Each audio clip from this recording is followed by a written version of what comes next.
नित्यानन्दं परमसुखदं केवलं ज्ञानमूर्तिं द्वन्द्वातीतं गगनसदृशं तत्त्वमस्यादित्यम् तत्त्वमस्याधिगम्यम् एकं नित्यं विमलमचलं हृदि साक्षिप्तं भावातीतं त्रिगुणरहितं सद्गुरुं तं Namami.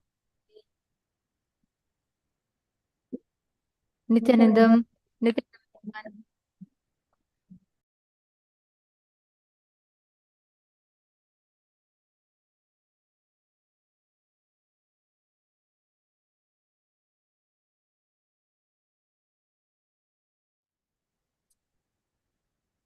Nithyanandam, everyone. Welcome to the 17th day of Paramashivoham. Hope all of you had a wonderful journey so far, and hope all of you have been enjoying the program.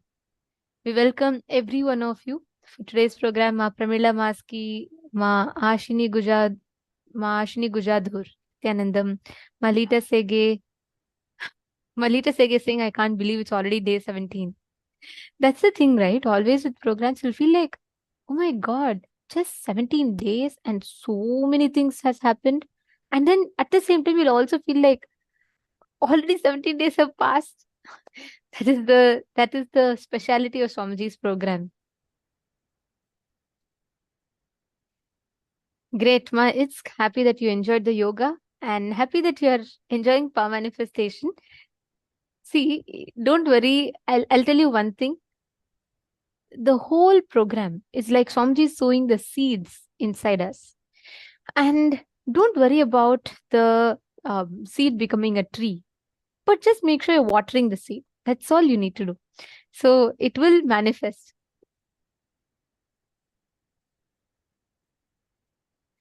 Okay. And so happy that all of you are enjoying the program so far. Every bit of this program, Swamiji it's personally tailored to each and every one of us, whether the videos that we play, the exercises that we do, everything is personally designed by Swamiji himself.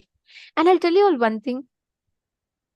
Each of you, some of you from Australia, India, Malaysia, Singapore, and US, UK, and so many different parts, the Netherlands, different corners of the world.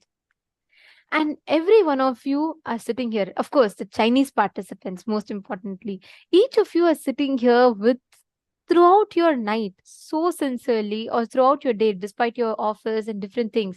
I see many of you go to your office, and even in your office, you're connected to the program. It's really wonderful to see the sincerity, and most importantly, the Chinese participants, despite the language barrier, you all continue to sit. You all want to intensely listen. That's absolutely wonderful. So today's day, we're all going to be learning about going beyond pain and suffering.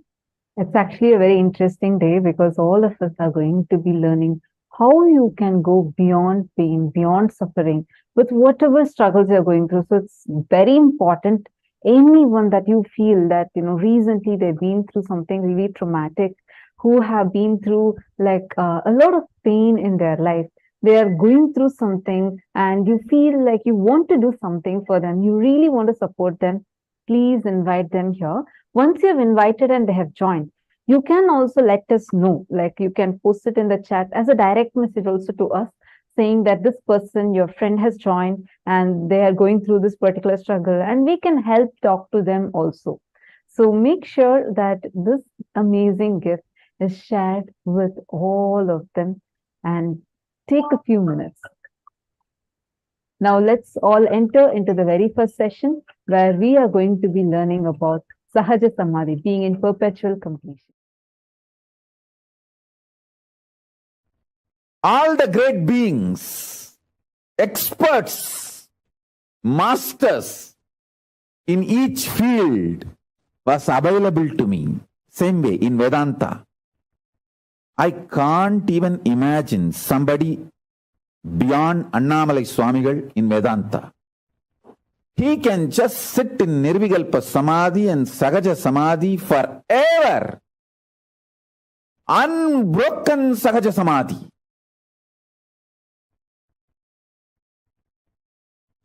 The most powerful unclutching, most powerful unclutched being I've ever seen is Annamalai Swamigal.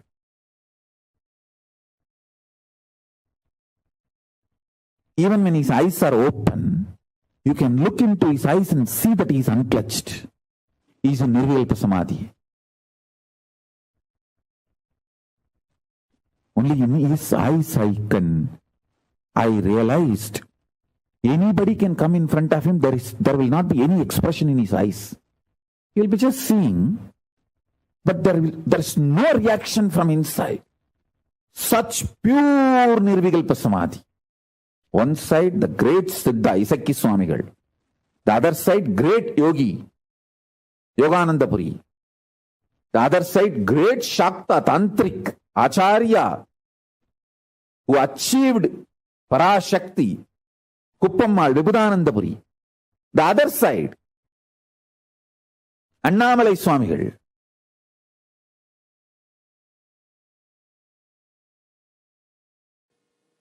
Samadhi means being one with the source.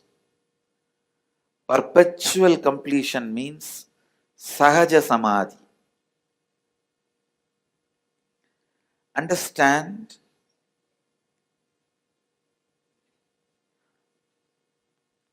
your consciousness is like an ocean.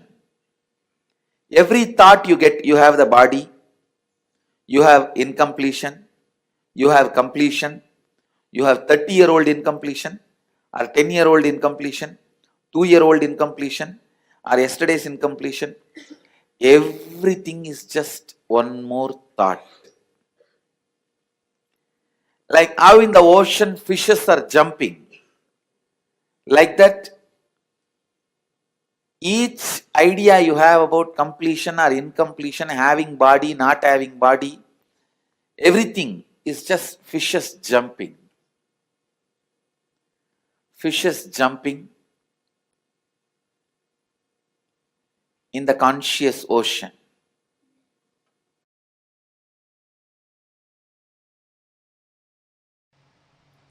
Listen, this verse has two dimensions.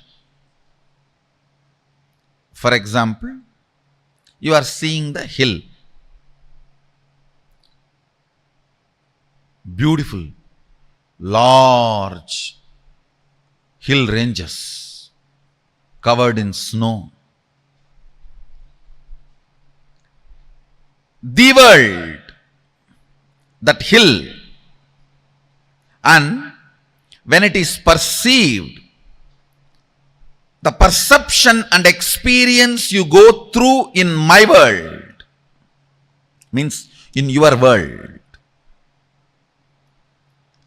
both are not ultimate. See who is perceiving inside my world and who is showing outside as the world. In both, if you start seeing the source, you will find Sadashiva. If you start looking, who is showing my world, your world, you will straight have the experience of Sadashiva. If you start looking, who is showing here as the world, who is manifesting, you will start experiencing directly Adi Shakti, but both are one and the same ultimately. Adi Shakti or Sadashiva. Listen, looking with depth, listening from the depth, breathing to the depth. Everything, if you start looking at the source, you will do it from the depth. Understand all the suffering of human beings because you are superficial. Depth brings powerfulness, joy. Anything, whether it is breathing, seeing, listening, cognizing, anything happens from the source, from the depth, is Paravidya. Anything happens superficially, Aparavidya. Understand? I never studied the regular Aparavidya, not because it was difficult, but because it was too shallow. That is what I am teaching to my Gurukul kids.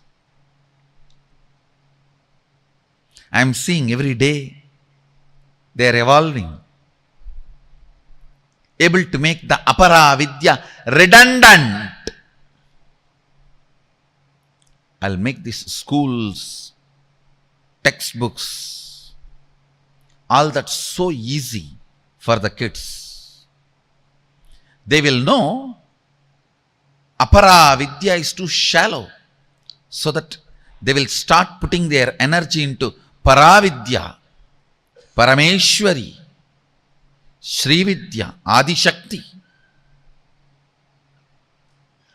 The science of enlightenment is Srividya. The science of finding the source is Srividya. The science of finding who is seeing, who is listening, who is breathing, and who is cognizing. Listen. Repeat the verses once more and you will understand. The fifth verse, Yat vachanapyatitam yena vachapyudyate, which cannot be described by words, but which is the source of the vak. The speech does not illumine, reveal, but which makes the speech happen. First. Second, the sixth verse. Yanmanasana manute yena hurmano matam, means cannot be cognized by the mana, but which makes mana cognize, which makes mana operate. Next. Yat chakshusha napashyati, not which can be seen, but through which the organ of seeing is lit, functions.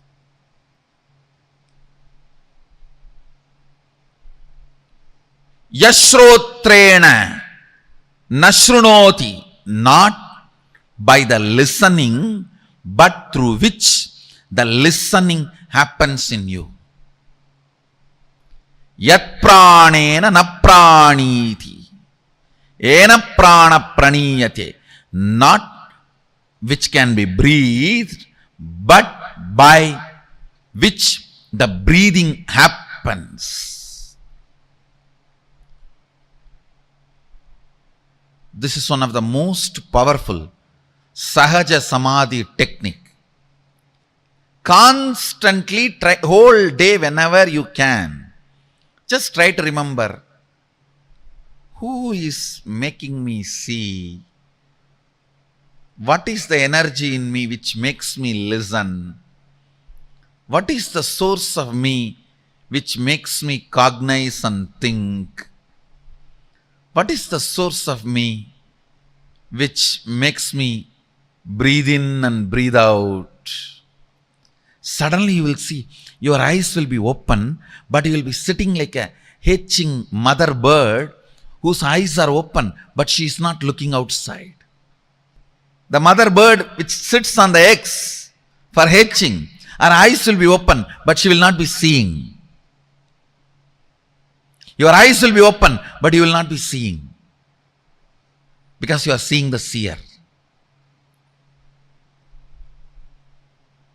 Whenever you find time, just try to sit, even for a few minutes. You will pick up Sahaja Samadhi. Your eyes are open, but you are not seeing. Your ears are open, but you are not hearing. You are not sleeping. Your cognition is alive, but you are not cognizing. That is the state called Sahaja Samadhi. After some time, even if you are cognizing, you will not be moved out of that state. You will continue to be in that state and you will continue to cognize. That's a perfection of Sahaja Samadhi. Understand these 5 verses of Kenopanishad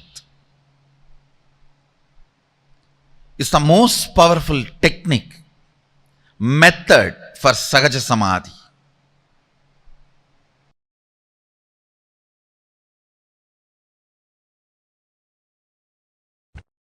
Your body, identity and being to Paramashiva in oneness. I tell you, Paramashiva is a pure being, pure identity and pure body.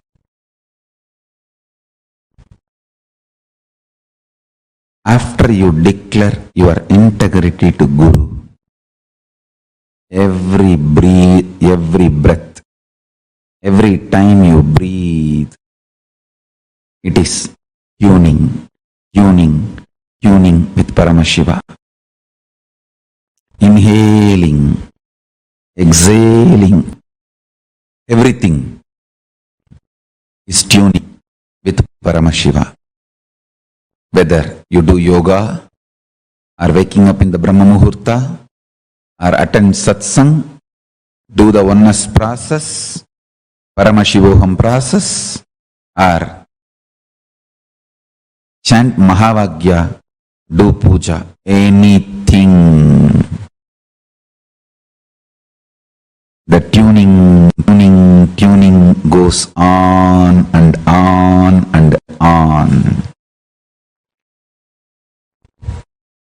When I come and sit in the satsang, I am spending this moment with you all and celebrating your existence with my existence as Paramashiva. Listen to this truth. When I come and sit in the satsang, I open myself to your being and tune your body, identity, being to Paramashiva in oneness. And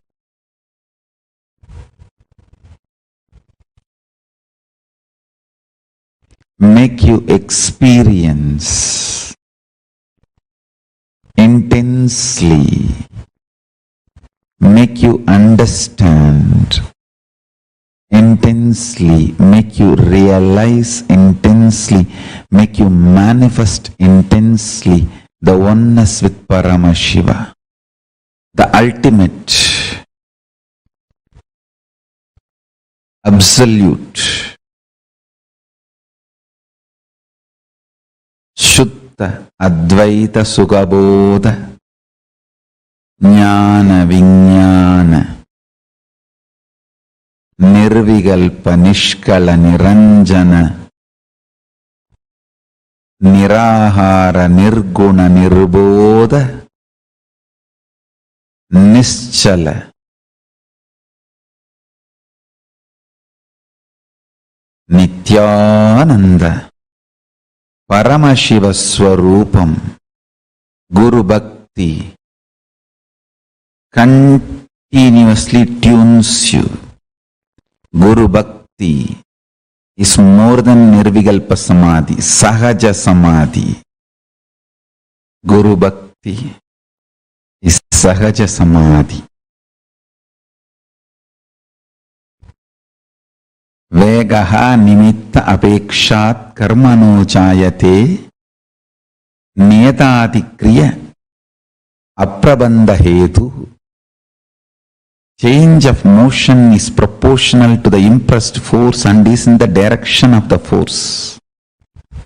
You should know this law is the precise definition of how Guru Bhakti can become Guru's grace and become oneness with Paramashiva. Guru Bhakti does such big push. It gives such big push inside you as a Guru's grace and manifests as Guru Shakti and connects you with Paramashiva. Guru Bhakti is more than Nirvikalpa Samadhi. It is Sahaja Samadhi.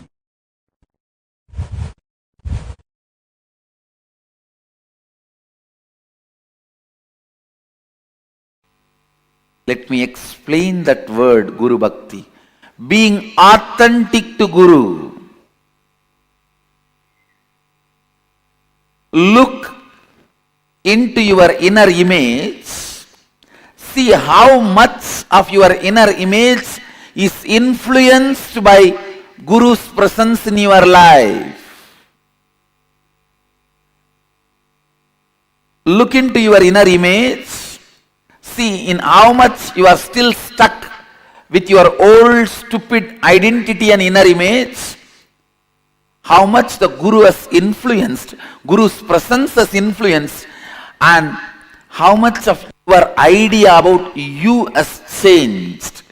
Please understand, your inner image is not you. Not only your inner image is not you, what you think as your inner image is a screen, iron curtain, stopping you to experience the real you. See how much your inner image has been influenced by your Guru's presence in your life. If you continue to have your inner image without changing, you are living your logical life. Yesterday you have been sick. Logically today you will be sick. Logically tomorrow you will be sick or more sick. Till death. That is supposed to be the logical life. Inspiration and energy of the Guru enters into your inner image. Life will not be any more logical. It will become just magical.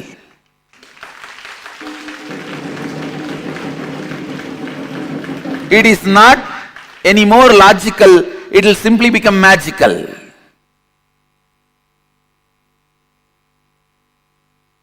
How much your inner image is inspired, influenced by your Guru's presence in your life. How much your outer image is inspired and influenced. What kind of outer image you show to your Guru. And how your Guru holds you. What is the anyakara he is having about you? Have you taken responsibility for it? What kind of an image you hold about Guru and the life around Guru, the Sangha. Understand, Guru Bhakti is bringing authenticity in your relationship with Guru. Let your inner image be as your Guru wants. Whoever considers me as your Guru, understand? Whoever considers me as your Guru, for all of you, I am making it very clear. the inner image I expect from you. I want you to have the inner image of Shivoham.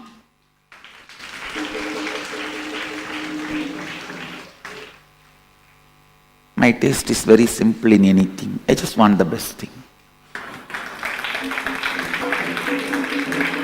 My taste is too simple.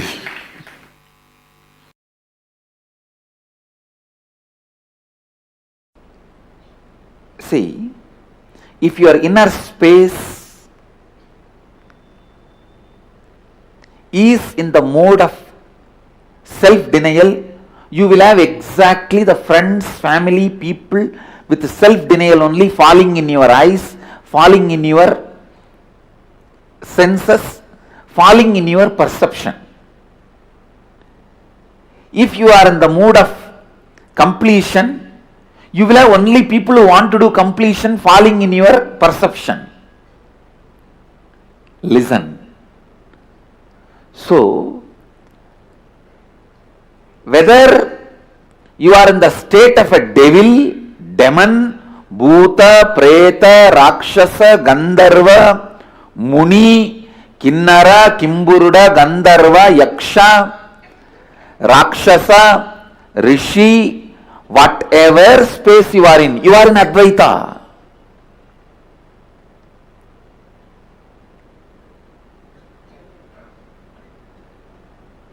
So that can never be lost. If you are in the space of completely denying you, you will exactly perceive only those people who are also in self-denial and denying you. You will be denying them, they will be denying you, both of you will be having a great Indian mother-in-law, daughter-in-law relationship. Then,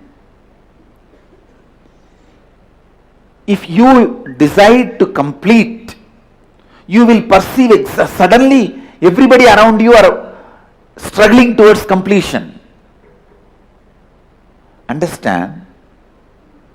When you allow the higher intelligence of you to pull you up, raise you constantly, suddenly you will perceive Guru happening in your life.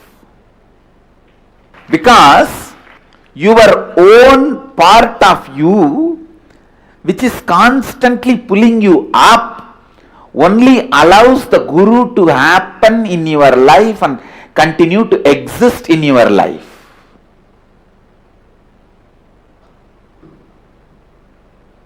Only then you perceive Guru in your life. If you are in the level of, oh, he has stolen my 200 rupee, he may steal my 300 rupee, he may steal my plastic bucket, you will only have that kind of people around you. In your perception, in your lifestyle, you will have only the people who will steal your mug, jug, the cloth which you kept without using, or the shampoo packet cover you hid under your pillow. You will exactly have only this kind of people in your perception. And when you start perceiving, oh, I will defame this fellow, I will destroy his identity, you will see exactly that kind of people happening around you, who will be defaming you and trying to destroy your identity.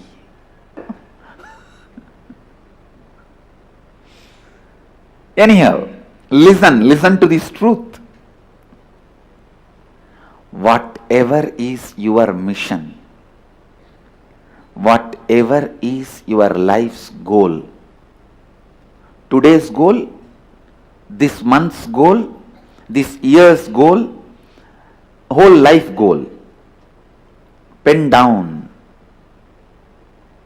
You will see exactly only people who have the same kind of ideal will be in your perception.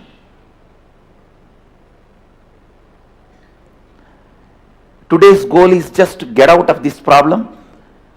1 month's goal is how to get out of this reporting system. 1 year's goal is how I can cheat that method, this method, and become Mahant, whatever goal you have. Or your goal may be the other way. Today's goal, how I can really become authentic. 1 month's goal, how I can become authentic and integrated. 1 year's goal, how I can become authentic, integrated and responsible. Life's goal, how I can be enriching. You will see exactly those kind of people will be in your perception. You don't need to show to anybody what you are penning down. But pen down your today's goal, 1 month's goal, 1 year's goal, life's goal, purposes, and look around. Whoever is in your perception, means whoever is impacting your inner space, all of them will be struggling with the same thing, same frequency. Whether you see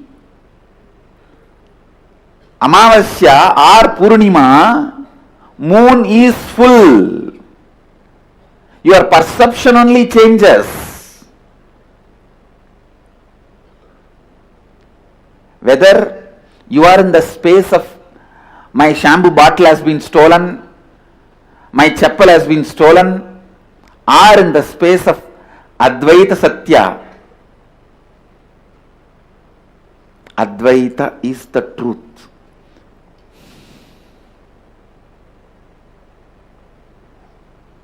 Listen.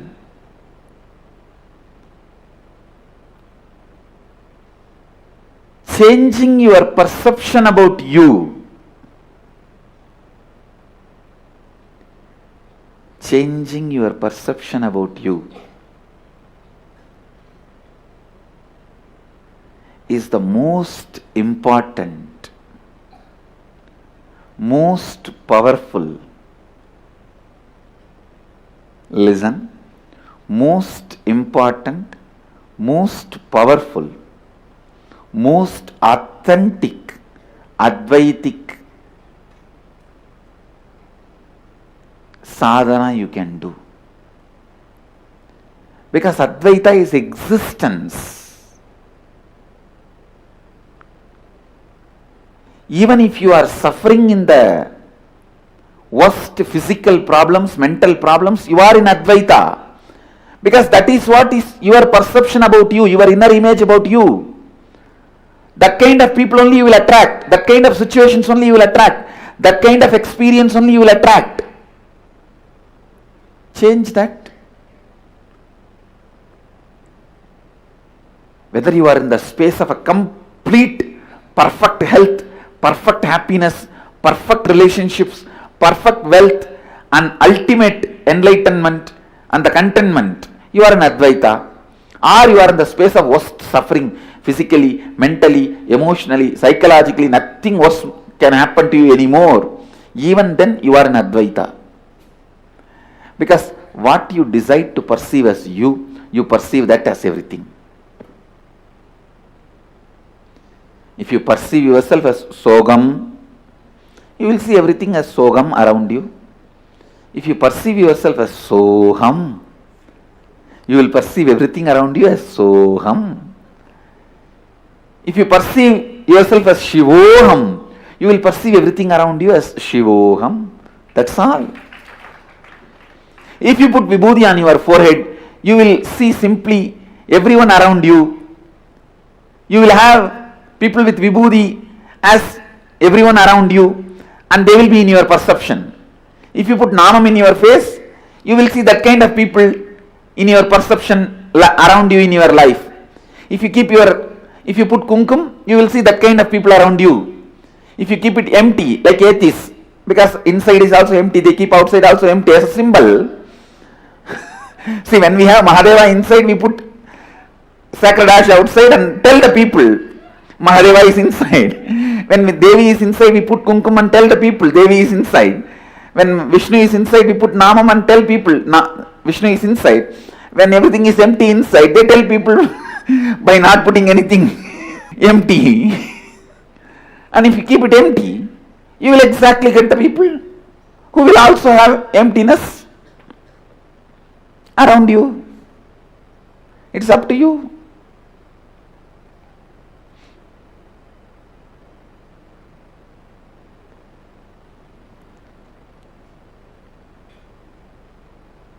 So listen.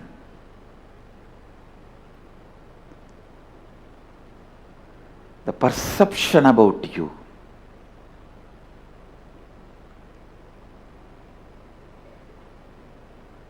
should be built newly with that great truth of Shivoham.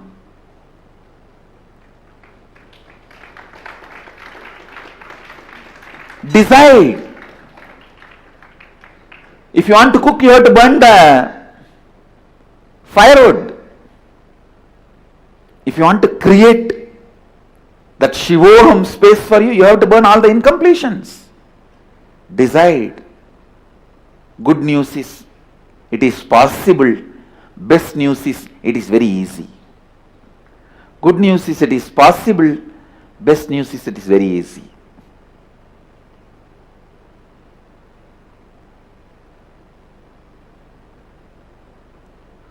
Go on completing.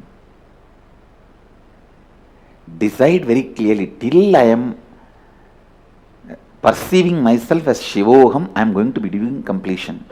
That cannot be stopped. Tell yourself, do you want to become Shivoham today or after 25 years? I am okay with anything. But till then I am going to be doing completion, I am not going to drop it. Better, why don't we become today instead of wasting 25 years?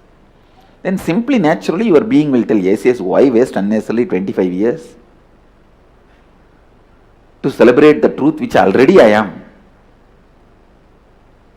And simply you will see, all your inauthenticities will be burnt. Simply your biomemory will be purified and cooked.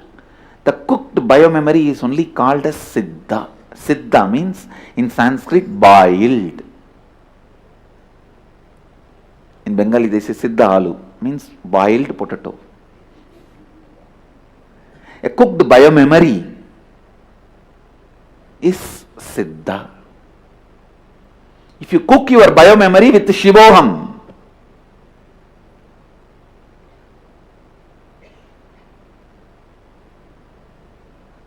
you are a Siddha. That's all.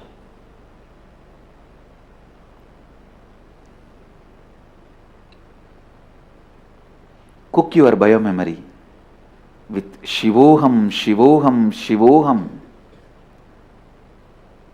Shivoham, Shivoham, Shivoham. Simply you will see, you become Siddha.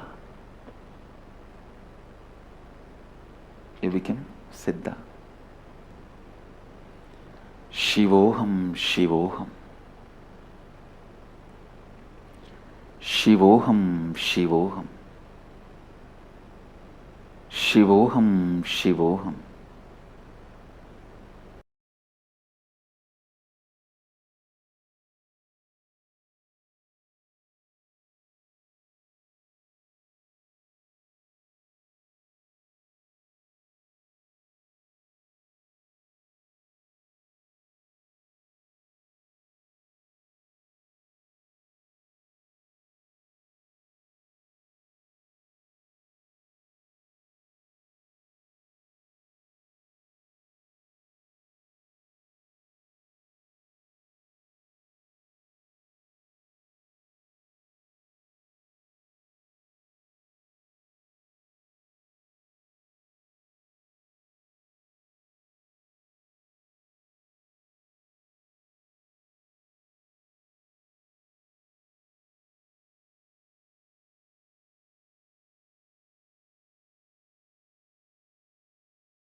Nirvikalpa Samadhi.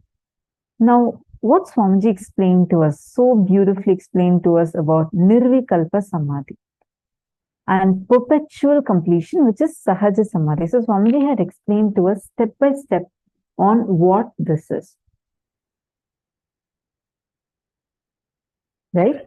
Swamiji explained to us saying how Nirvikalpa Samadhi is when unclutching becomes part of your biomemory. And when you reside in that same state, that unclutched state, continuously, it is called as Sahaja Samadhi, perpetual completion, where no other thing from outside can trigger you, put you into incompletion. Even if it does, you have the ability to get back, like without falling into it. How many of you are understanding this? And Swamiji also explained to us about what is real Guru Bhakti. Tuning your body, identity and being to Paramashiva and oneness using Guru Bhakti is Sahaja Samadhi. Can I request all of you to post what exactly are the clicks you had from the session? Please take a few minutes and I request every single one of you to share that.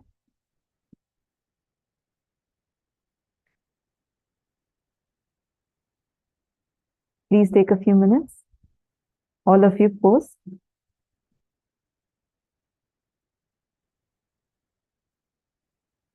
See, all the participants that are here, every single session you're learning is important for us to be able to experience the best during the darshan. During darshan, Swamiji is going to be showering on the first day. How many of you already have started identifying your friends or family members who you feel are going through some tough times and you have invited them already? If you have not done that yet, I request all of you to do it now.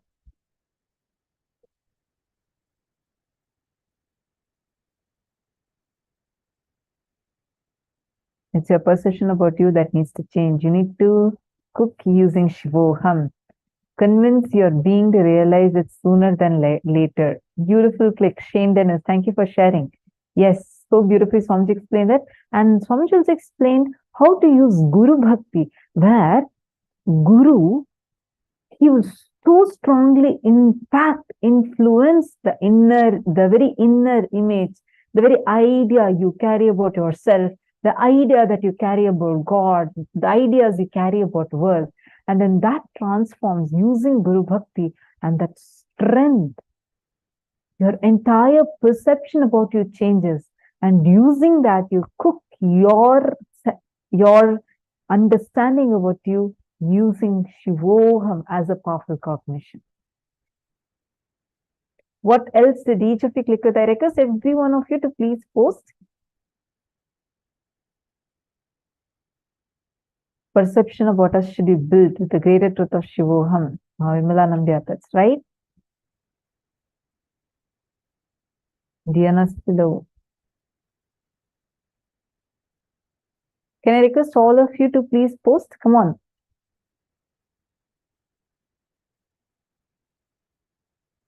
Ma Ananda Premini, where you are typing now is the Zoom chat. Where exactly you're typing now? You're asking where to get the Zoom chat. Wherever you type just now, this question is the Zoom chat. You can post there and we'll be able to see it. All right. So now, let's understand this a little more deeply.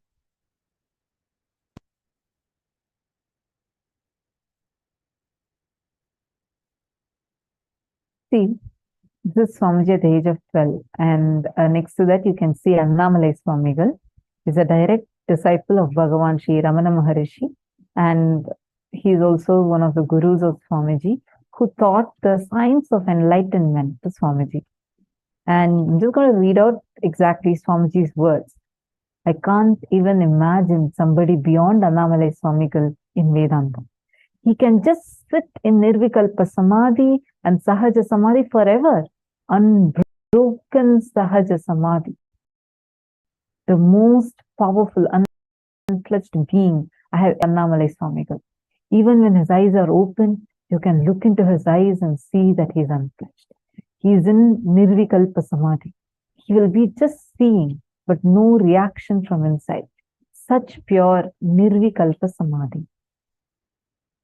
This is one of the most powerful Sahaja Samadhi techniques that you can practice the whole day whenever you remember it. Let us say your large hill ranges covered in snow, which is the world. That hill, and when it is perceived, the perception that you experience, you go through in my world, means both are not ultimate. See who is perceiving inside, my world, and who's showing outside as the world. In both, when you start seeing Sada Shiva, you will Shiva. Take a few minutes, all of you, to please write this down, read this first, and internalize this powerful cognition.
you will see that automatically all your attention will get centered on something which cannot be verbalized. These questions will not lead to any answer. It will lead to an experience, embodied state. The embodied state is the answer for this question. Sahaja Samadhi is the answer for pure questioning. Understand, every single one of you, take a few minutes. Actually, this is called as pure questioning, and just go on cherishing this pure questioning. Question everything. Like, don't even have the idea that, like, okay, I am existing or I am this body. Don't even start from that. Start seeing, question the very source of every single thing. That is pure questioning.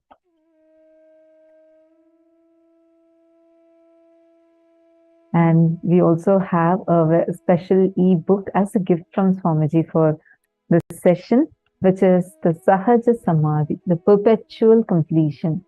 And this is mailed to all of you as a part of your gifts.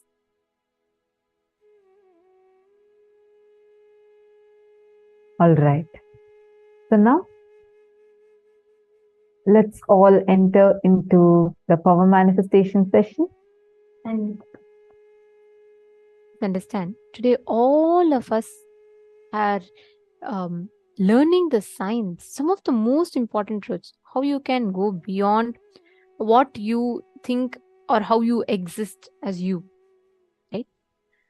All the limiting cognitions you carry about you, that is what's pure questioning. See, pure questioning is what, when you don't have any assumption that you question from, when you just question to know the root, the source as it is, without any kind of dilution with our own assumptions, is pure questioning. Now, whenever you are in listening to life, only when you are in listening to life, you will be able to get answer to the pure questioning. Today, the power we are going to be manifesting, the powers that we are all going to be manifesting, are something very closely associated to this. Only when you have that pure questioning within you, which does not have any assumption. Naturally, when you have that, you're in listening. So whenever you are in listening, please understand, whenever you come to the space of listening from within you, you start manifesting the power, the ability to store anything just once. Just once, if you listen to something, that is enough. You will immediately be able to remember and repeat it verbatim. You will be able to know exactly what Swamiji is saying, and you'll be able to verbatim repeat it. We have had tons of times where people have manifested this in our Puranas. See, the listening was so beautiful, such that anything that was spoken, immediately we were able to grasp it. That was the power. That was the way this whole power was manifested. Ekasanta Grahya, it is called, where the moment you hear something, when you listen to something, you're able to grasp it and store it. Understand? When you're listening, when your inner space is opened, right now, when I'm talking to you, right now, in the last 1 minute, 100 thoughts would have passed into your head. As I finish this statement, already 10 or 15 thoughts are running in your head. We are so busy with the inner chatter in us most of the times, 90% of the times, that we miss what life is showing us. We do not have the listening to grasp what life is showing us. You're all getting it? That when you drop the inner chatter, when your whole inner space is settled in the space of listening, even once someone tells something, you'll be able to grasp it. You'll be able to remember it. It will just automatically get recorded in your memory.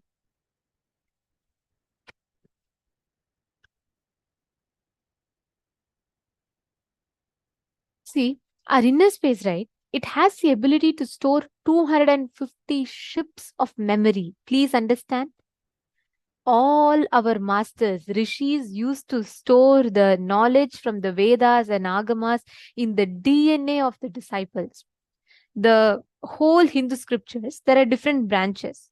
First whole is Shruti, the second is Smriti, then Itihasa, Puranas, and so on, it goes on. Understand, the first way of transmitting knowledge, Upanishads, Puranas, is not by writing. We didn't put history in written palm leaf scriptures. Even before that, it was stored in the DNA of the disciples by the masters chanting and the disciples listening. It used to get stored in their very bio memory. Understand, anything you hear, automatically you can grasp, and it is stored in your system. The only thing is, most of the times our listening process is so unconscious. So we don't really know what we are listening to and what is getting stored in our system. When you manifest this power, right, you manifest the ability to store any information in your inner space. There was a great Rishi, Ashtavakra, who in the womb of the mother, he used to be there in the womb of the mother. And very beautifully, the whole incident happens where his father once chants the Veda wrongly. But because he has heard his grandfather chant the Vedas correctly, he corrects his father from the womb. Understand, in our Upanishads, there are tons of references to how this is done. In fact, even from Swamiji's very own life, Swamiji very beautifully manifests this power of Ekasantagrahya, where instantly he is able to remember the whole verse. Let's listen to it.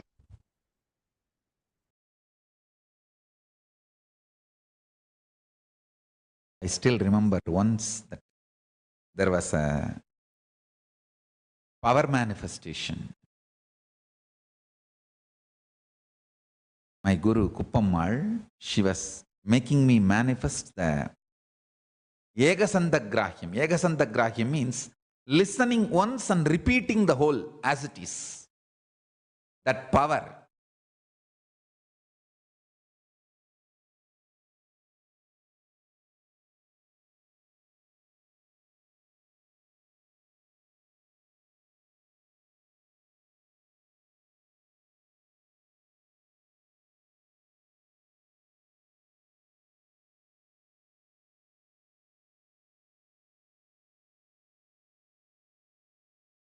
There was one senior Hindu leader who was visiting Tiruvannamalai, and my Guru Kuppammal has taken me to meet him. There she told me that I have to demonstrate this power. I said, your blessings, I'll do it. And that Swami was asked to choose. First he chose Shiva Puranam. They chanted the Shiva Puranam. I repeated the whole thing. Only once they will chant and I have to repeat completely. No one was expecting he will choose a very complicated first Tiruppugal. And it was chanted and I repeated just by listening once. முத்தைத்தரு வத்தித் திருநகை அத்திக்கிரை சத்திச்சரவண முத்திக்கொரு வித்துக்குருபர எனவோதும் முக்கட்பர மற்குச் சுருதியின் முற்பட்டது கற்பித்திருவரு 33 வர்க்கத்தமரர் அடிவேண 10 தலை தக்க கணைதொடு மொற்றைக்கிரி மத்தை பொருதொரு பட்டப்பகல் வட்டத்திகிரியில் இரவாத பத்தற்கிற தத்தை கடவிய பச்சை புயன் மெச்சத்தகு பொருள் பட்சத்துடன் ரட்சித்தருளுவது ஒரு நாளே பத்தற்கிற தத்தை கடவிய பச்சை புயன் மச்சத்தகு பொருள் ரட்சித்தர் அருளுவது ஒரு நாளே.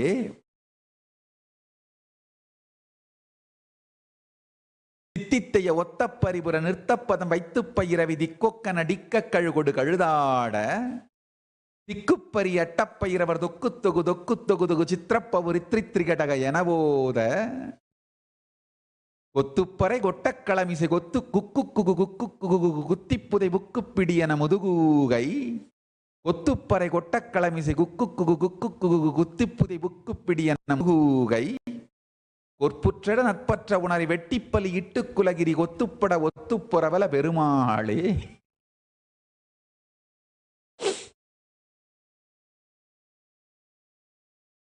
It is a song somebody recited, and only once I heard, and I think as it is.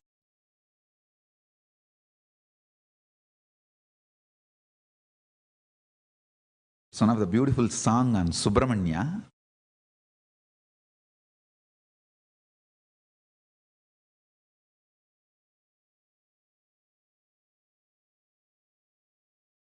Power manifestation of Egasantagrahya.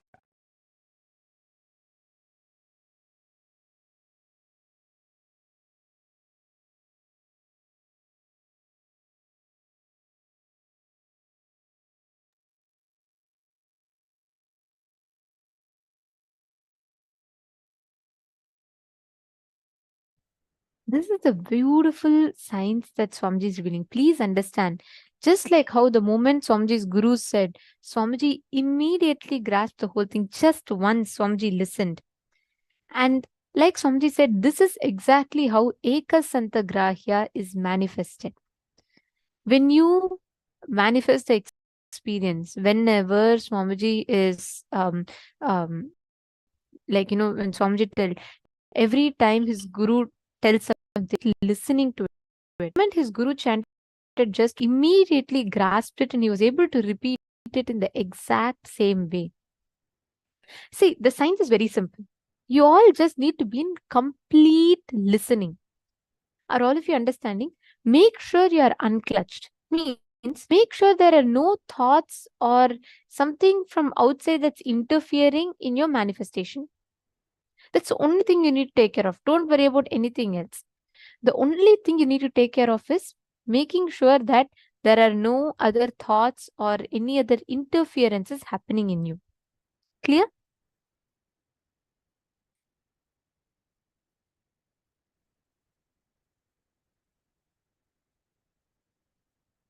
Okay. So my Diana's pillow was asking, I don't know, I leave to hear what my brain is saying.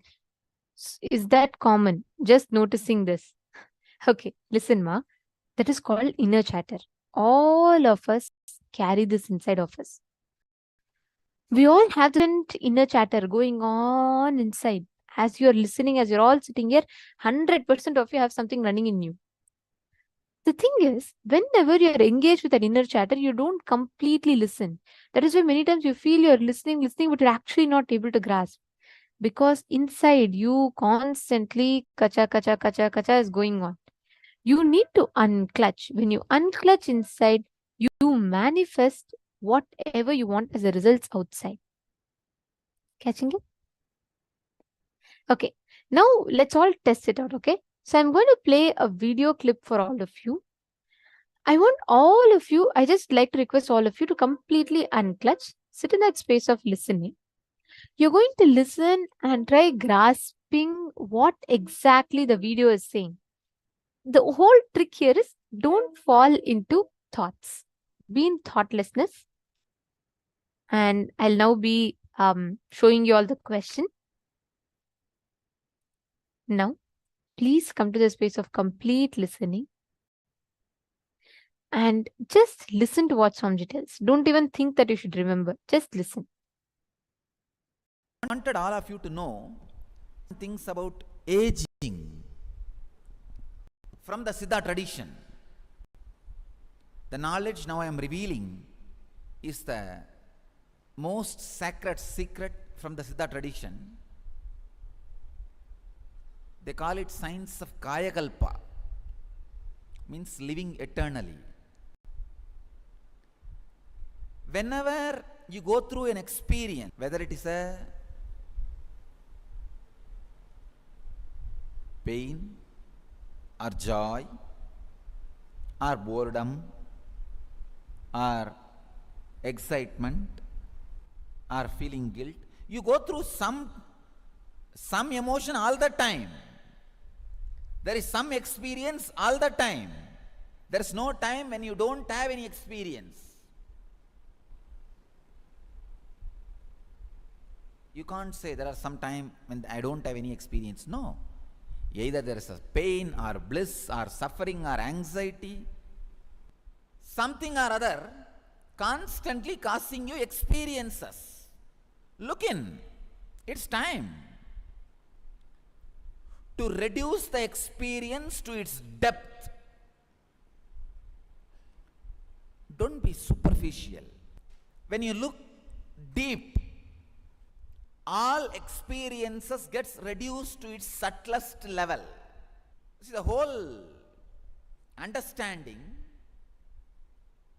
about the experiences need to happen in everybody.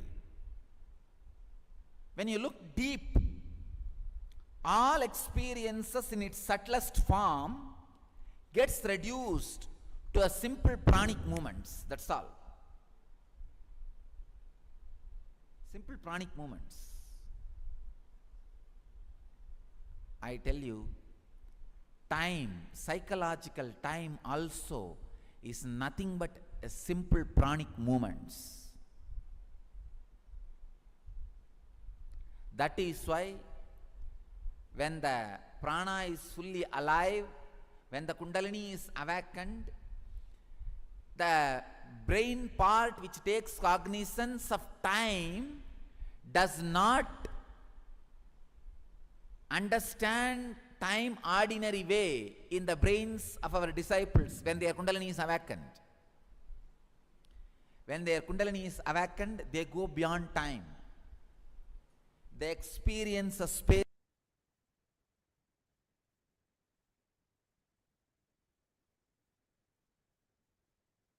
Just write down whatever you listen to. Just pen down.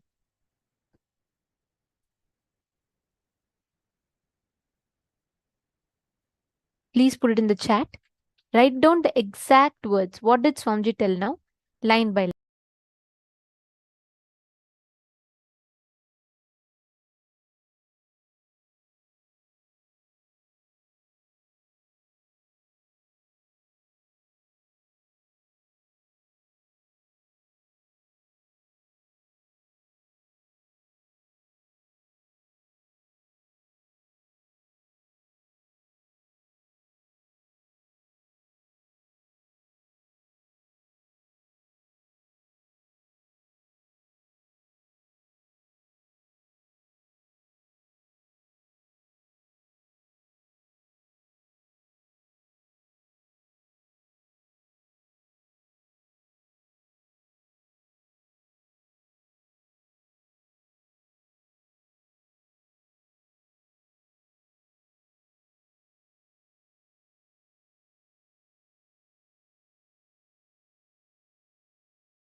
Yes. So hope all of you posted.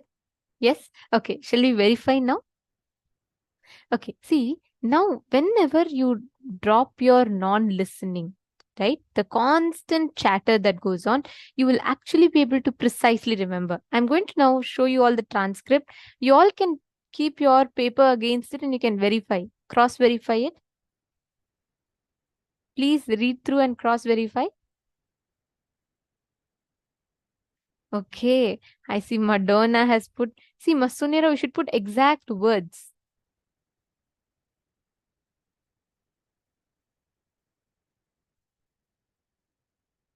See, Ma Priyatma Surupini. Okay, I see your message. Now, do we understand? Our listening does not go beyond one line.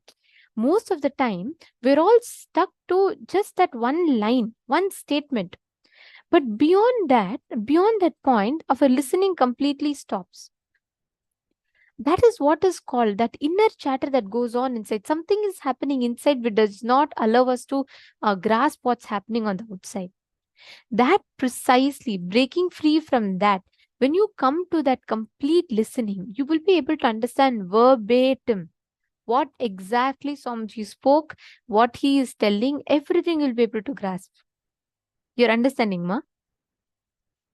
Every one of you just apply this one truth. If you just remember what Swamiji told, when you come to that space of seeking, pure questioning, where there is no assumptions, no judgments, there's a constant judge sitting inside you who will constantly say, oh, this is good, this is not bad, this is not as good enough, this person can be a little bit more better.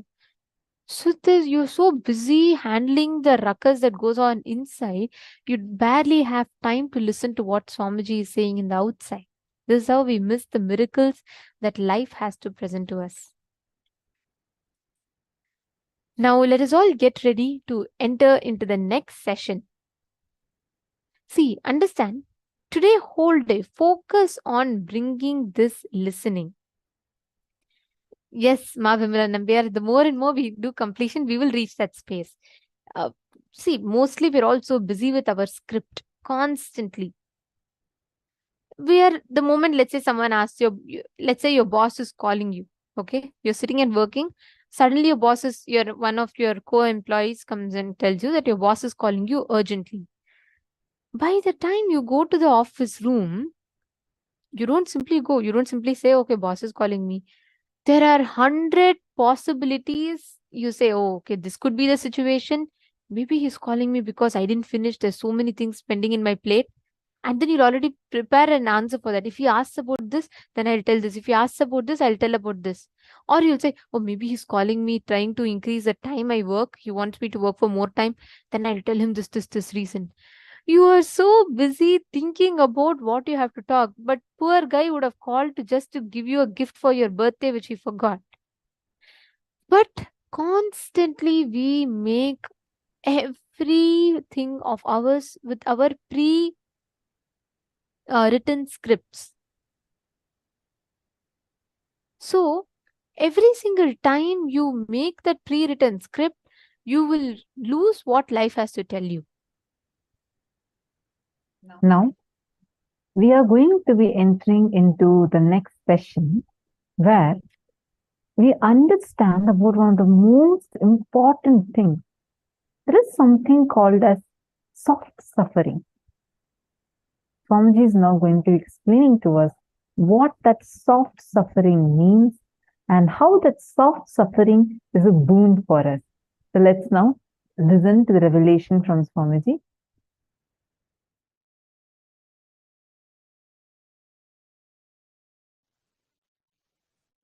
Listen intensely.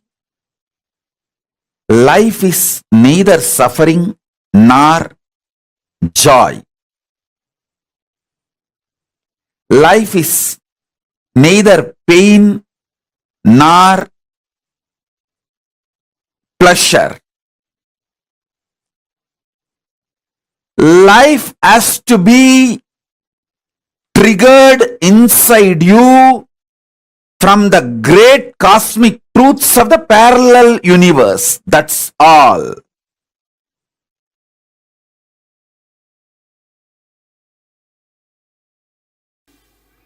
the moment you feel the suffocation, liberation starts in you. Okay. It is like a gold touching the mercury. The moment gold and mercury comes in contact, gold starts melting. Same way, the moment you feel the suffocation, it starts melting.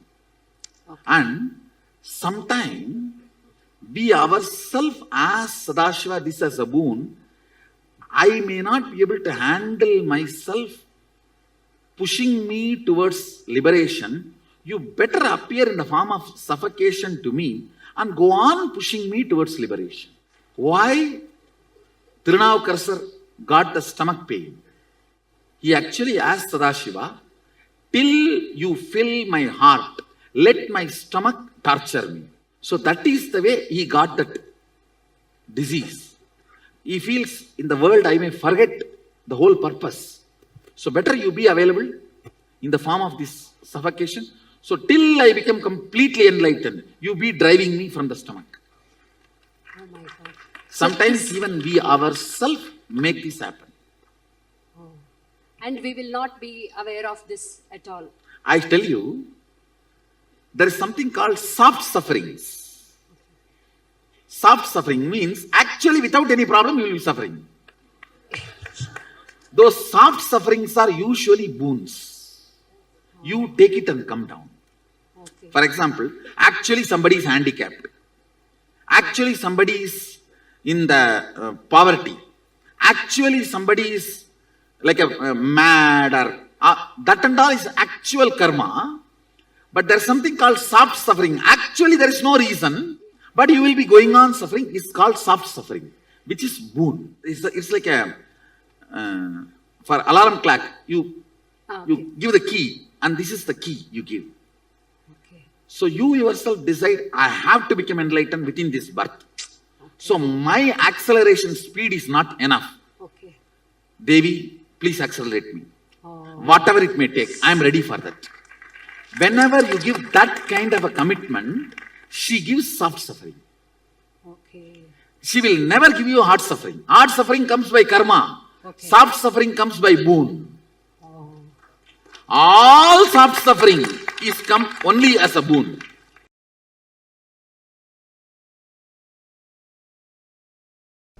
If I have the body which gets tired, then I know the signs to get out of tiredness. Understand?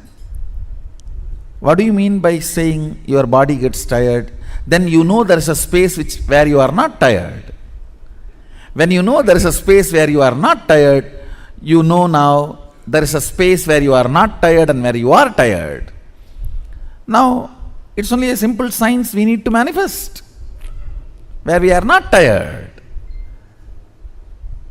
You may just have to find out the basic secrets. What keeps me not tired? Physically, simple things, pitta. I tell you, almost 99% of your tiredness, boredom, depression, all are physical problems, not mental. Actually, if you are depressed, the best way to get out of depression is tell 2-3 people to torture you. No, really. When you have a real problem, you will not create this soft suffering. You just need a strong 2-3 people to torture you. Then the whole problem will be solved. Because there is no suffering from outside, you just go on torture yourself. Soft suffering is luxurious suffering. It is like the fellows who don't do hard work. The fellows who don't walk to go and buy vegetables in their real life. Try to run on the cycle which does not move from one place. Soft suffering is the luxurious replacement of the real suffering. When you do not have the real one, and you want to have that pavam feeling. Enjoying pavam feeling is pavi. Who is papi? Who enjoys the pavam feeling, who cherishes the victimhood, is sinner.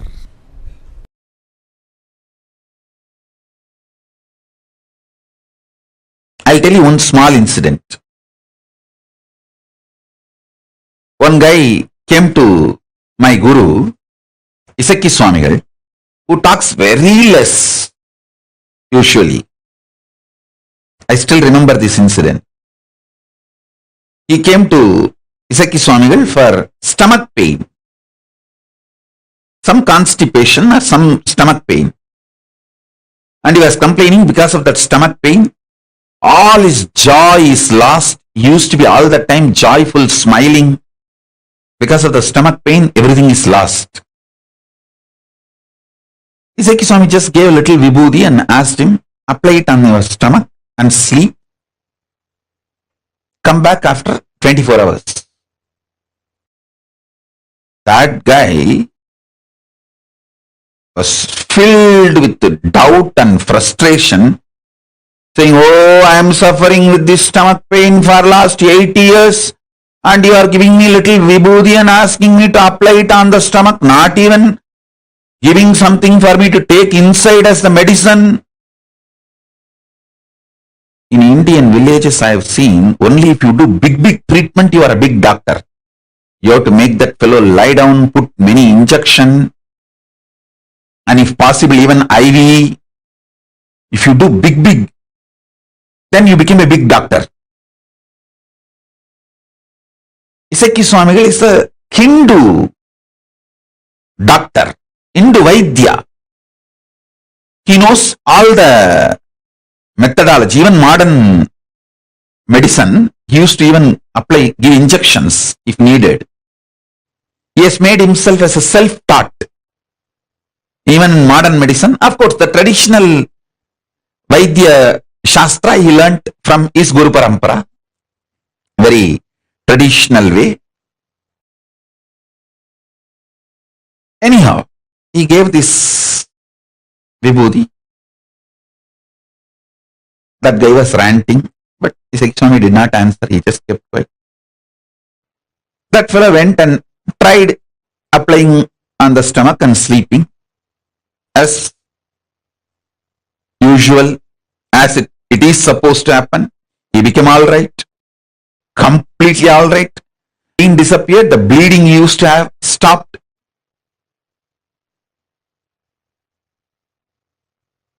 He ran and came back. He said, I'm completely alright.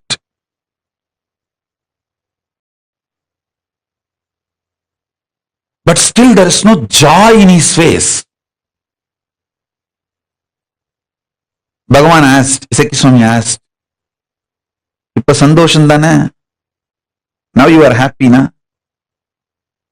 He said, no, happiness has to come from inside, na? Only if it comes from inside, I can be happy. He smiled and said, being sad, you built it with a lot of effort, convincing you with false ideas, logic. But to be happy, you expect it should come from automatically within. It's like you dump 1 ton shit on a diamond and you expect the diamond should shine beyond the shit you dumped. You consciously dumped sadness on you, multiple times convincing you. See, as a baby, we are all bubbly, excited, joyful, natural existence.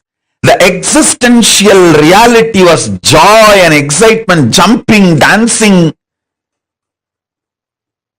You convinced yourself with millions of ideas, millions of times to become sad, And after you are successful in making you sad, you expect joy should come automatically. Hey, jump like a baby, laugh, roll. That is your natural existence. That is your natural way. See Papa's Kandamata and do. That is your natural way of existence. Your sadness is artificial, but your mind is so cunning, it makes you believe your happiness should be natural.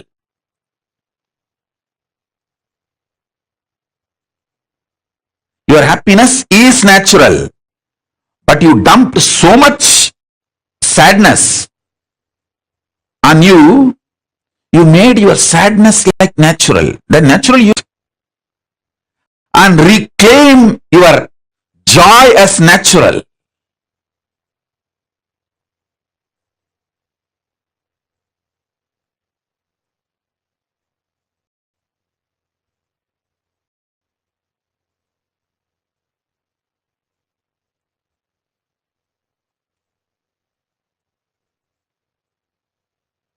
So understand first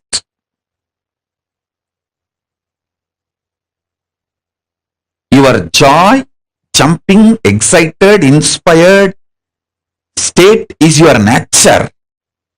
You made it disappear from your life and you made sadness natural. So now it is your responsibility to reclaim your original nature and jump. That's what they call it. They say in English, there is a proverb, fake it till you make it. You don't even need to fake it. It is your original status. Jump, dance, it's your original status.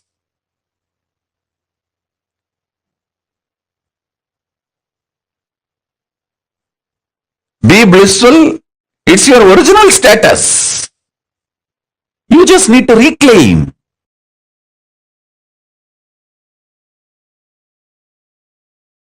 Actually, in reality, delusion itself is because of your non-involvement, inactivity, withdrawal. When an elephant sleeps, even a wolf and fox will try to bite his leg. Listen. When an elephant sleeps, wolf and fox will try to bite his leg.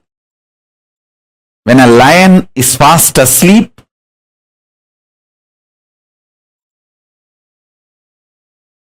even wolves and foxes will try to eat the meat. Listen carefully. I'll repeat. Because the lion is sleeping, wolves and foxes get the courage to come near the lion, try to eat the leftover meat. Because the elephant is sleeping, wolves and foxes will try to come and bite the feet of the elephant, try to take a bite. Because you are not involved with yourself, even your delusion is invited upon you. Listen. Why you have nightmare? Because you fell into the lower conscious identity. your decision to fall into the lower conscious identity naturally invites nightmare in you. Your decision to wake up to the higher identity not only will throw away the nightmare, it can throw away all delusions and illusions.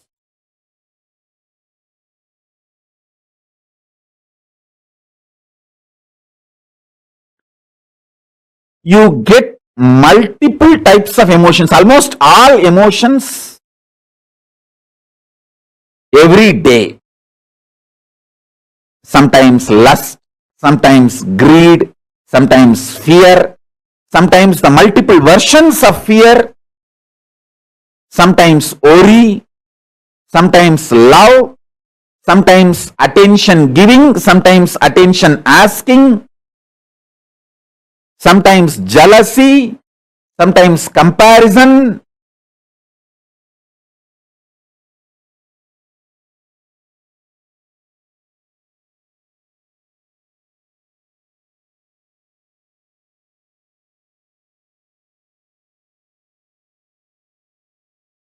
Various emotions, sometimes the willpower, sometimes arrogance, sometimes frustration, different emotions I can describe. All kinds of emotions you get. But logically, through your conscious decision, the thought currents or emotions which you cherish stays inside you and starts getting fermented. The good news is, no emotion gets fermented inside you. No fermentation of emotions happens inside you without your conscious support. You should understand that.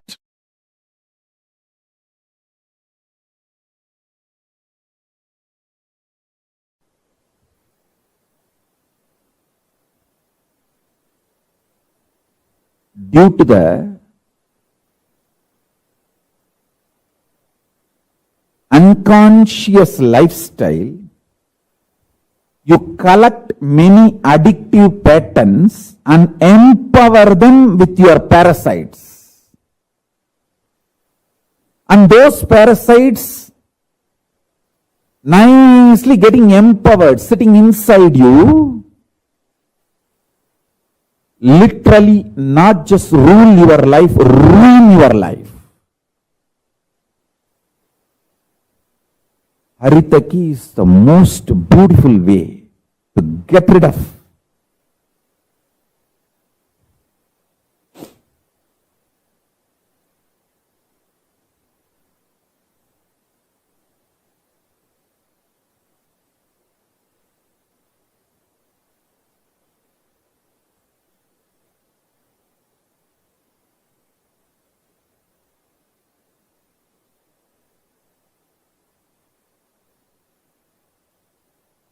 multiple parasites sitting in your muscle memory. I can give you lots of examples. If you are married, you know backseat driving. How your spouse sits in the back seat and drives you. Same way, the parasites sit inside your stomach and drives you. It drives you crazy. I don't need to tell that. You know it.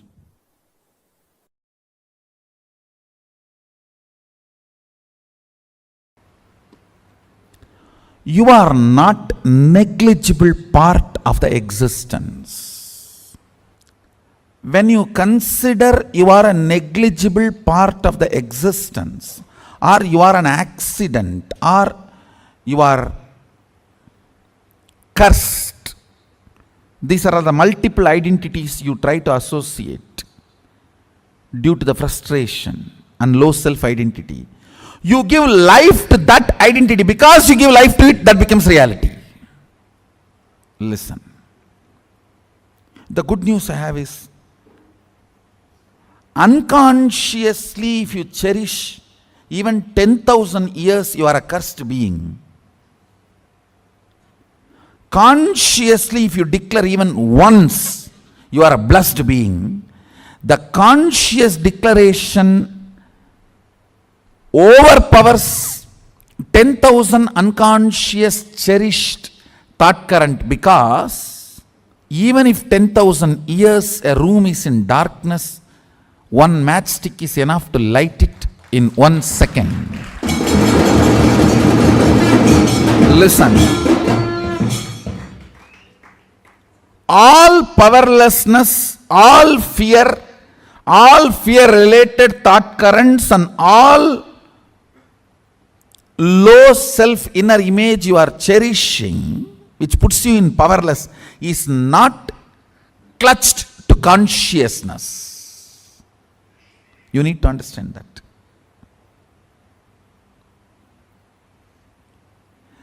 They are all there indirectly receiving or sucking the energy from consciousness, but they are not supported by consciousness. That is why the asuras, how much ever powers they may get, finally they do not exist.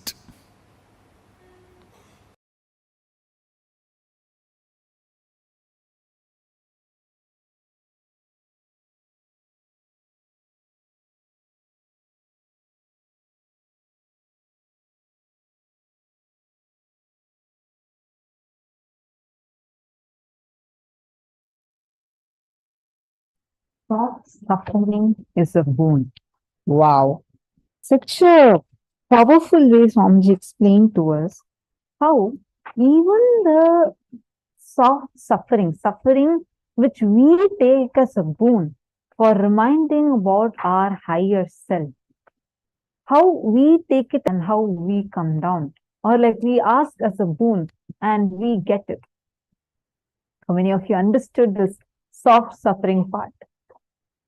Can I request all of you to please post? How many of you understood this?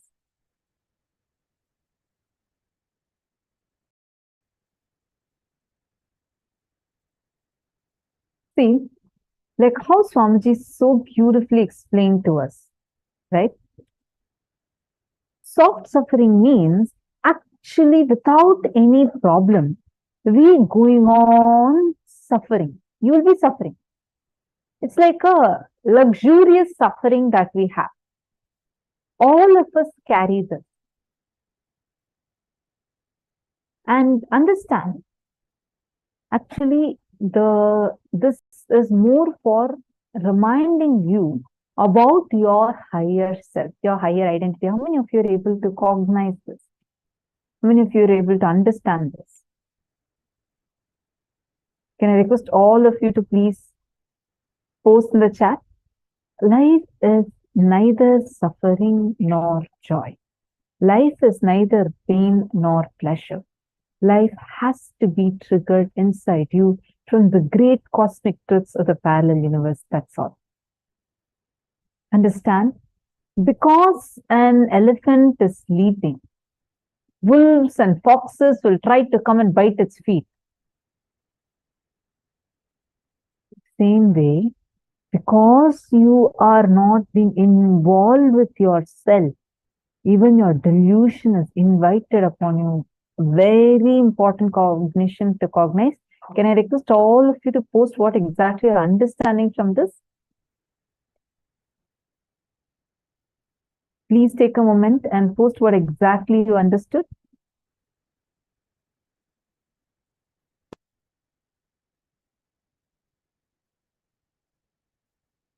What do you understand as how the delusions come into you?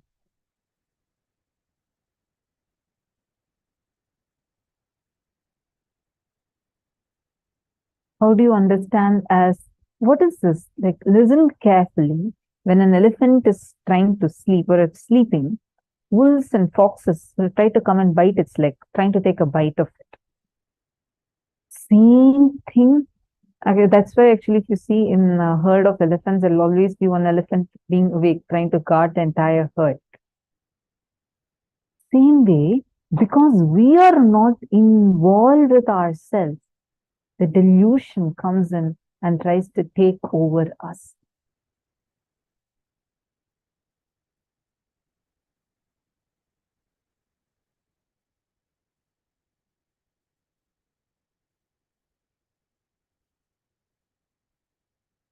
Fatima Behestani has put, suffering is a mental setup created by us. Suffering is not our nature. Being not joyful is our nature. Absolutely. Diana's below, you have posted that delusion bites us when we aren't looking. See, when we are not involved. It's when we are not involved. Meaning, it's much deeper than what you understand. Go a little more deeper. Find out in many areas of your life, wherever you were not fully involved, be it your business, be it your health, be it your relationships, in any aspect of you, look at where you've not been involved. You would see all those places you would be struggling, suffering, but for no reason at all. Like you would actually not have a reason, but you will still going on be having, it's like unconsciously living, like unconsciously if you cherish, even for 10,000 years that you're a cursed being. Just one conscious decision, declaration that you're a blessed being is enough. The conscious declaration overpowers 10,000 unconscious cherished thought currents. Because even if 10,000 years a room is in darkness, like how Swamiji mentioned, just one matchstick is enough. It can bring the light immediately in 1 second. Look at your life. Take a few minutes, spend a few minutes.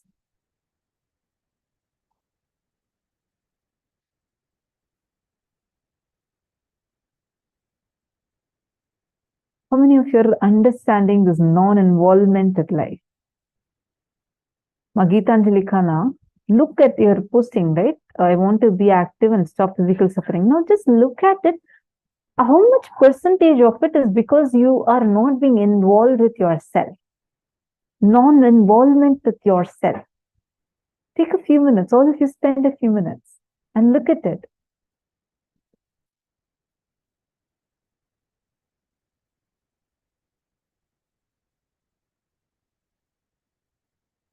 Very beautifully, Swamiji shares from his very life. Life is neither suffering nor joy. Life is neither pain nor pleasure. When I was hardly able to walk along with my mother and my Guru, Nityananda, I did fire walking in Draupadi Amman temple in Tiruvannamalai. Wow. Swamiji, this is 3. Wow. Swamiji did fire walking. Sharing about. Fire walking means literally there will be, for those who do not know, this is a traditional ritual where we will have burning charcoal.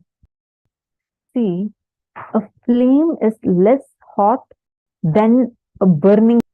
So there will be a path, a small strip of burning charcoal, and it will have the fire and it will be red hot charcoal. And they'll keep adding more and more fire to it. And you're supposed to be walking on top of it with bare feet. And you should be walking, it'll be like at least a few steps you need to walk. And you need to go to the other side. It's a very powerful alchemy process. And Swamiji did this, and Swamiji was not even able to walk properly. Like he was barely starting to walk. Swamiji did fire walking in Draupadi Amman temple in Tiruvannamalai.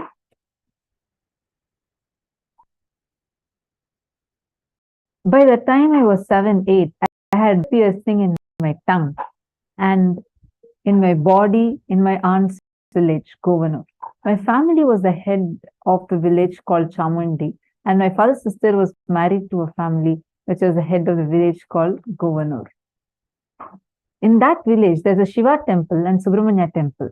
In that temple, there is a festival, and I was taken to that festival where I got the tongue piercing and body piercing done. It's a family tradition, an indigenous lifestyle. All this has so much of benefit to make the child immune to physical, mental pains. It's a very powerful way of training. And Swamiji had done all of these processes, like you'll actually see this trishul or veil, all these things pierced on the tongue, and some will even be like on the skin. Even recently in 2018, Swamiji had done this, right? Like you all, whoever came to Tiruvannamalai, we all witnessed. And all of us also got the blessing to be around Swamiji at that time and to participate in it, where like Swamiji actually pierced like lemons on Swamiji's hand and walked on fire. So all these are indigenous Hindu practices, which helps us to go over the physical, mental pains that we carry. Now, take a few minutes, look into incidents from 4 aspects of your life: career, relationships, health, wealth, where you manifested suffering. Take a few minutes and please start.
Yes.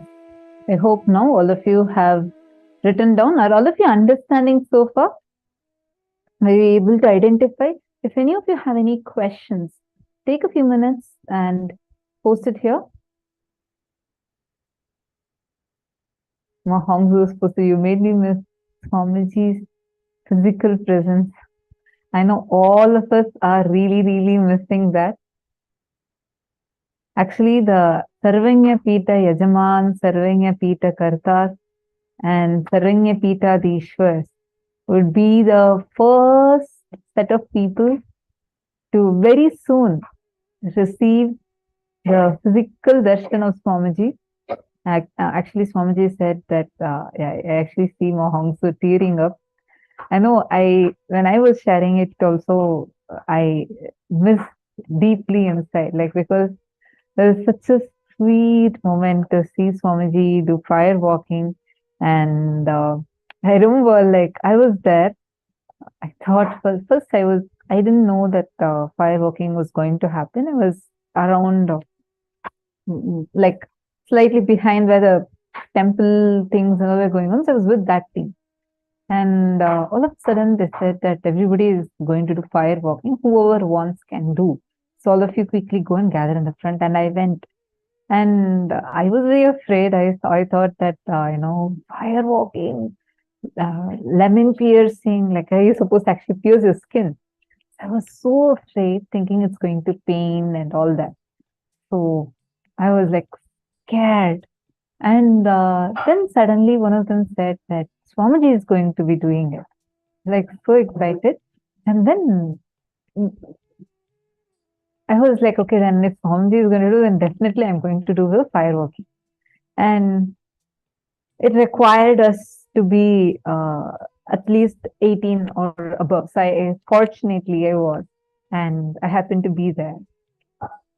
Swamiji was there standing on, I still remember the fire pit was being prepared, like a huge pit with burning charcoal, and they're preparing it. They're trying to get the fire up. It was like really, really hot. That whole area itself was hot. And everyone, there were so many program participants and Balasans, Adhinavasis, everybody were gathered around. And Swamiji was standing there with the Trishul. And like so powerfully, like Kala Swamiji is standing there. And Swamiji was having one of his hands on his hips. And then it's like there was music going on, and Swamiji was dancing to that song. And it was just a sight to behold. And they were like, whoever wanted can also get the piercing. So there's like two options. One is just walking on the fire, as well as you can also get the piercing. So my Gurukul mentor came and asked me, do you also want? I was like, what? I was so scared. And Swamiji is doing fire walking. I'll go and do fire walking. But this is another like scary for me. They said that, like, he was trying to convince me, no, you should do it, and it won't pain or anything like that. I said, it's not even about pain. I don't know. I just had some kind of a fear related to this. And then I just turned and saw Swamiji was getting the piercings. And I was like, oh God, Swamiji is getting, then definitely I should get. Swamiji just looked and gave one smile. That's all. After that, I didn't have any pain, like nothing I had. Then I got like full hands, some 6, 7 on each side. It's like basically like a thread would be put through a needle, through your skin, just the first layer of skin. Actually, nothing. It does not even feel like how it feels when you're thinking about it. It actually does not pain at all. Everybody did it. So, and then there's like 2 lemons that will be hanging. So it's not just a thread that goes through, it's that lemons that will be hanging and, moving. So when you move, it's supposed to be painful. But since it's an alchemy process, and Swamiji himself conducted it, and he himself, like full hand, both sides, Swamiji got it, got like the piercings. And Swamiji was dancing with that, holding the Trishul. I still remember with all Swamiji set us out with a wide smile. And Swamiji is keeping his hand on his hips and like moving to the beats. The songs are going on, kirtans are going on. And first thing, Swamiji, we started the whole process. And as soon as they said that the fire pit is ready, Kalabhairava entered into Swamiji and like literally, Swamiji didn't just walk. If you all have watched that fire walking video, you'll know what I'm talking about. Everybody else would just walk. Swamiji just thumped on the fire. It's like burning hot charcoal. And Swamiji just goes like that and walks with a full white smile and gracefully he just walks and goes and sits. And then Swamiji told like this for everyone to start. And this is like the very first time, and I think so far the only time I had done. And with all other Adhinasis, and I also went in. And literally just Swamiji will just look at each of us and give a wide smile. Swamiji will like, come on. And then all of us will just walk over that fire. Nothing happened to me, like literally not even a mark. Like right after that, it's actually burning charcoal. You walk over it and then you come back and then like there was like the ground was with mud, stones and all that. We came back and all of us were jumping and dancing. Nothing happened to me, not even a mark, not even a slight mark or even no burn. Forget about burn. No mark even. It was like such a sweet moment. Even now I just miss it so much. Like how Swamiji was, doing the fire walking. After that, it's available. You all can actually go and look up at YouTube and search for Swamiji's doing fire walking. There's a oneness capsule that's available. It's just so beautiful. So beautiful just to watch it. You'll actually feel your Kundalini getting awakened when you watch it. So, Mahong Zu, since you told this, I just wanted to share that. Yes. So now, any of you have any questions, you can post here. Any of you have any questions related to the workshop that we just did?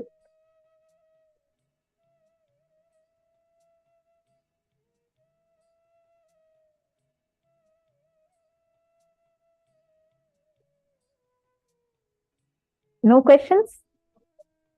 All right. In the male team, I see Shane Denizaya continuously posting. Can I request all others? See, I see many of you are Chinese participants. It's okay. You can also post your cognitions if you're only comfortable in typing in Chinese. It's okay, post it.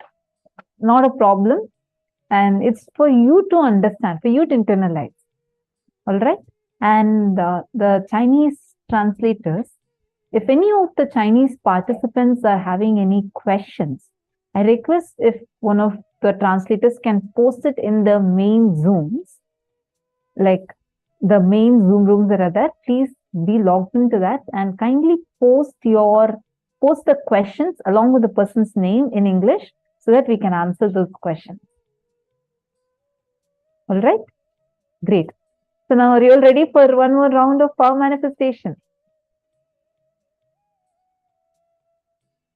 Shall you all enter into power manifestation? Now, before we enter into that, I have one more quick thing. Now, whatever you have penned down, can you all pen down in detail how non-involved you were in those incidents? And how you can become more involved. Take a few minutes and please write these 2 steps.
Hope all of you have written. Have all of you finished writing?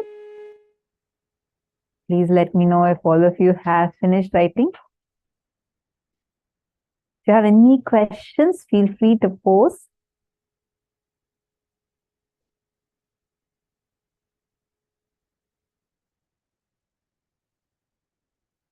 Sri Nitya Krishna Priyan. Okay, I'm just going to read your message.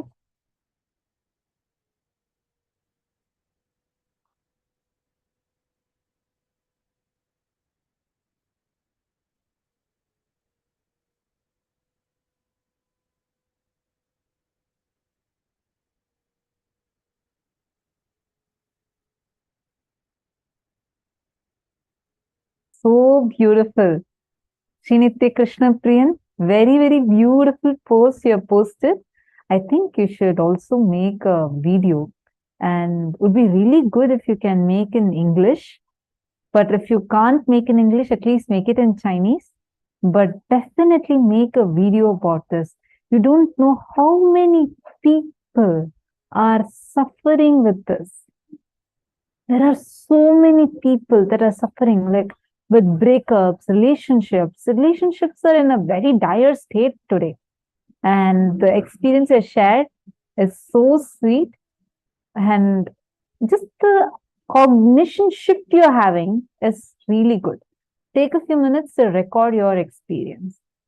Okay, now are all of you ready? We're going to do one more round where we're going to play a satsang clip. You're going to intensely listen and you're going to grasp. Ekasantagrahya. Just listen and grasp. And whatever you remember, you're going to write it down. Ready? 3, 2, 1, start.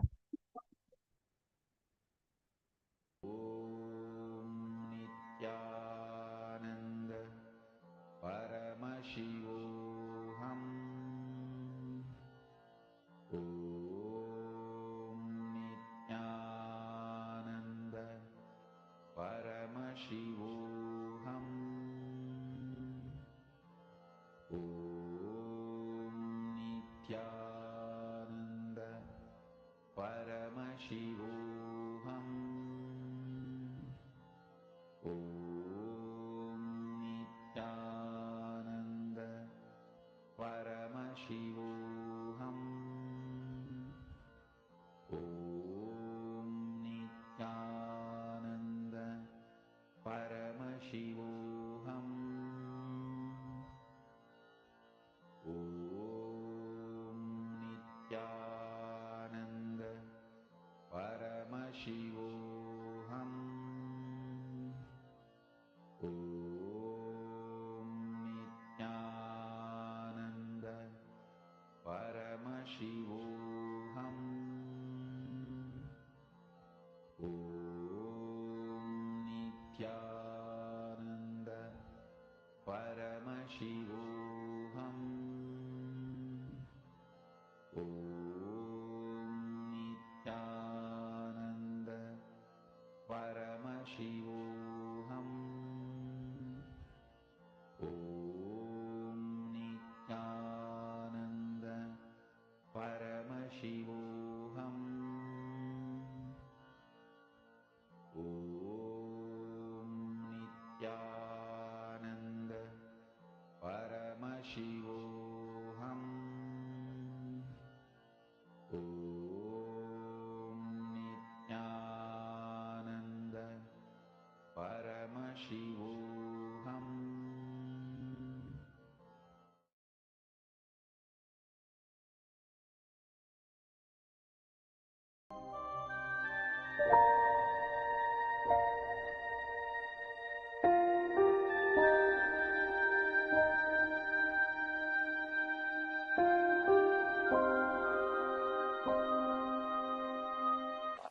And I saw the size of the food. Oh God.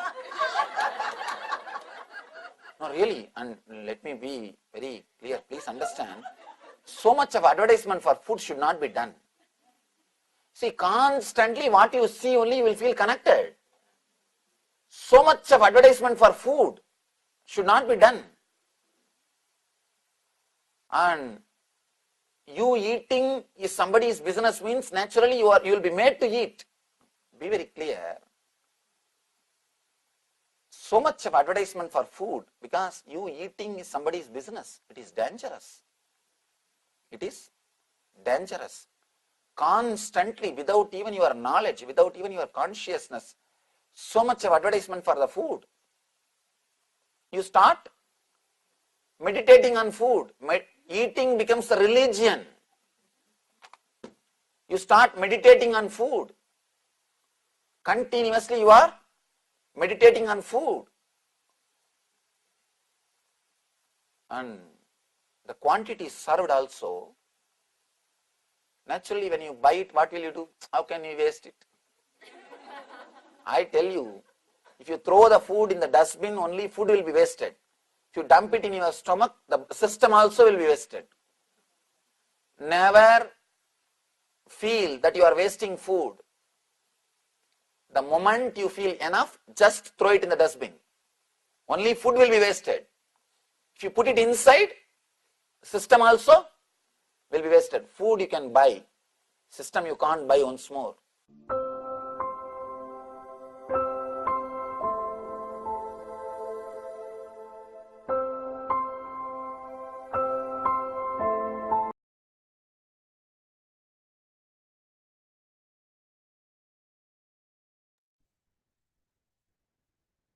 Yes. Write on whatever you listen to. Please take a moment and kindly write it down.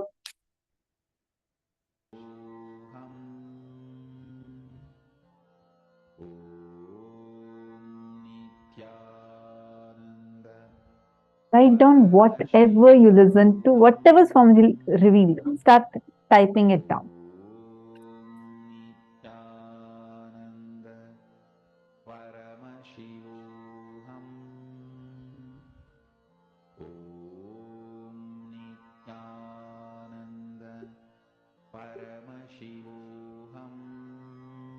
Sorry, Sanjay Oreya, you were not able to hear what Swamiji said. I'm just seeing your message.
Have all of you finished?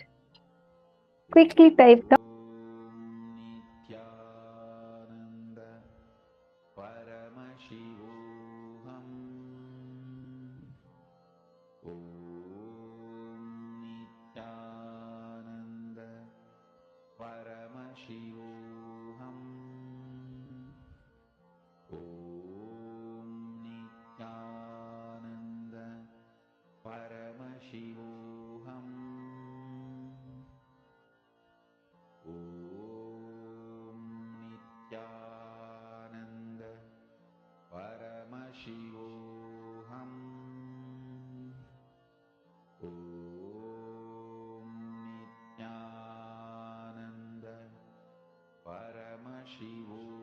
All right, so let's now see what the answer is.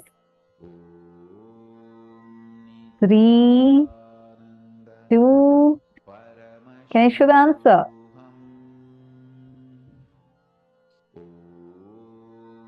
3, 2, 1. Here comes the answer. I request all of you to know, I'm not going to read it out because it's exactly like we heard it directly from Swamiji. I request all of you to take a few minutes, read this and compare it with your answers and post how much percentage of it matches. Come on.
Om Nithyananda Paramashivoham.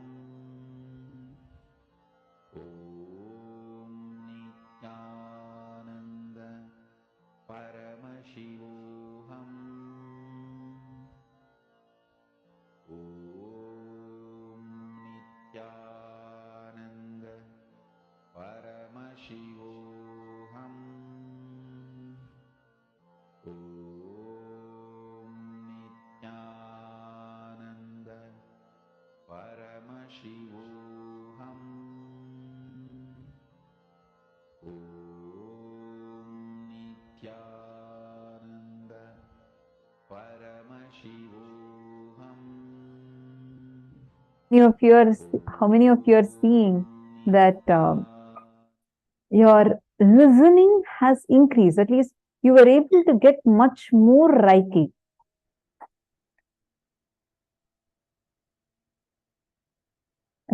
Still, there is a lot of things that is coming on. Actually, intensely listen, do the completion processes. It will help you to become better and better in your listening and become ekasantagrahi. Just by listening once, you'll be able to grasp it. Now, we have learned about soft suffering. We're going to enter into the next thing, where Swamiji is going to explain. This is something very important. We all know about pain, we all know about suffering, but something more important is how the suffering and pain happens inside us. We're going to understand that. Swamiji is going to explain about 5 types of pain that we all carry. Let's now listen to the revelation from Swamiji.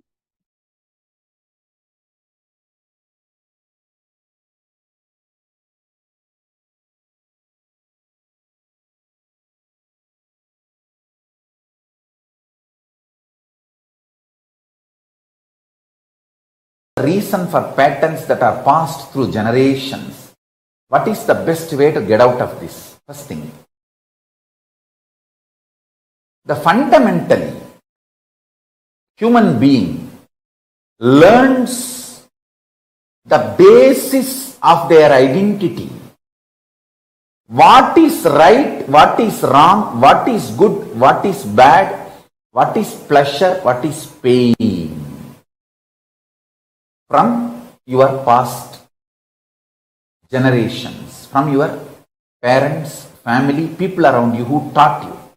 I still remember very clearly one incident. Let me tell you. It really happened.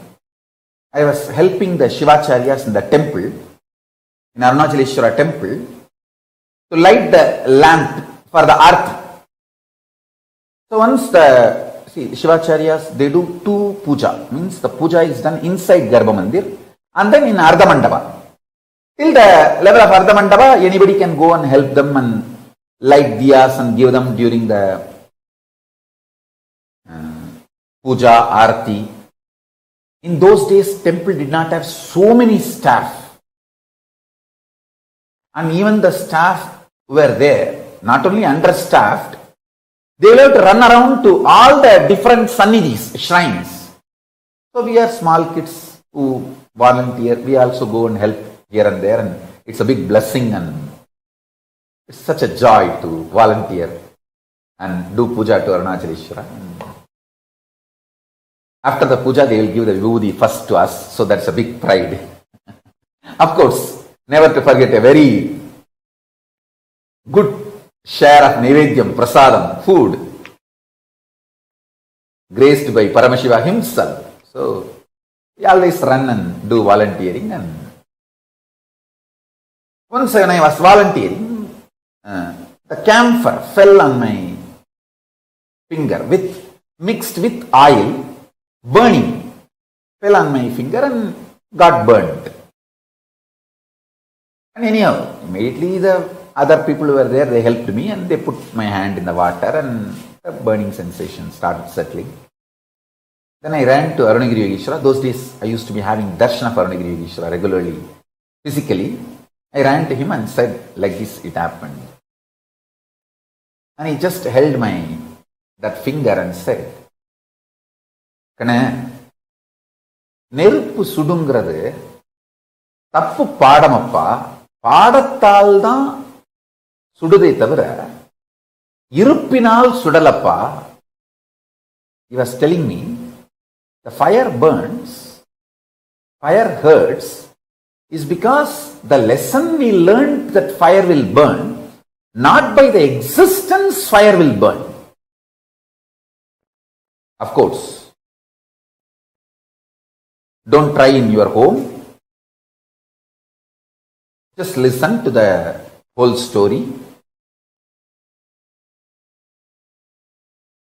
Then he got little camphor and he held that finger which got burnt with his hand and asked me to touch the camphor with other hand. And he held my hand continuously. Slowly I could see from my stomach the fire spreading all over my body. The heat was increasing. But it was such pleasure, intense, pleasant experience and pleasure from inside. And it went, the temperature went to the extreme. The camphor which was touched by my other hand just lit up. To that level, my body temperature has gone up, but no pain, no suffering. It was pure pleasure.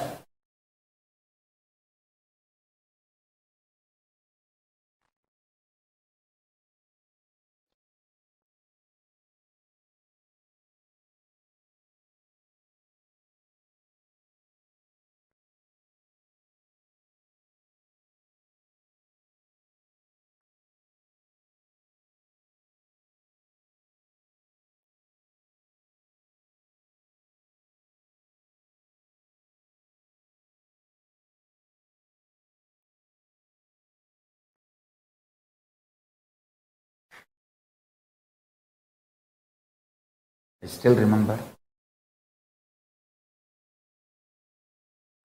how he raised the whole, not just temperature, my cognition about fire. That's it. I realized even the so-called fundamental experience like fire burns is because you learned that way. You are delusory learning, not because of its existence. He said, hey, Agni, தத்துவமப்பா, அது வயத்துக்குள்ளேயே தான் இருக்கு. நம்ம வயத்துக்குள்ளேயே இருக்கிறது எப்படி துக்கம் கொடுக்கும்? He was trying to teach me in Tamil. I am trying to repeat the words as it is. Fire is a principle, fundamental principle of existence, and it is there inside our stomach. Anything which is inside our stomach, how can that destroy us or burn us or disturb us? Skin is the Prithvi, the earth component of you. Fire is one more component of you. How can one component of you destroy another component of you when you are still alive as the master of you? He said, நீ உடம்புல இல்லாம போயிட்டா அப்போ ஒன்னோட ஒன்னு அடிச்சுக்கிட்டு ஒன்னு கொளுத்திருச்சுன்னு சொன்னா சரி புரிஞ்சுக்கலாம். ஆனா நீ உடம்புல இருக்கும்போது உன்னுடைய பாகங்கள் எப்படி ஒன்னு அழிக்க முடியும்? He was giving me the multi-dimensional logic, not binary logic. He says, when you are not inside the body, your own fire component has burnt your own earth component. At least that can be tolerated because you are not there. The head is not there. When the head is not there, the Students can, like it's like if the teacher is not there, the students can fight amongst each other and burn the classroom. But when the teacher is there, head is there, how can they fight with each other? He said, you are the head. When you are in the body, how can your fire element burn your earth element? I said, right.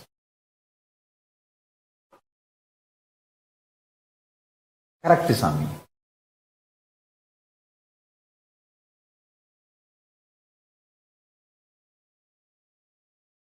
That one lesson he taught me, I realized multiple things. First thing, even the so-called worst sufferings are because you are taught it is a suffering, not because it is a reality. That's first lesson. Second,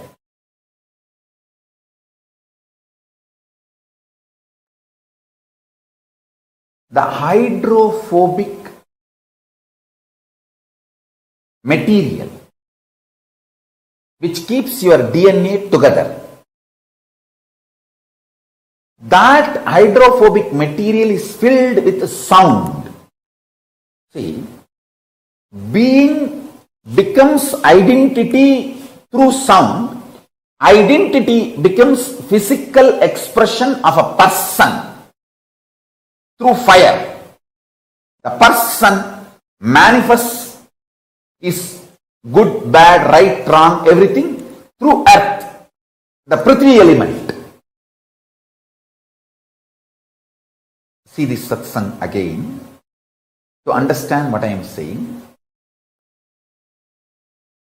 The sound component, Nada Tattva, sound principle,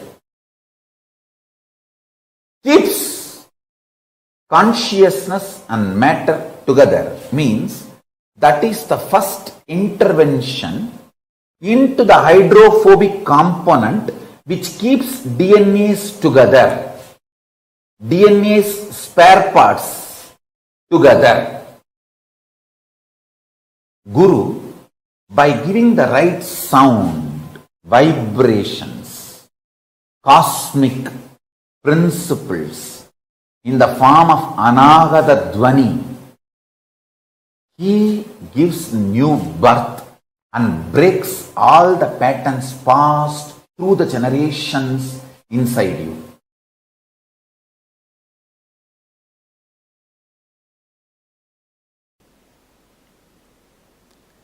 If you think your lifespan, your existence is much more, then the idea of your pleasures will become different. The ideas about your pleasure will become different. Understand? If you think you are going to be having births and deaths, that's the truth. Till you are enlightened, the births and deaths is going to be your life cycle. Then simply you know what is going to be your pleasure, what is going to be your pain, what should be your pleasure, what should be your pain. Having a larger vision, more clear vision about you. Actually, when you have more clear vision about you, all your actions will be aligned to that. Your pleasure, what do you consider as pain, what do you consider as pleasure, what do you consider as good, what do you consider as bad, everything will become different if what you consider as you changes. What do you consider as you, if that changes,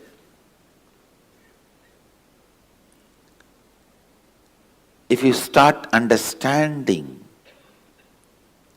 what you consider as you is little more than the immediate life you are observing. A common man looks at only the 20-25 years he is supposed to live healthily. with all the so-called pleasure. By the time 25, he will have little money and freedom to do what he wants. And by the time he is 50, over, everything. So this 25 years only you consider as life. That's, if you consider only this 25 years as you and plan, that is what I call very, very short vision. Then all your strategies about you, life, everything will be vinasamcha, means destructible, based on destructible.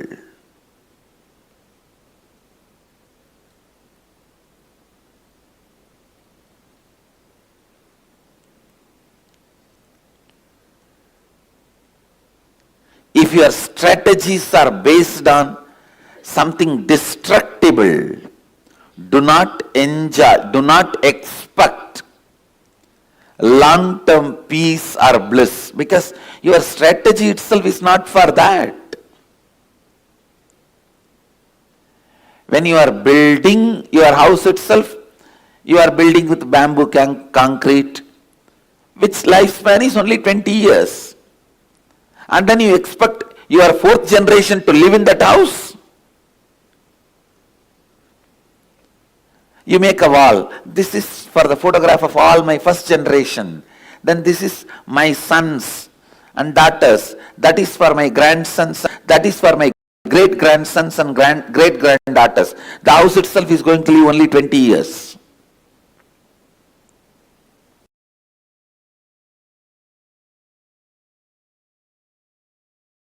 See, before even the individual delusion, Maya, manifesting in me and going after my personal ideas about good, bad, what society teaches us as pleasure, pain, greed, lust, sex, pleasure, or comfort, luxury, whatever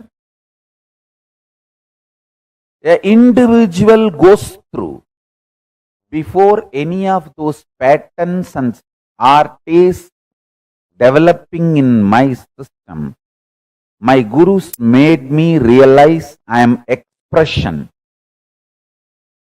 of Paramashiva. I am manifestation of the principle, not individual. Understand? I am not individual. I am manifestation of principle.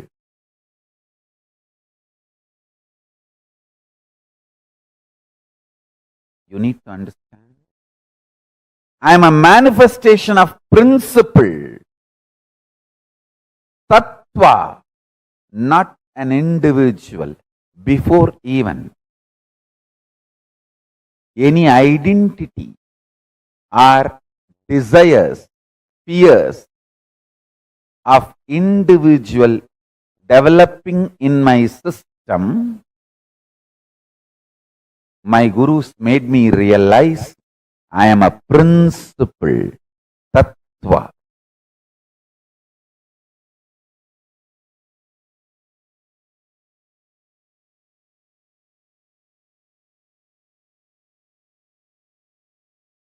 Now I want to tell you, for living enlightenment, you need vision, not sacrifice.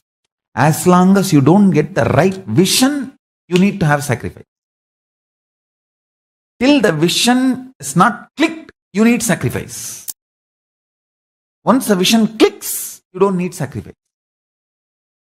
When I cut my thigh and went back to Annamalai Swamigal, he said, what you did is neither wrong nor right. I couldn't understand. What do you mean? He said, because of this cutting yourself, you got the click. Ultimately, that you are not the body. Actually, after that only he gave me the initiation into that Aham Spurana. The methodology of the Aham Spurana by great incarnation, Ramana Maharshi. It was transmitted to me by Annamalai Swamigal. So Ramana Maharishi is my Paramaguru. And Annamalai Swamigal transmitted that Aham Spurana Anubhava into me, and which became reality when I was 12 in the Pavazhakundru. After that, once Annamalai Swamigal was telling me, now understand, the thing you did, cutting your thighs, neither right nor wrong. Because you got the vision, you don't need sacrifice. You don't need to cut yourself again. If Annamalai Swamigal said cutting yourself is right, I would have been continuously doing that everywhere. And all of you will be sitting and cutting yourself. It is not right. Same way, it is not wrong.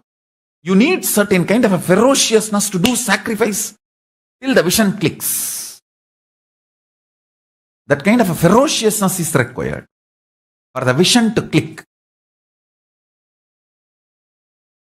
So because the ferociousness is required for the vision to click, the experimenting on yourself, cutting yourself, your thigh was not wrong. Because it is not required regularly, once the vision clicks, it is not right.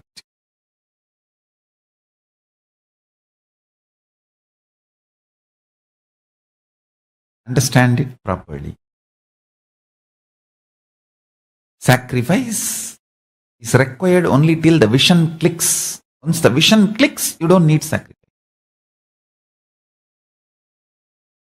Because living enlightenment does not need sacrifice. It only needs the vision clicking in you.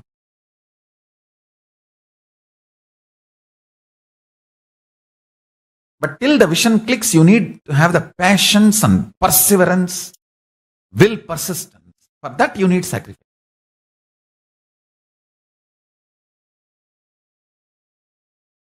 Shivajnana Anubhuti, Shivajnana Anubhava, Paramashivoham Anubhuti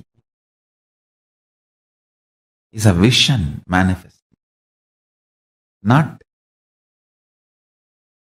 torture or suffering.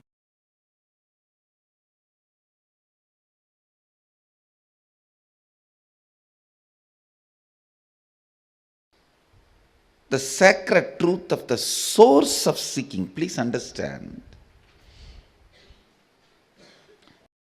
Your very biomemory vibrates. Your very biomemory actively functions only with some of the basic questions about life.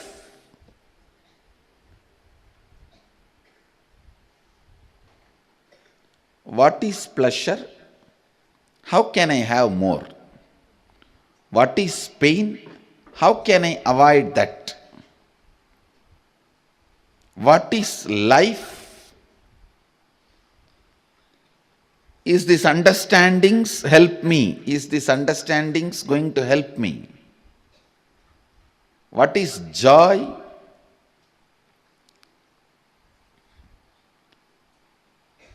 All these basic truths, basic understandings,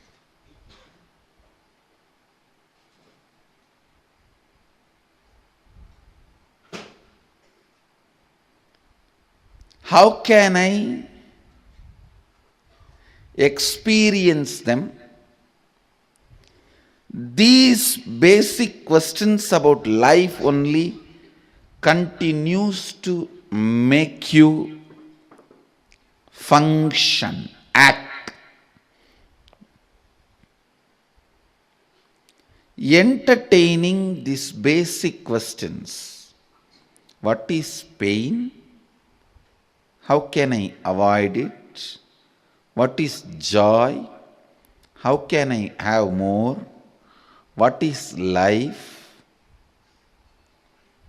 Please understand, how many times you may hear answer for these questions from your father, mother, uncle, society, teacher, finally from Guru. How many ever times you may listen answer for these questions?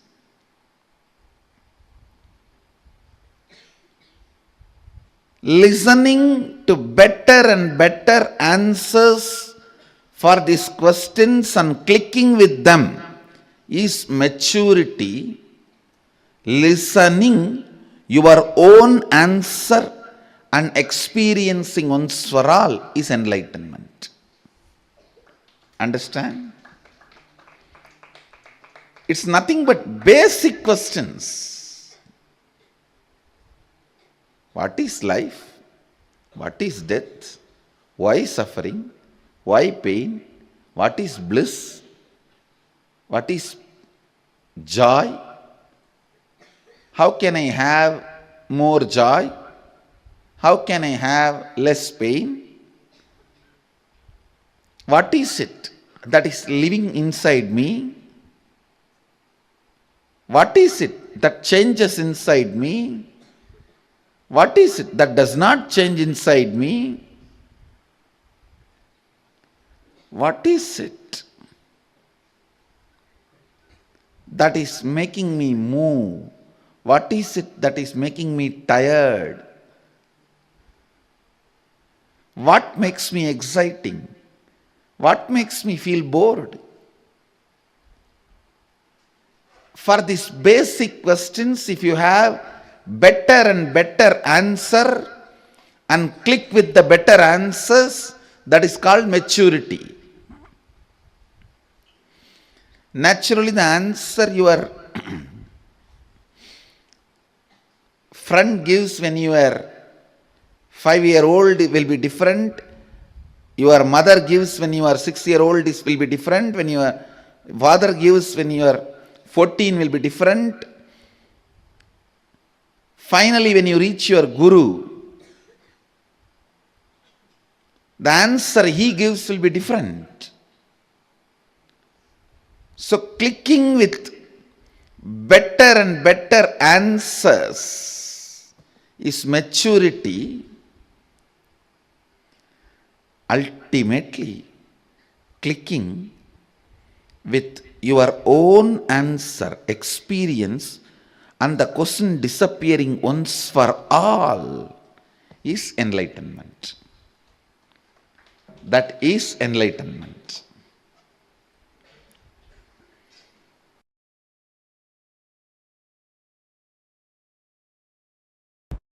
Understand the principle, cosmic truth, listen carefully. Swadhisthana, fear-centric chakra. If you decide to get involved consciously in your fears, there will be one point you will reach God. Nothing more worst can happen to my existence externally or internally. There can't be any more pain. Possible collapse for my external existence or internal existence, you will reach that and drop. That is the moment the beautiful, powerful cognition will rise in you. From now, every second I am alive internally and I feel I am alive externally. Itself is a blessing. Nothing more is needed. I neither need bliss, joy inside me to be blissful, to feel fulfilled, nor I need something externally to feel fulfilled and complete. That experience will happen in you if you consciously involve with all your fears, fear fantasies, the patterns, the way the fear manifests in you.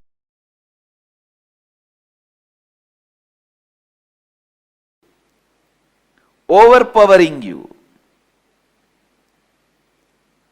This layer, the mental layer, Manomaya Kosha, strong thought currents overpowering you,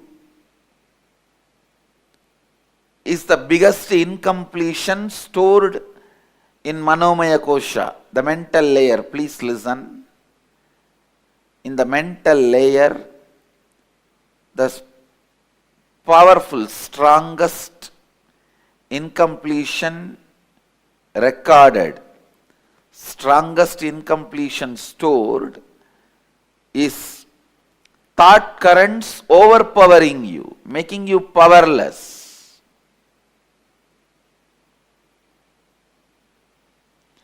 In this layer, we store all the pain patterns.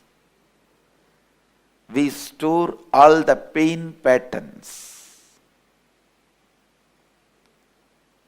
Physical pain, mental pain, emotional pain, spiritual pain. All the pains are reduced to mental pain and recorded in your being. Please understand, physical pain also, when it is recorded in your mind, it becomes only mental pain.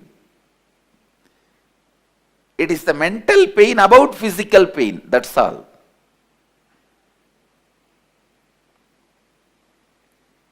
Physical pain, all of you know. If somebody hits you, what happens? It's the physical pain. Mental pain is, if you are not respected somewhere the way you expect to be respected.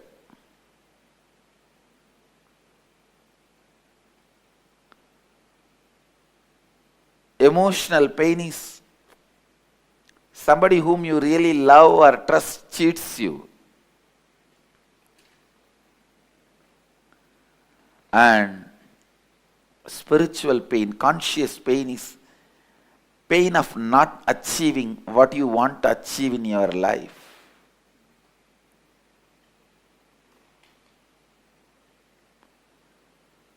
Listen,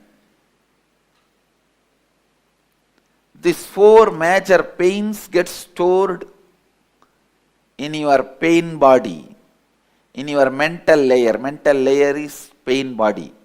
That is where all the pains are stored.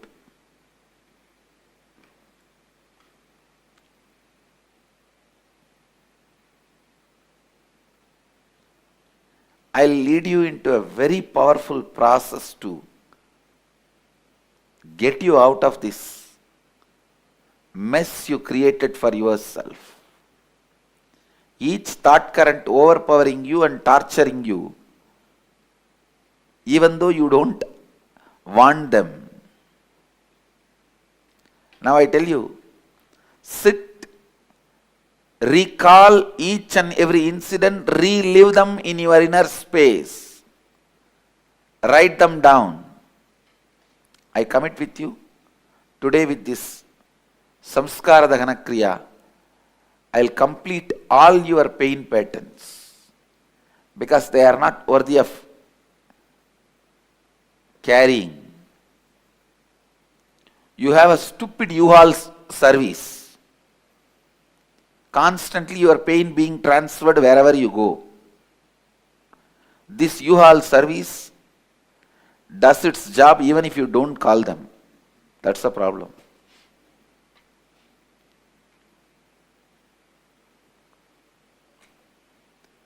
The unique process we will do now, you are literally going to write your autobiography. Understand? This process is called Samskara Dahana Kriya. Start with the earliest life. Recall all the unpleasant incidents of your life. The ones that brought you mental, physical, emotional, conscious pains. Recall each incident. Relive it in your inner space intensely. Go back to the same situation, same emotion, same thinking pattern, same understanding, same experience. Go back to that age. Bring that same emotion, bring that same experience. After reliving, write down each incident clearly as if you are writing a story. Do not censor anything. Do not avoid any incidents. Write each and every incident. Don't censor. Do it really, really sincerely. Go ahead. Let's gather for next session. Thank you. Be blissful.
Yes, Nithyanandam. Can I request each of you to now share the 5 types of pain that Swamiji explained? The whole incident about that fire burning that Swamiji shared, right? It was so powerful. Just the way Swamiji described, just the way that Swamiji explained the whole thing.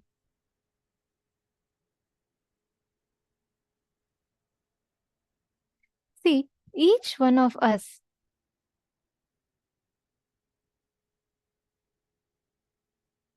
understand, if each of you just grasp this one thing, the moment you understand the 5 types of pain, the moment you understand what this pain is, like Swamiji said, pain is a teaching given to the body, psychological. It is not physical.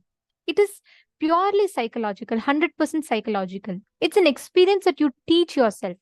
See, when a child is born, right,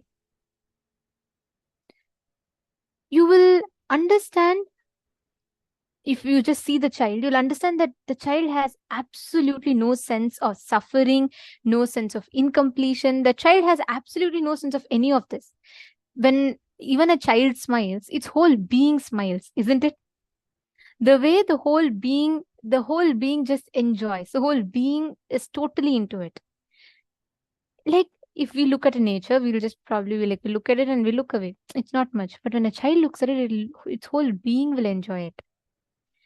The difference here is the child is not taught the social conditionings of what is good, bad, right, wrong. You're supposed to get angry for this. You're supposed to get sad for this. You're supposed to get upset about something. Actually, this whole thing that Swamiji is explained, this is what Swamiji revealed just now. It's an amazing boon for us to understand. If we grasp these types of pain, the way we experience the reality will be so different, completely different. Pain. How this pain happens inside of us? It's a conditioning. Now, let's say when you are young, your mom tells you don't go out in the rain and play. Don't go out in the rain and play. You'll catch cold. Because you keep hearing that, it becomes a cognition for you. So the next time you actually go and play, you catch cold. Same way, all the so-called worst sufferings in life is because you are taught it is a suffering, not because it's a reality. Understand, it's not an random statement. It's a very powerful truth if you look at it. The same thing, you can look at it as a push for you to expand to a higher reality. When you see it that way, the experience will be different. But normally, we are just taught to look at life as a load. We are taught to look at it as a suffering. That suffering that we carry, our understanding of good, bad, right, wrong, all these sufferings or all these so-called sufferings are something that is trained to you. You are taught from a young age, you are told this is suffering.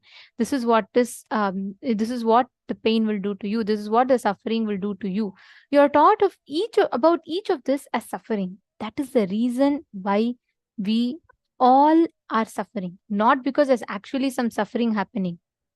Most of the times, please listen and catch it very carefully. Most of the times, we are all stuck in what we believe is suffering.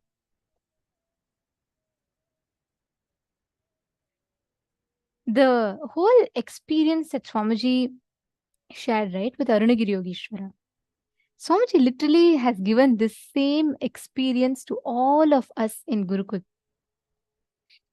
Just by having the right question, starting to ask the right question to ourselves. We are not taught suffering. We are not taught in Gurukul. Even pain we are taught is a lie. We are not conditioned to believe the right and wrong that society has imposed. That's the best thing to learn. But to understand this further, we must first know what are the pain that we are cherishing inside. What are actually the pains, different types of pain we are cherishing. Complete all the pain patterns because they are not worth carrying.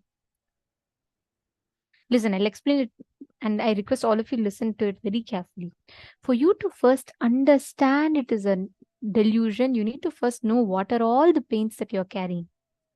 Let us pick any 5 incidents. Write down. Recall the unpleasant incidents of your life, whichever caused you mental, physical, emotional, conscious pains. Write down all of that. Just 5 incidents. In each of these types of pain, write down one incident. Let's start with that. I request every one of you to take a few minutes and pen down.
Now, in all the incidents, relive and relieve. Relive each of the pain that you carry in each of these situations and relieve. Whenever you carry that as pain or suffering inside of you, please understand all these sufferings come and sit inside you. And understand suffering, like Swamiji said, is delusional. And this delusion will sit inside you without letting you expand, experience anything fulfilling in life. So just work on this one truth, understanding these types of pains and completing with them. You will experience the most beautiful, amazing transformation. Now, with each of these incidents, please make sure you are doing it for at least 21 incidents over the time, so that completely all these life negative cognitions, the delusory cognitions inside us is completely removed. Now, we're all going to be entering into the next session where we understand about the science of unclutching. How we can unclutch. Let us listen to the revelations from Swamiji now.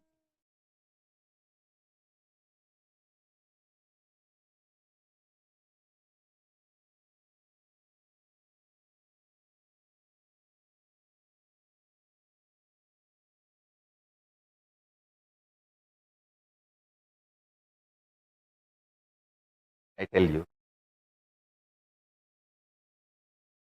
each of my gurus, they poured their life on me.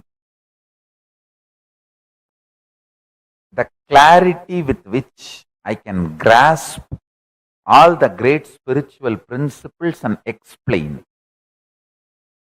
That is because of my ability to unclutch, which is the pure gift from Annamalai Swamigal. It is just a simple gift from him. My ability to operate in Sahaja Samadhi, space of Paramashiva, gift from Isaki Swamigal.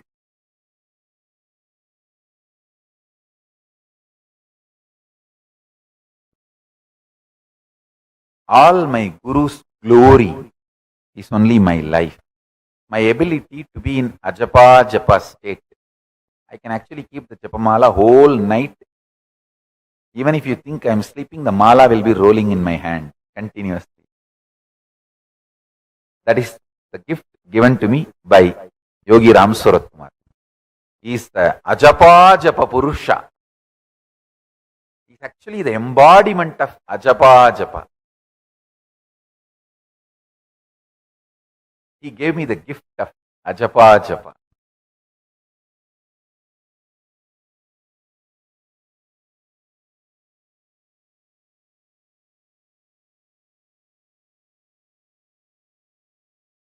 So, remember this very clearly.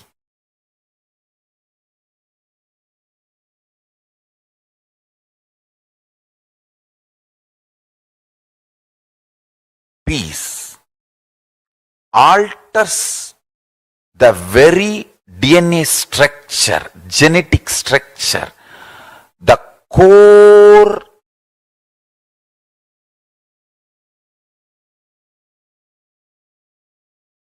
Anu Mahat structure. Understand? Anoraniyan Mahato Mahiyan.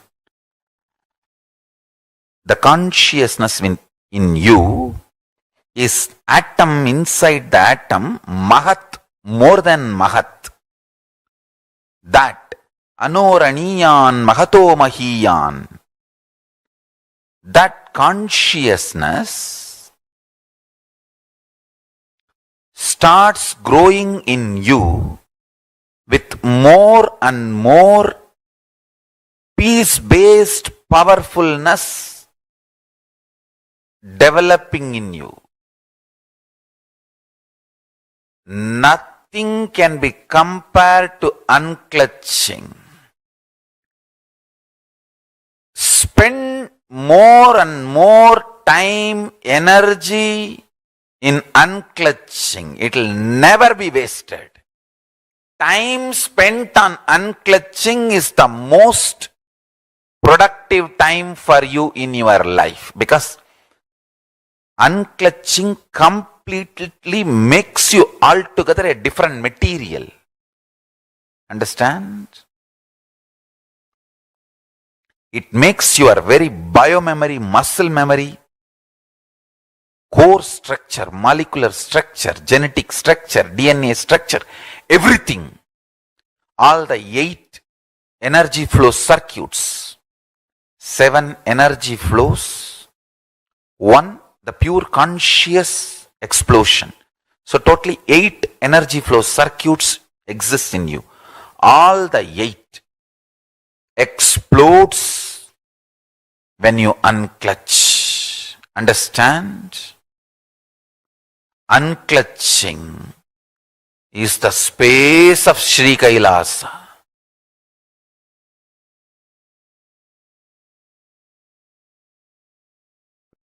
Listen carefully. Categorization, generalization, judging. All this is taught to you as a science of life. But all this leads more and more delusion. Listen carefully. I wanted to put this on record clearly. Generalizing, categorizing, classifying, passing judgments about people, about situation, about communities, about societies, about political parties, about the world happenings. All this is absolute delusion due to non-involvement. Delusion-based decisions are bound to lead to suffering and more ignorance. Life does not demand you to deal too much of information or too much of stress and the load and fear and insecurity. First, understand that your life needs only simple decisions from your Paramashanta Swarupa. For example, when you are thirsty, water bottle is there in front of you, just pick up the bottle and drink. If the water bottle is not there, get up, go to kitchen and get water and drink. That's all. Instead, you are being taught, when you are weak, when you are feeling tired, when you are thirsty, you may be dehydrated, you will not have the enough strength in your biceps and muscles to pick up a glass and pick up the water and drink. Please start working out now. Take this protein powder, take this non-veg, take this, drink that blood, this muscles, this flesh, and build your body. So when you are thirsty, you can just get up and without any dehydration, difficulty, you can start drinking water. And to substantiate the statement we are making, we have thousands of studies, research has done on people.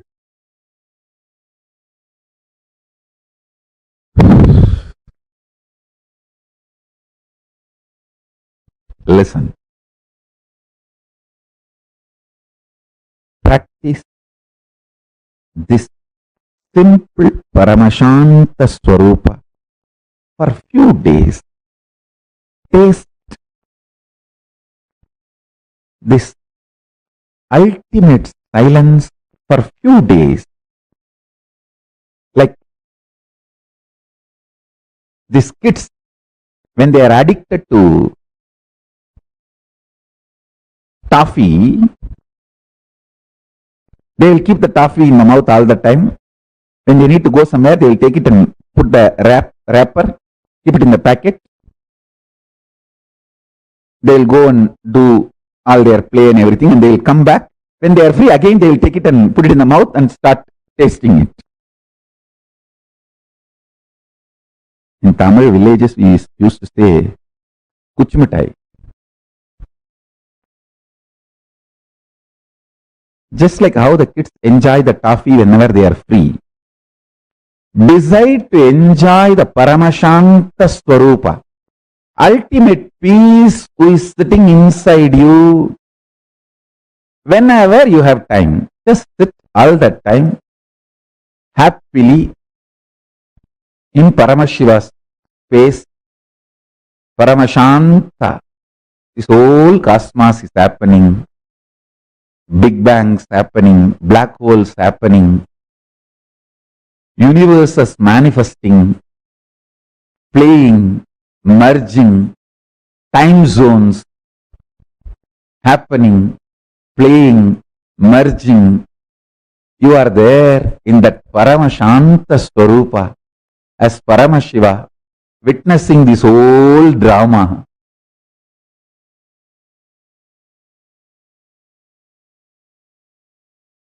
If you just bring the oneness to your intellectual understanding and your inner cognition, apply that in every aspect of your life, relationships, health.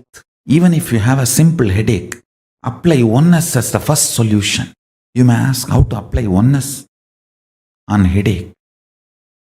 I'll give you very simple understanding. Just see where the pain is and see me, oneness within me cannot be uncomfortable within me. If something is uncomfortable within me, then that me is not in oneness with me. Let me see where me is not in oneness with me. Just start searching for that. You will see me becomes one with me and headache disappears. If there is a headache, me is not in oneness with me. Let me see which part of me is not in oneness with me. Just start searching. I tell you, simply headache will disappear. And please listen. I'm not giving you false ideas. Just take little sacred ash. Tell Paramashiva, Paramashiva, I know oneness is an energy which can be mixed with any object, and that object will manifest and radiate that electromagnetic energy of oneness. So let this sacred ash be mixed with that electromagnetic energy of your oneness. Let your oneness be invoked in this sacred ash. Set on your forehead with the Mahavagya Nithyananda Paramashivoham. It is equivalent to applying oneness on your forehead, and you will see headache disappears. I am not giving you some placebo, fluke, click. No. Understand? What I am talking is far beyond placebo. It is oneness effect, not placebo effect. The electromagnetic force, maybe I can use a new word, cosmomagnetic force of oneness can be infused into any object. You can infuse that within you and without you, both.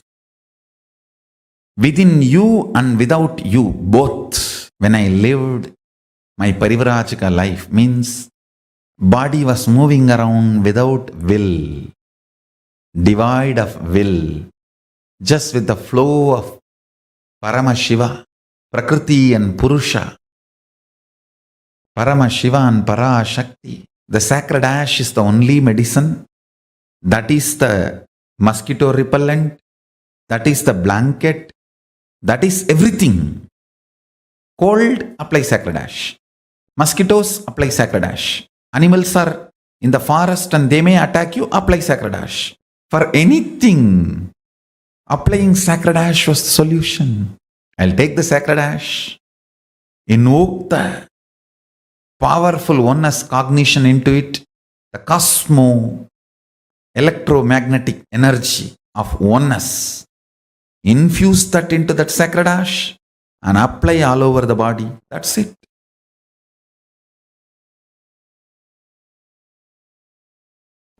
I tell you,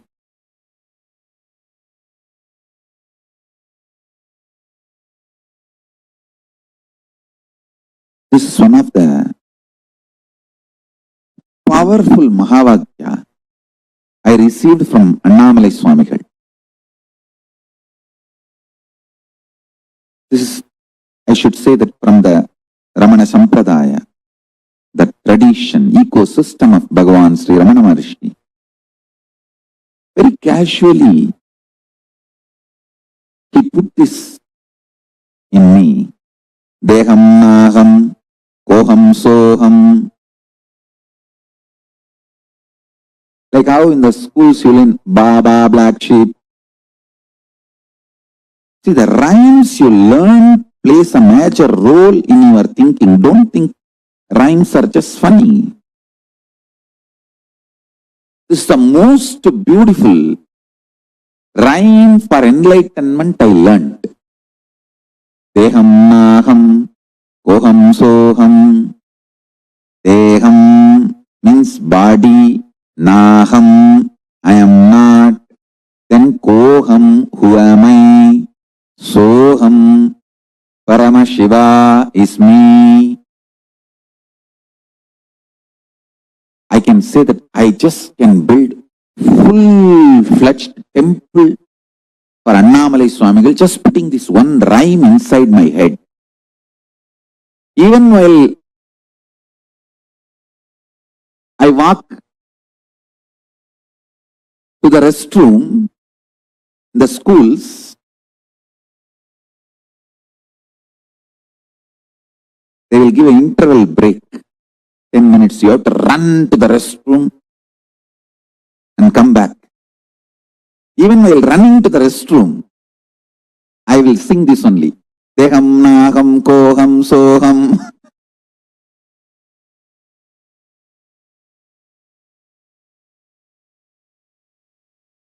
Ninekka nenjurudi Annamalayane.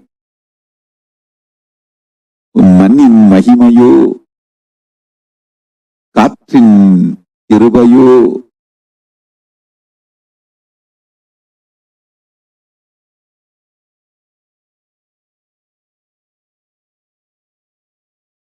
Listen, the rhymes you cherish inside you matters.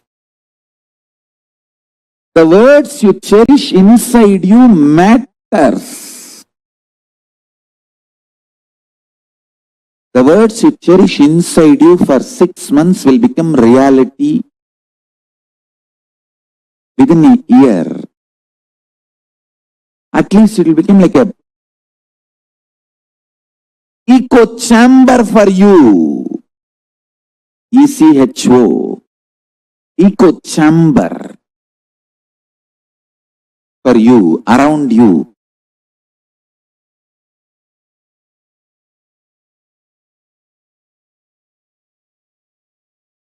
These rhymes, these great beings are put inside my head so casually.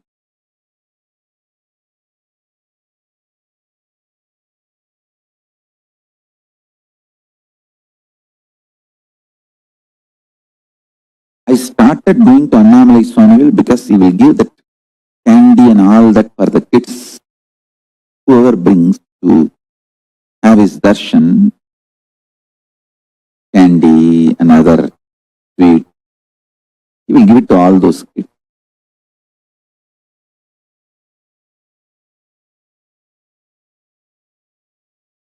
Very casually, he put these great truths inside my head.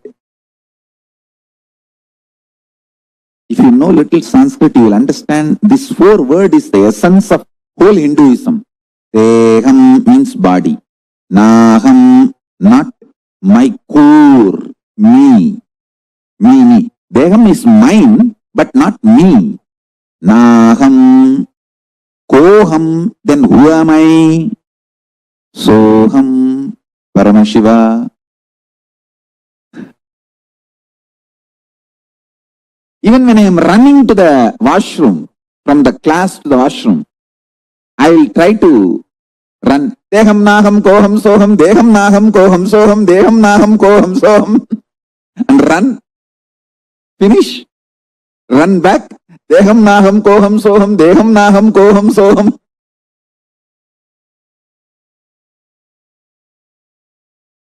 This constantly going on with this created a kind of an echo chamber around me.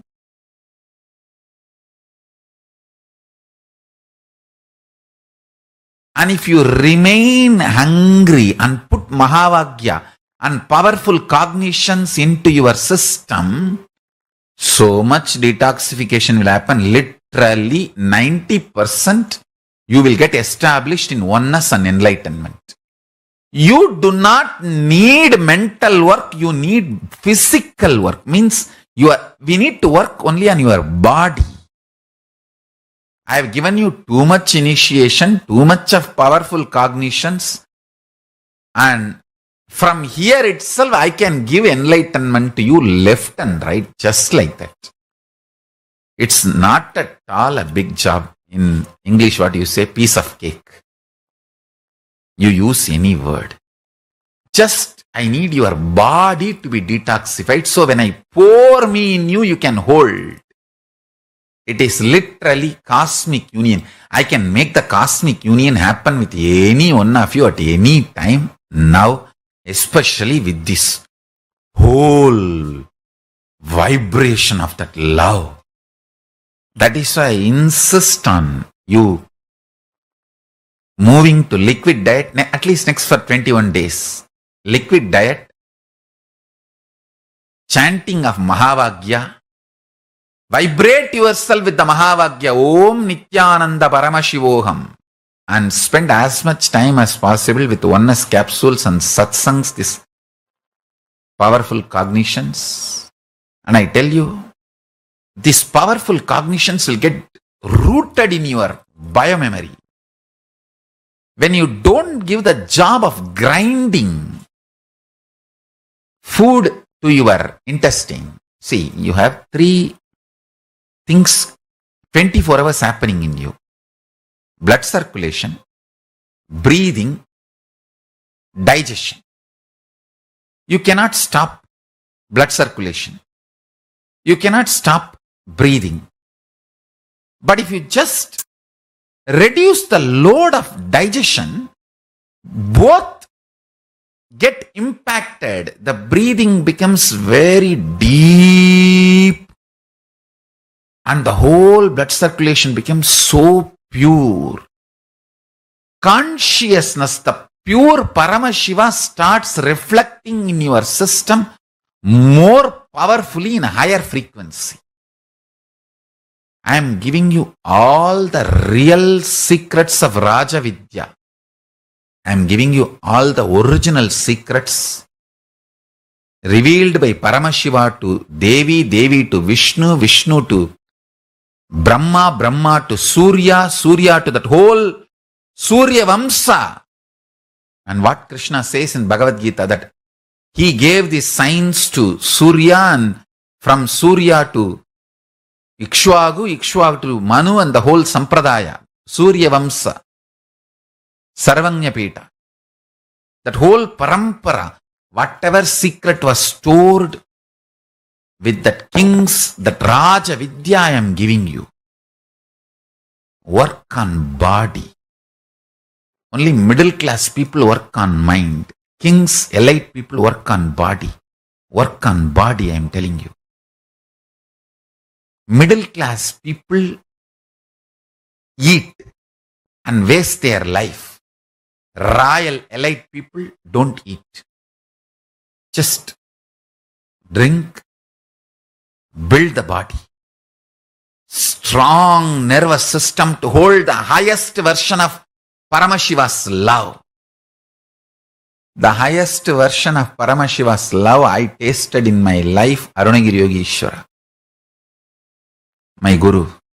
The love was so much. Never I felt insecure that will I be able to execute all his instructions, all his command, all his words. I just know I have to make his words into reality. I have to strategize whatever he wants. I have to strategize and make it happen. That's all.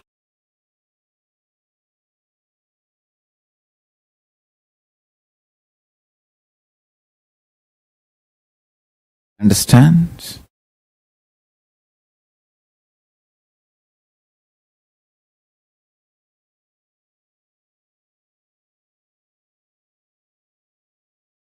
When you start talking intensely to Paramashiva, just these three, listen.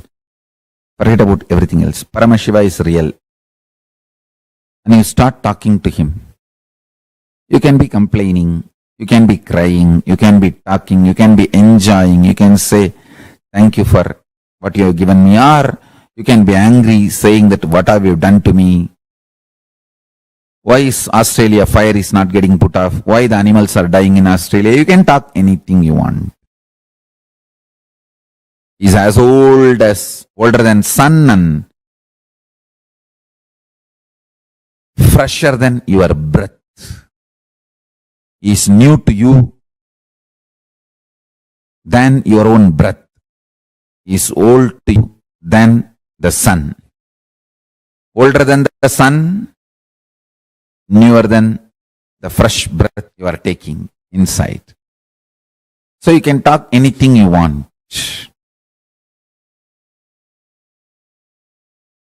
Remember one thing, cognizing is real. And then whatever you talk to him and whatever response he does, sometimes he will give verbal response, sometimes he will fulfill your prayers, sometimes he will pour intense Paramashanta state in you. All is his response. Anything you do will only wake you up to the reality is real and is ultimate. That's it. I have given the essence of everything. State, space, powers, being, superconsciousness and Sri Kailasa of Paramashiva. All the 6 aspects given in this 1-3 line. Paramashiva is real. The ultimate is real. And start talking to him intensely. It can be sweet, friendly conversation, it can be fight, it can be demanding, it can be aggression, it can be surrender, it can be screaming, it can be anything. Know that he is real and go on internally talking to him. Before sipping cup of coffee, tell him, Swamiji, here is a sweet coffee. Enjoy. Before falling asleep, tell him, I am resting in you. Make my brain fall in tune, so I manifest you. Go on and on and on. I tell you. Listen to this. Once you feel you are dreaming, and after that, even if you slip into dreams, all those dreams only leads you to waking up state. Only once you remember, I think I am dreaming and it's not all real. Even if you don't wake up and fall, you slip into the dream again.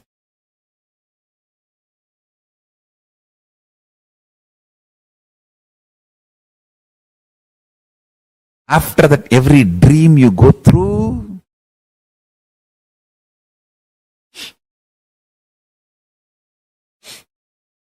will only lead you to wake up. You will only wake up.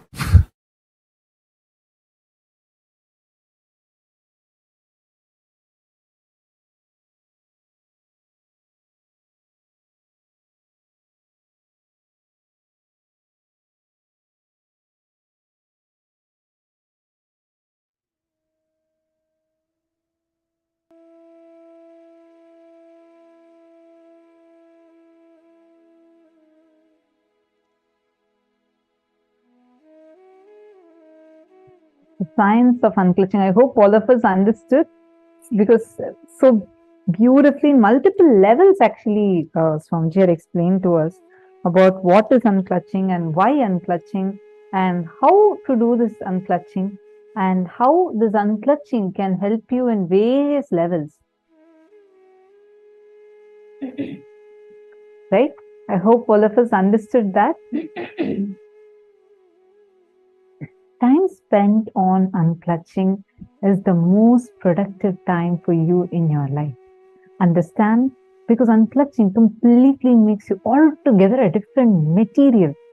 Unclutching makes your very bio memory, muscle memory, the core structure, the molecular structure, genetic structure, DNA structure, everything. The 8 energy flow circuits that's usually there in the body, all of these to just explode. Unclutching is a space of Sri Kailasa.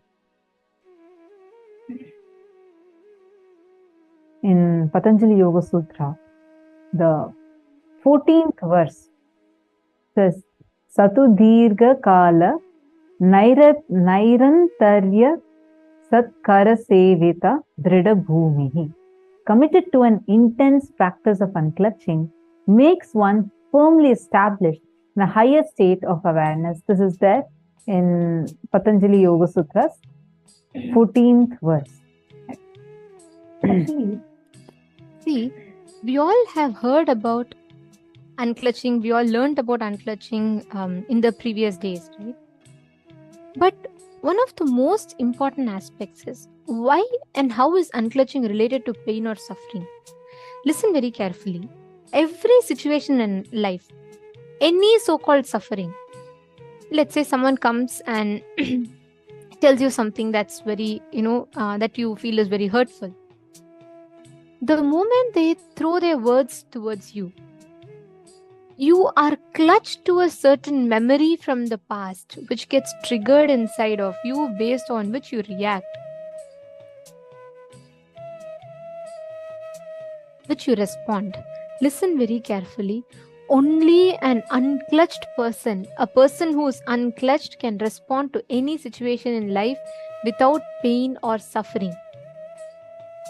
Without that, anyone will be stuck in suffering and pain.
See, there's a very beautiful example Swamiji gives, and I always remember whenever I talk about unclutching, right? I always remember this example. Let's say there's a painting, beautiful painting. An artist is standing next to it to sell it. A buyer is buying it. For the artist who's selling the painting, he will look at the painting as what is the maximum value that he can get. Right? Like how much money can he sell this for? Like what are the features of this painting? What are the different qualities of this painting through which he can make money? For the receiver, for the buyer, he will look at it as based on what are all the different things based on which you can, maybe bargain the price a little bit. And he will look at it more for is this painting worth the money he's going to spend?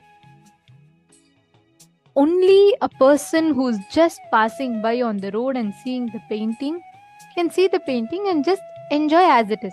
He's neither overexcited about it, nor he's afraid or insecure about it. He is neither hurt by it nor he is fulfilled by it. He just sees it and moves on. This is the exact approach life. Just catch it. You will know how to deal with your pain. A person who is clutched, a person who is stuck thinking he is the one who is dealing with all of this. The person who is selling the painting, he is clutched to the money he is going to get. The person who is buying the painting, he is clutched to the thing that, oh, am I spending my money enough? Is this valuable? He is thinking about the product. Only a person who is walking in the street, who is neither affected by it, can enjoy it. Understand, you not clutching to the emotions. Shane Dennis, this is for you. You have asked a question. Ma, I don't really understand what is the action unclutching. I'm cognizing it as ignoring stuff to try to trick your brain. Okay. I'll explain it to you. See, unclutching is not ignoring. Unclutching is not engaged. See, whether you are fighting with it, whether you are ignoring it, whether you are accepting it, in all three different responses, you are still remembering or holding on to that effect. I'll give you an example. There's a movie screen, okay? The projector. Whether you show a horror movie in the TV screen, theater screen, or you show a romantic movie, or you show a comedy movie, or you show a crime thriller, any type of movie you show, is that going to affect the projector screen? No, it's just as is, right? When you play a horror movie, it will reflect horror movie. You play a sad movie, it will reflect sad movie. Same way, inside you, the core consciousness of you is like the projector. That is you. The core component of you is you, the real consciousness in you. That is just the stage on which all the physiological, psychological, neurological ups and downs happen. So listen very carefully. Most of the times, what all of us do, we all clutch to any situation that happens. We get affected by it. We constantly engage with it. Unclutching is not ignoring it. Unclutching is not engaging with it. Unclutching is just witnessing it. Because even when you're ignoring it, you are acknowledging something's existence is suffering. Only then you're ignoring. See, for example, if you're having a fight with your co-worker, okay? You are trying to ignore, saying, oh, let me just trick my brain, let me move on, let me just act as if it is not there. That means inside yourself, you are telling that there is a fight and let me act as if that fight did not happen. No, even that way you're still engaging with that fight. Or it is not about, okay, let me just go and accept, let me go and say sorry, let me just go and accept this is what it is, or let me think every day I'm going to fight and let me just move on with it. No, that is also wrong. The only thing you need to do, very simple, is just unclutch. Do not engage with it. Don't acknowledge. See, don't even entertain the thought current. Don't create a thought. Just witness it. Okay, that fight has happened. Leave it. See, if you understand most of the times how you respond to life, Shane Denizaya, when I say you, I mean all of us, right? How we all respond to life. You have a fight happening. Let's say someone comes and calls you something. Let's say someone comes and tells you you're useless. Okay, I'm just giving an example. Now, you don't just remember that one situation where someone is uttering a word that is hurting you. You clutch to that emotion of pain that was caused through similar situations all your life. So you add this incident, independent incident, to the shaft of all the other prior incidents, and you see it as like 1,000 incidents where people have hurt you, and you let that whole 1,000 incidents have an impact on you. That's how all our brains function. Let's say someone comes and tells you, I love you. You clutch to that emotion of joy or love. You remember all the 100 incidents where some emotion has been triggered like this into you. Your brain immediately takes this and puts it along with that 100 love emotions shaft, and you see that. So you feel happy.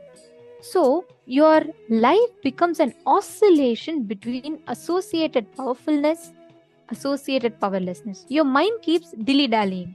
One moment you feel like extremely happy, one moment you feel like extremely sad. You keep hopping in and out of this. The only thing unclutching here is letting go of that. The painful moment you're having now, someone coming and telling you something bad now, someone coming and telling you something bad 5 minutes before, or that same person telling you something bad 5 days before. Each of these are independent incidents. You don't need to clutch all of them together. Just one at a time, you can deal with it.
Sorry for that. Shane Dinazai, did you get it? Is this making sense to you? Are you understanding? Now, unclutching is not about you struggling to accept something or you struggling to reject something. It is just you're witnessing it. You are just watching it. Okay, this is happening, this is happening. Watching your inner space like that. 5 minutes, try to look in. Always, all our thinking, there is some emotion constantly, every thought triggers in you. You suddenly remember a moment of joy, suddenly you remember a moment of pain, suddenly you remember something that you really enjoy, you're really missing. Your thought, second after second after second, keeps agitating some or the other emotion in you. It is like constantly someone or the other keeps nagging you, coming and asking you. Suddenly one person will ask you to give some money, someone will ask your time, someone will ask some choices from you, someone will ask some advice from you. Each one wants different things. Right? Constantly every thought is like that. One thought wants your anger, one thought wants your joy, one thought wants your pain, one thought wants your memory, one thought wants to just put you in the nostalgia. Like this, each one wants to give you something. Unclutching is just disengaging from that reactions. Thoughts will still happen, but you will not engage with them. Slowly, the thoughts happening will completely die down in you. That is the goal of unclutching. When you're unclutched, all the thoughts happening inside you will just slowly die down. And at the end of it, you will be completely, absolutely liberated from any agitation or suffering. Okay, so Mashante Fields posted. Okay, I think I'm getting this. Thank you so much. I'm a neutral projector. When I engage in situation, create what the experiences like my mind and emotions. When I engage over and over, like I do, I am clutching. When I let go and return to neutral, I am unclutching. Yes, unclutching is a neutral space. And you have to witness it. See, only when you start becoming a witness, you will not get involved into it. Understanding? You should unclutch means how you sit, watch the clouds passing. I don't know about now, but just even few years back, before the social media became a very big thing, this was also many people used to do. Just sit and look at the sky, the clouds passing. How you would look at it, right? You'd be unclutched. the clouds passing by will not create a reaction or anything in you. You're just watching it. But how you look at a rose, you're just watching it. So, like that, it's just passing.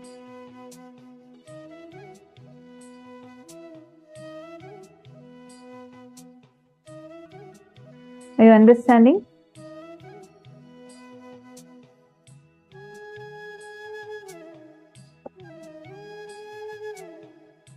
Now, I request every one of you sit now with this understanding. Just sit and unclutch. Just sit and try now. See, with the right understanding when you do, the experience will be different. Just sit now, spend 5 to 10 minutes, unclutch. I request every one of you, do not create a thought. Do not make sure one thing. Simple oneness means just don't clutch to anything. Witness the whole thing. Any thought comes and raises in your inner space, decide you're not going to support that thought. If something is saying, hey, come on, such a happy moment, remember, enjoy, just watch it. If something is coming and saying, such a suffering moment, remember this, just watch it. No reaction to anything.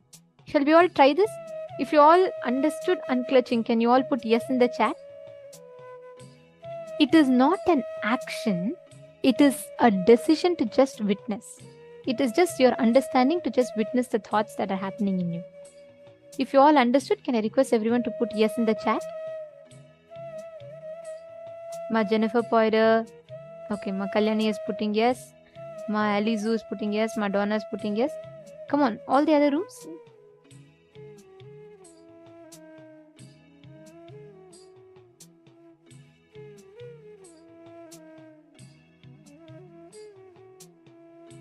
Okay, now let us all enter into the unclutching.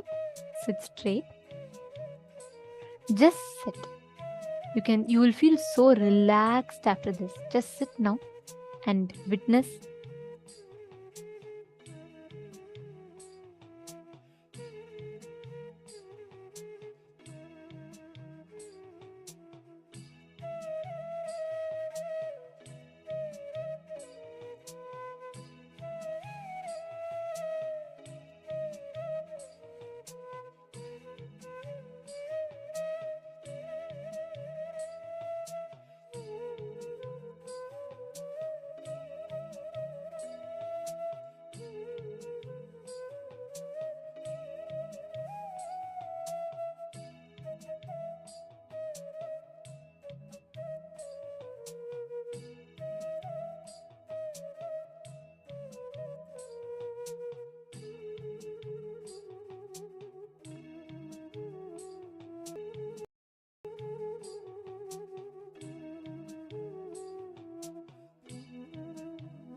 thought.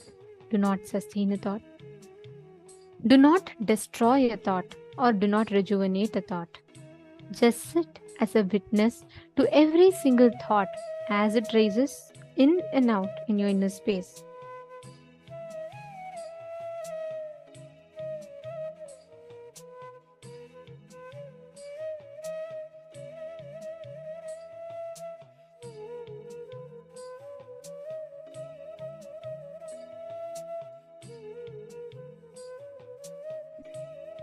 Yes.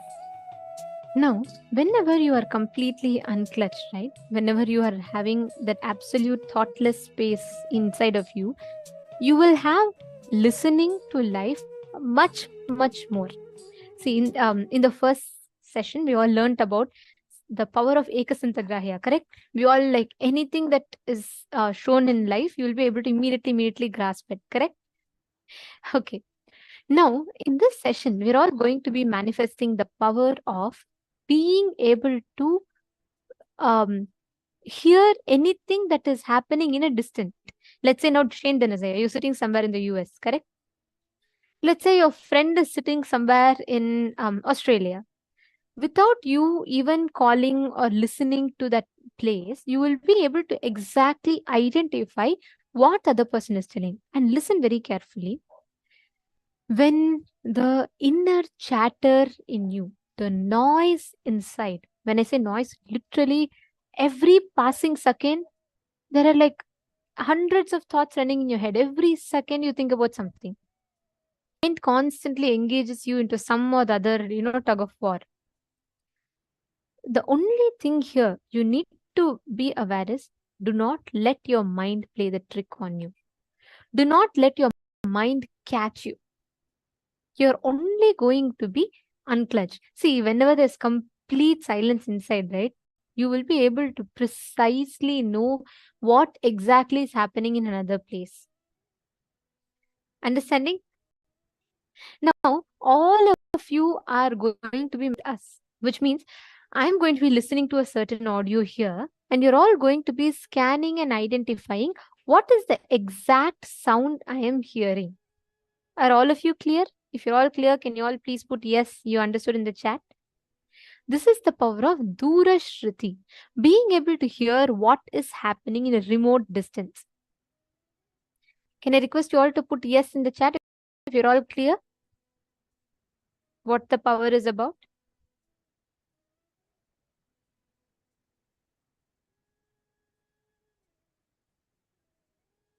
Yes, okay. Thank you, Everardo Alfaroya.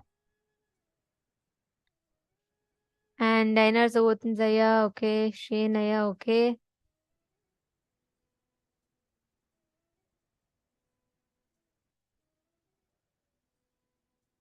Einar Zawotinzaya, okay. Keegzin Wong, great. All right. Now, listen very carefully. I'll give you all an example. Let's say you're in a mall, okay? You're on the first floor and your friend is at the entrance of the mall, somewhere down. There's so much noise, there's so many people talking, everything. Your listening or hearing capability is not affected by external noises. More than that, your hearing capabilities are disturbed by the internal noises in you. Let's say 100 people are talking, your friend is at the entrance and your friend is whispering something to you. Let's say she's telling you, hey, can you please come? Let's leave fast. It's been too late. You're on the first floor. There are so many other noises that's going. There are sound waves.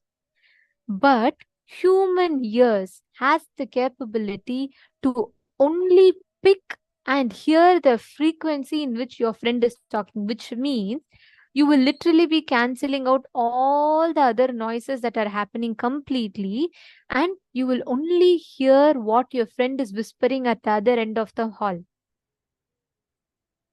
That is the power of Dura Shruti. Are all of you getting it?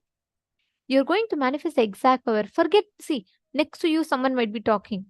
TV might be running. Your washing machine might be running. Someone might be singing something.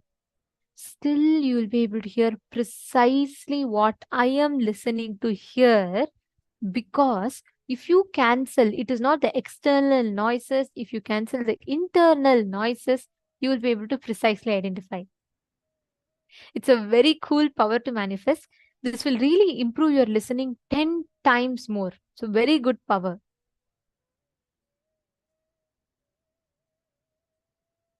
Getting it?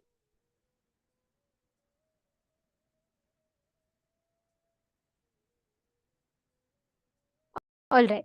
Now let's all enter. Okay. I'm going to be listening to an audio now. And you all will not hear anything. It'll be absolute silence. So, don't feel like you're missing something. I will be muted. I'll be like completely muted in the count of 3. What you're all going to do is you're all going to scan and exactly identify the music, the sound. It could be anything. I could even be hearing some random noise of some truck. It could be any noise. But what I am hearing, you're all going to scan. All right. So in the count of 3, I'm going to be muting. 3, 2, 1. Let's start.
Yes. Now all of you can post.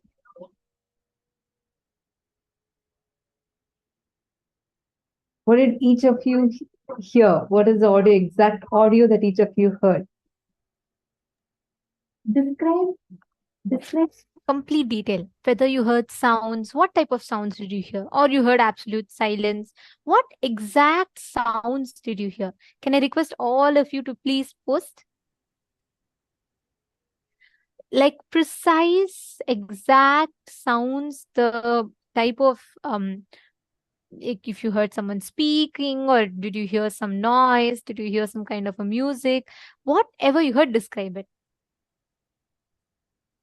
Come on, I request each of you to post. Let's see. Okay, Jnana Pradayini has posted. Swamiji showed me praying hands with a crystal, verses from Bhagavad Gita and mantras. Okay, Madhyana's pillow, no voices. Mahavakya, no sound, but it came obvious. Okay. Birds, okay, ocean, Meenakshi Darshan, Mahavakya, piano. I hear light, airy music. Okay. Ma Priyatma Surupni has posted. I saw a trumpet. It's a trumpet, instrumental music. Okay. Nijavatara, Parashakti, flute music. Okay. Om, flute music, shooting up, drum, female voice, more drum or beats, or bhakti for devotion. Very nice. Who exactly Hongzu. posted? Ma Hongzu. Okay. And Ma Alizu has posted Mahavakya. And Ma Sonia Rao, light, a quiet voice, temple bells mildly heard. Ma Kalyani, okay. I hear rain-like sounds out in nature. It was a bit subtle, a soft voice, soothing. Wow. Okay. Okay, I'm just going to see in all the other rooms the answers. Come on, Ma Jnana Pradayini. Sorry, Ma Jnana Pradata. Ma Nitya Naresha. Ma Shukrendrananda. Each of you should post. I request every one of you to post. And let's see in mail room what each of them have posted. Everardo Alfaro has posted rain sounds, windy. Shane Dennis has put silence. Sanjay Oria has put I heard nothing. Sanjay Oria, can I request you to sit in the camera? Please come on the camera and sit. I'll entangle with you now. You will really have a breakthrough. I know you have a very strong intention to manifest. Sit now. I only request one thing from you. Drop your judgment that you cannot do it. See, that is the most difficult part to break. Drop your judgment. See, Swamiji tells, even if you're 500 kgs, he can make you levitate. But even your 1 gram of thought, he can't lift it. It'll be very difficult for him to lift. So I just request one thing from you. Do not, please do not have the constant thoughts of incompletions running in you. Just sit. Connect to Swamiji. Go on typing whatever you're hearing. Okay? Okay. Since many of you have posted, I am going to share the answer. And it's amazing the way many of you have precisely identified the exact sound that I played. I'll play it now for you all to check it for yourself.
Now, actually, how many of you see that so many of you have really manifested?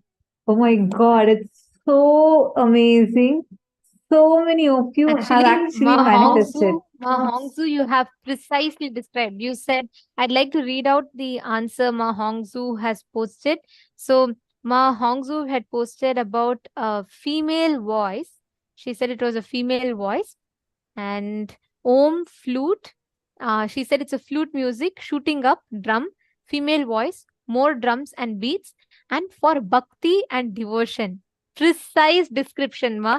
Exactly you have described. And Ma Maheshwari Kumara Vinayagam has also posted sound of air, morning breeze. And Ma Hongli Wong has posted flute music. Wow. Ma Mihri has posted birds. She also heard birds. You all can see everyone who posted nature sound. Even Ma Kalyani, I think, had posted nature sound. How many of you feel that, yes, I have really manifested it? clap. Give nice round of applause for yourselves. Very nice. So nice to see like how each of you are manifesting. It's really, really amazing. So it was a mix of all these things. Yes, Ma Sonia Rao, it was. And so many of you have really manifested it. So that's really amazing. Jayoriaya, Shane Denizaya, all of you listen very carefully. I'm going to be playing again. We'll do one more round. I request one thing. Sanjay Oriya, now sit. I'll entangle with you intensely. Connect to Swamiji and just see what exactly. Drop your thoughts. With too much of noise inside, you can't hear what is happening on the outside. So I only request one thing. Drop your expectation or any of these whole thing. Drop any of the expectations how you wanted. Don't have anything. Relax. Just sit. Connect to Swamiji intensely. And you will see whatever you're hearing, you keep typing it. Okay, great. You're showing a thumbs up. Thank you. I'm going to be muting now in the count of 3, and I'm going to be playing the next to hear next. I'll be listening to that now. 3, 2, 1, start.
Yes.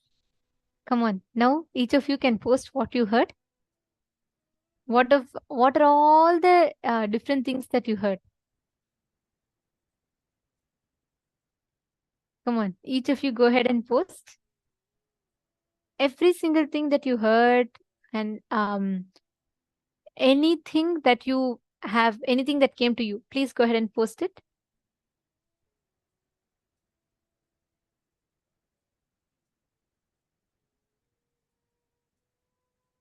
Let's see. I'm very excited to see each of you beautifully manifesting.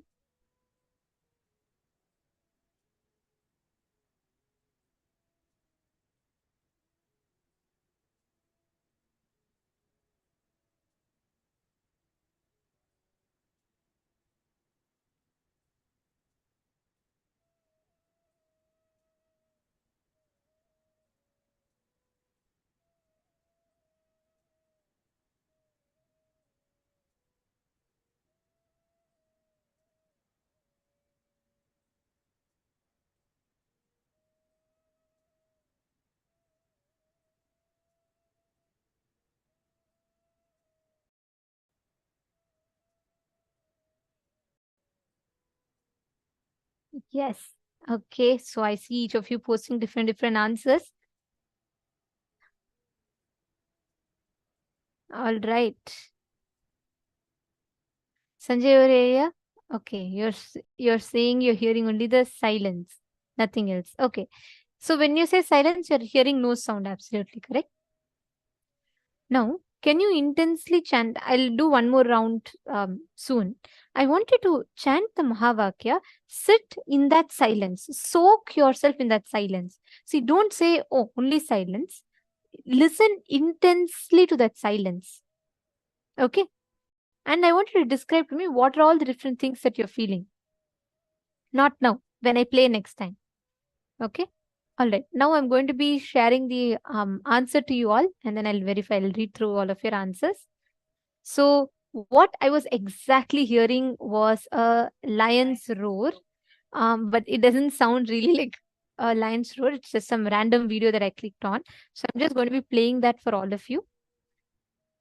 You all can listen to this.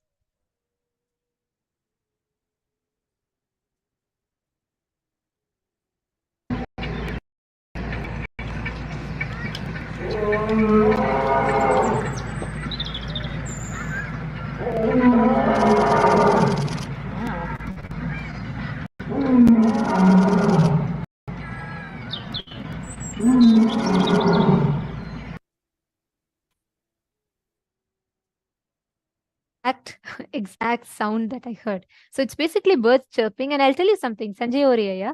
The first 10 to 15 seconds of this video is only silence. After that, only the sound even starts. So anyways, but I request you to sit now intensely and manifest it, okay?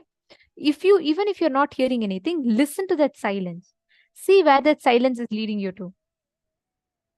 And who has posted? One of the participants has posted, heard some birds and wind. That's right. Everardo Alfaro, yeah, that's right. There are birds and wind right at the beginning of this. That's nice. And let's see who else has posted. Many of you put, okay, male voice. This was the sound of a lion. Let's do one more round. Almost so many of you have put male voice. Okay, that's very interesting. All right. Now, I'm going to be doing one more round of this. Again, sit, scan. I request every one of you intensely, please listen to the, constantly listen to what is exactly being played. All right. So let's start now. 3, 2, 1. Sit straight. Sanjay Oriya, this time even to the silence you're going to be listening to, okay? Let's start.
Done? Now I request every one of you to scan and describe what is the exact thing that you heard.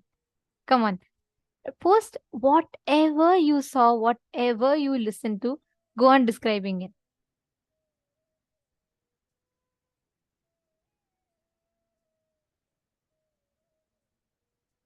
Yes. Let's see. I request each of you to go ahead and post.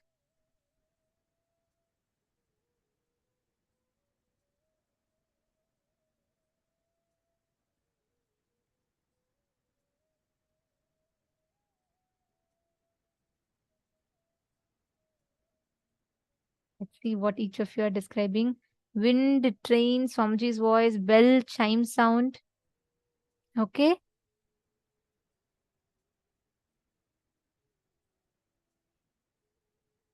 Come on, post whatever you're hearing. Baby first, then female. Babbling sound, babbling of a brook, birds, mantras. Describe whatever you're seeing. Poetic, divine, gentle and soothing. Okay, very nice. Piano, high notes, water running, crispy sound. Very nice. Each of you please post. Ma Maheshwaramaya, no guessing. You have to hear. You have to listen to what you're exactly seeing.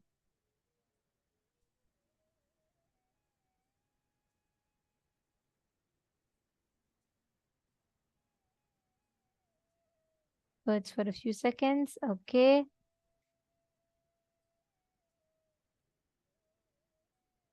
Sprinkle water. Okay. Morse code. Sanjay, Shane Denisaya, describe more detailedly. What else did you hear? No problem. Sanjay Oriaya, I just want you to stop becoming incomplete about it.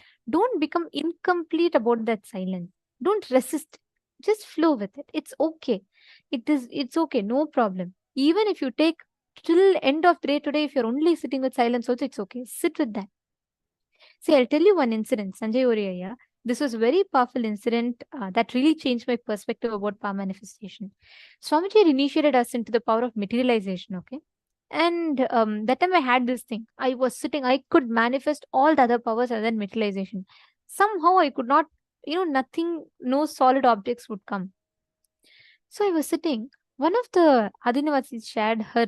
She was a very first person to manifest, one of the first people to have the breakthrough. She has materialized under the scanner, CT scan, she has materialized, and the diamond appearing in her throat has been recorded by the CT scanner. So just through Swamiji's initiation, she manifested. She was telling how she did. One day, Swamiji initiated everyone in the satsang, okay? And Swamiji said, whoever is having feeling connection with me, all of you will receive my prasadam. And Swamiji said, you all will materialize now. There were about like hundreds of places, thousands of people watching. Swamiji conducted a meditation. Amongst all of them, in a particular Kailasa around the globe, this Ma was also sitting and she was also folding her hands. Swamiji said, just close your hands. I will give you the prasada. I will materialize something on you. And everyone were waiting. Everyone sat through the process. Then Swamiji concluded the satsang. Some people manifested. But she could not manifest. All the others also did not manifest. They all moved on. They all went after the satsang. They all did the normal namaskaram and they all went. But this Ma, who did not manifest, for her it was extremely, she could just not take it. She said, how come? Swamiji said, everyone who's having feeling connection will get. Then why am I not getting? What? There is something that I'm missing. And she was so intense, she decided, I will not move. I have feeling connection to Swamiji. That means I have to manifest. So I will not move till I manifest. She sat there. 1 hour passed. 2 hours passed. Slowly, all the others completely dispersed. She still continued to sit in front of Swamiji's murti. 3 hours passed. 4 hours passed. 5 hours passed. Whole day passed. She didn't even open her hand to drink water. Night, day, then it became night. And night, she fell asleep. Suddenly, she woke up and opened her hands. She found completely her hands filled with kumkum. That was her first ever materialization. That intention became intensity. The moment intention, see, Swamiji told the same statement to 100 people. But she took it as her very being. From that day, that night onwards, whenever she wants, she'll just say, I want to materialize now. And she'll just, her whole body will just levitate once and she'll materialize diamond. she'll materialize pearls. That is how materialization happens. That's the same for all the powers. Don't become incomplete with it. It may take time. You may sit till today, you may sit till tomorrow, you may sit till next. But I'm not saying power manifestation will take time. But for that incompletion to crack in each of us, it will take that time. So you need to only have one thing. You just need to stop resisting it. You just need to stop saying, oh, okay, I sat, it's not coming. Then maybe power manifestation is not for me. Just drop that. Okay. That's the only thing that will delay. You're understanding? Okay. Thank you, Aya. Now I'm going to be showing you all the answer. Interesting. Many of you have posted some answers, and I'm very eager to.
Yes. So now, how many?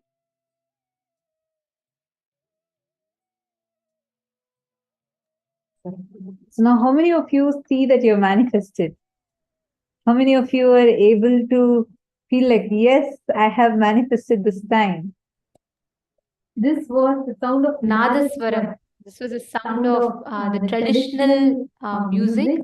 It's actually, Tamil it's Nadu called as music. Melam, where you have the Nadaswaram, Tawil, Tabla, all of these things played. So how was it for all of you? Ma Priyatma Swarupini. Should say you manifested, because the first thing you described is you said, I hear some chimes and I heard, yes, correct. It's You called have a talam. manifested. You're asking what is it? It's called a talam, and yes, that's a chime song. So Yes, very nice. Ma Fatima Rehestani. Just sit with your sweet feeling connection with Swamiji. You have a very beautiful feeling connection with Swamiji. Just sit with that, okay? And connect to Swamiji, you'll be able to easily manifest it. And so it's so nice to see you sincerely sitting. Sit today for every session. I know it'll be very late for you also, but through all the sessions, sit. You would see how the power manifestation will just become amazing for you. Ma Sonia Rao, You said you heard some tapping noises. That's right. You have manifested it correctly, because it's the tawil. The whole tawil is that, where they tap continuously, and in the first part it was majorly just the tapping sound. So it's correct. Very nice. Okay, I see different people posting. See, so many of you are manifesting. Understand, if you just connect, if you manifest it some more time intensely, you will catch the whole hang of, you'll get the whole hang of it. So now all of us are going to be entering into the next session, where Swamiji is going to be explaining to us about how you are beyond pain, beyond suffering. So now let's listen to that intensely.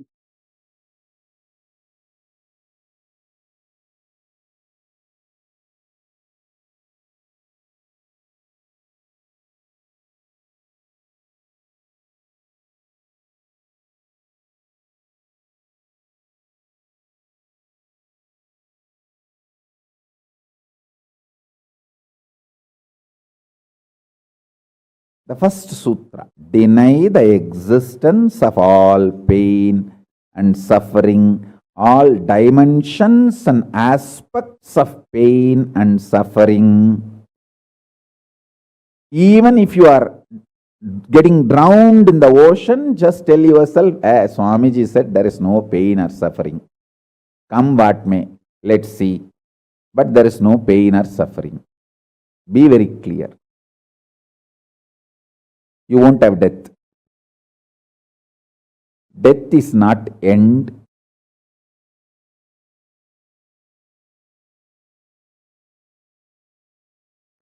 Losing the truth is the greatest loss than death.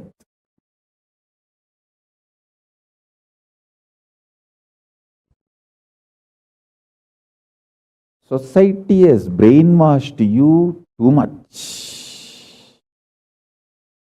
Society has brainwashed you too much by giving the multiple layered lies. Listen. This multiple layered lies catch your attention.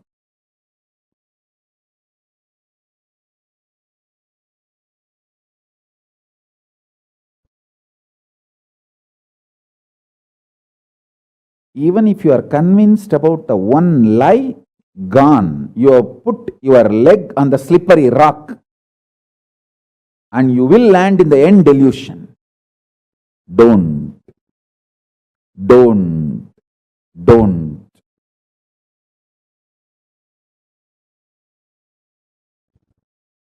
Deny the fundamental, foundational brainwashing technique used by society, deluded society on you about the existence of pain and suffering.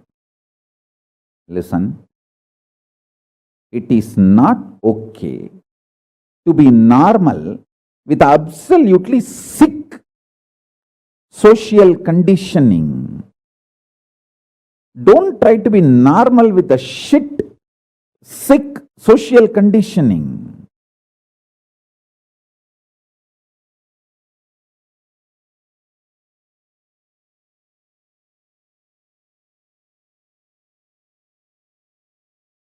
Meditate, contemplate,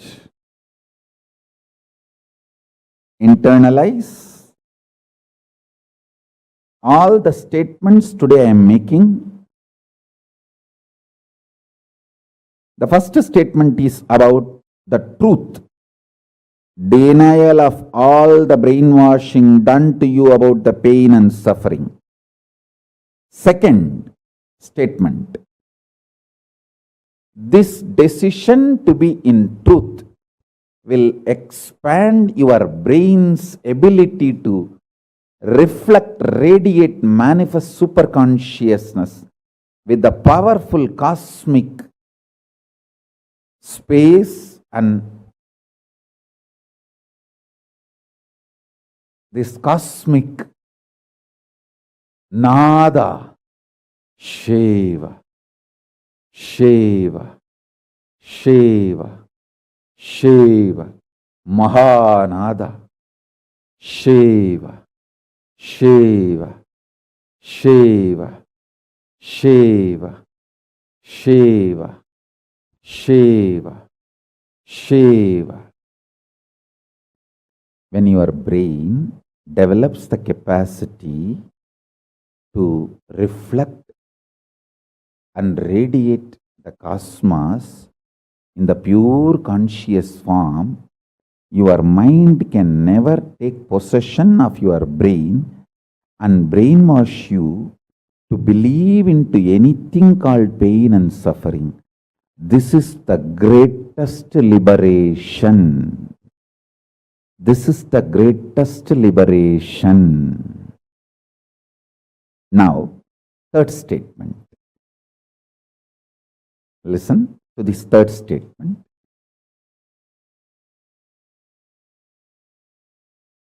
I am having 25 heads, one consciousness. In you, you have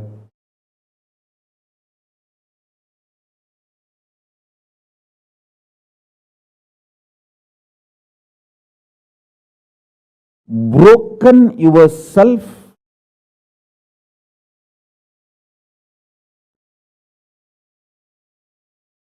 into 25 consciousness, even though you have only one head. One head, but working in 25 different, getting pulled and pushed in 25 directions. In my case, I have 25 head, but all integrated to one consciousness. That's why I can think 25 various things and manifest all the 25 various things at a time in a cool, stress-free way. Your decision to deny the existence of any form of pain, suffering, delusion, its aspects, dimensions, etc. mentioned and above not mentioned. Mentioned above and not mentioned, everything. Your decision to deny it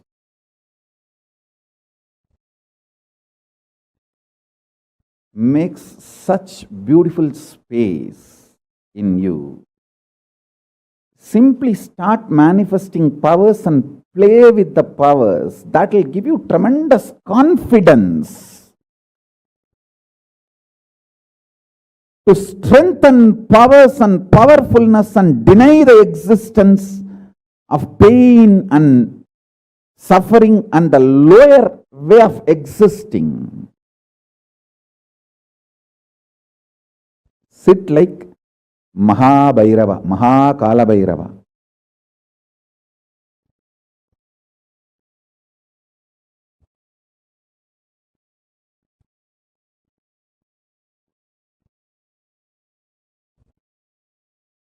I am telling you the truth. You are Mahakala Bhairava. I am not brainwashing you. Actually, if I want to exploit you, I should tell you you are lower than God. I should be brainwashing you into some lower identity so that I can continue to exploit you. But I am not interested in exploiting you. I am interested in expressing through you. You are my soulmate. You are my conscious life partner. I celebrate when you are liberated. Anyone who is now catching what I am saying and saying, yes, Swamiji told, I have no suffering, no pain forever. And I am deciding I have no suffering, no pain. You are my beloved now. I just want to hug you. You are my own.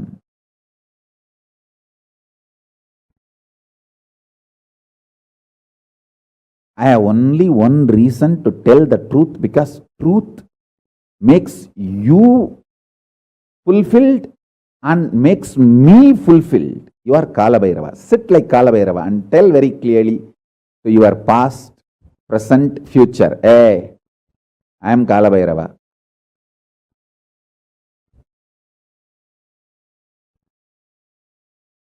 Anyone tries to do good to me, they will be given good. Anyone tries to do bad, they will be given bad.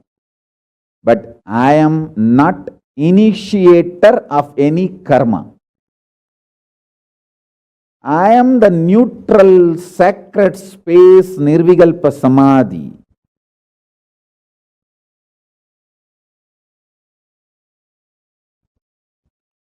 If you throw laddu on me, you will get the laddu back. If you throw stone on me, you will get that stone back. If you throw the shit on me, you will get that shit back. But nothing will touch me, and I will not throw anything. I will not be working, operating in any of the cognition level where this sick society operates. There is no concept of pseudo dignity and the reason to operate. Far from pseudo dignity. With this clarity, sit in Nirvikalpa Samadhi. I tell you that quality which oozes out from your consciousness into your body, it will actually literally bring that sweetness in your tongue. That is what is actually Amrita. Amrita means the principles of immortality digested, cognized by your mind and gets sunk, drilled, driven into your brain, and that brain's opening up, flowering, that Sahasrara Chakra flowering, and that honey pours inside the system, literally brings sweetness inside your throat. Amrita.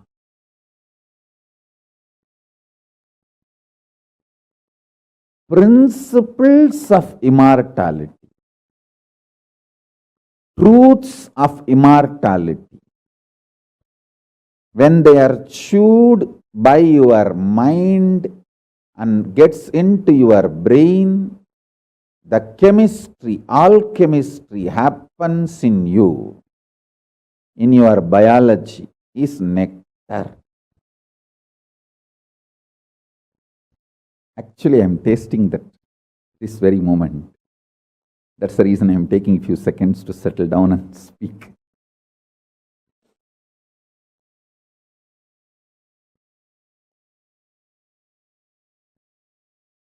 Now the fifth statement. Listen to this fifth statement.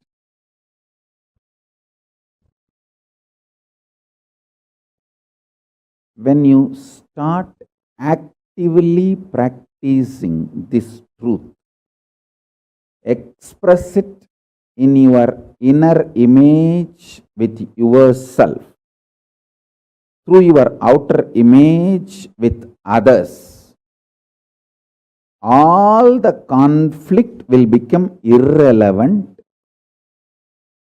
Be powerful, bold, to stand any stress created externally or internally. When you manifest this truth and demonstrate your vairagya and will persistent, uncompromisingly, vairam vainda vairagyam, vairagya like a diamond, vajra, vajra vairagya. That's all. That's all.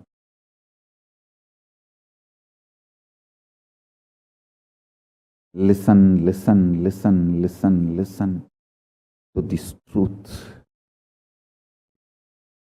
and internalize, manifest.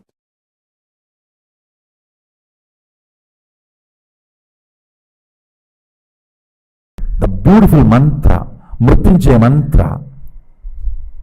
Trayambagam yajamahe sugandhim pushti vardhanam urvarugamiva bandhanan mrityormukshiyamamrutat. See the word pushti vardhanam. When ripe, it relaxes. If you are ripe from all the needs of the world, your demand from the world, if you feel you have sucked the world enough, you have taken all the possible juice and you are matured, you have nothing more to demand from the world. Pushti vardhanam. Pushti vardhanam. Then you decide to operate on gratitude. Understand till you decide to operate on gratitude, you have not yet completed your commitment, means immature relationship with the world, till you are in the mood of sucking, till you are in the mood of demanding. I tell you, as long as you are in the mood of demanding, sucking, you are a child, minor. You are not adult. You are not matured. You might have been grown, but not matured.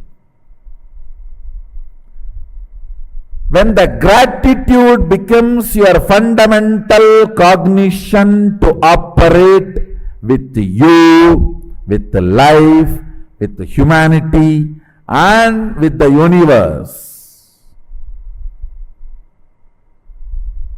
I tell you, no suffering can touch you.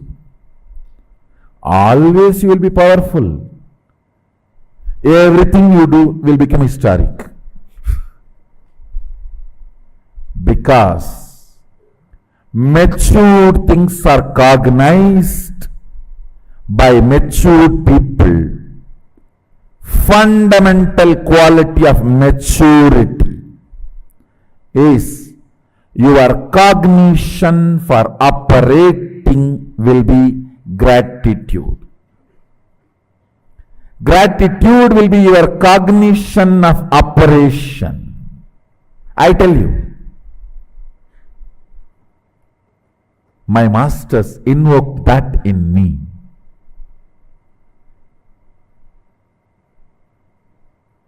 The intensity with which they invoked that in me brought such tremendous maturity.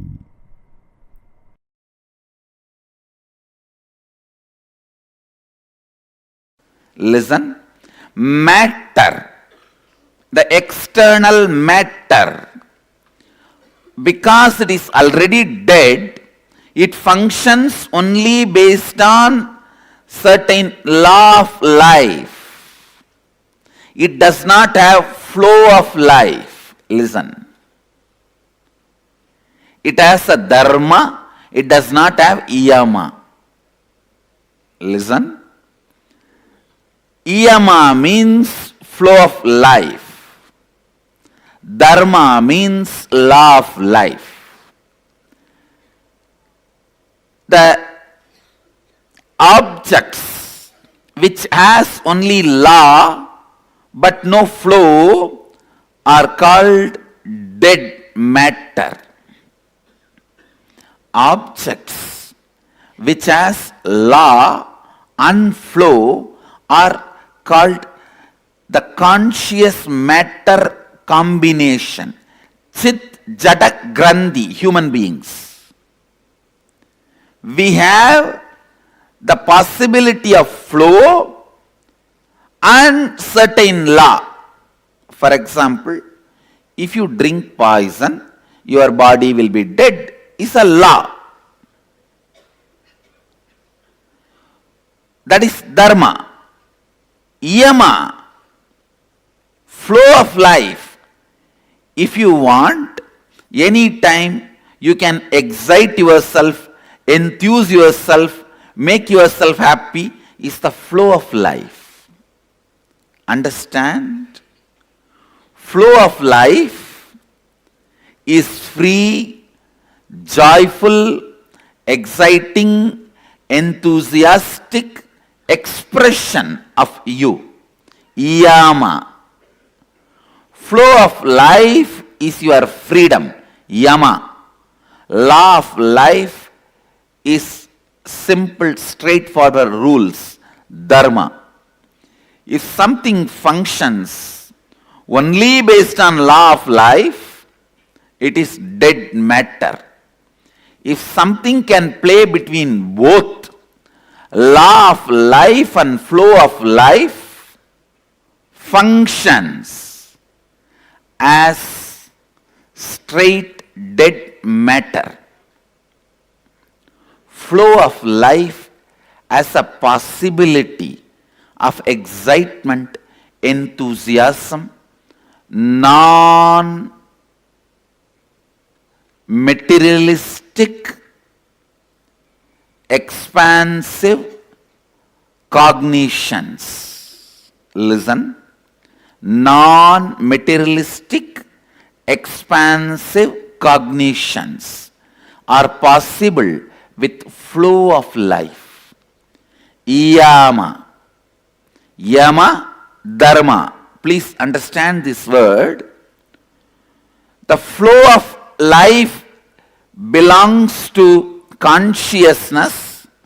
Law of life belongs to matter. Human being is a possibility. He functions with the flow of life and law of life both. But unfortunately, he overlaps the law of life and forgets, misses the flow of life. All your pain, all your suffering, all your pain, all your suffering is because you think flow of life has to be framed into law of life, and you always feel law of life is boring. Law of life is made for matter. In you, there is a part which is matter. Deal matter with law of life, not consciousness. Consciousness need to be cognized constantly. Flow of life. I'll give you more examples. Listen. For example, everyday satsang. If you deal it as a law of life, it is boring. Oh God, every day I have to come and sit. Today I have a great attendance in satsang.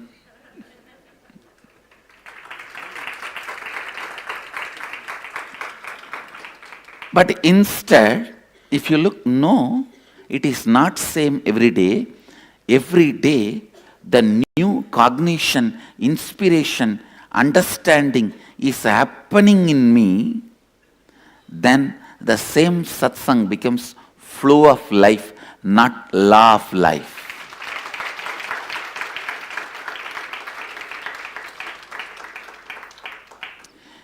Even food can become boring if you cognize from the angle of law of life. Please understand. So many youth who are born with silver spoon are committing suicide by middle age because they feel everything is boring. They've seen enough of food. Just for food, they fly hours together from country to country. They've seen enough of liquor, enough of drugs, enough of women, enough of everything. They feel bored. What to do? Let's do something new. Commit suicide. No, really it is happening. Some places where you are not courageous enough to commit suicide, just fall into depression. Law of life, good, as far as you deal the matter. But if you project that on the consciousness, it makes life bored. No work, no working day is same. But you go on believing. You are constantly made to believe. Monday to Friday, it is all same. All the system which makes you a number. Listen. All the system which makes you a number tries to put you just into the law of life, dharma.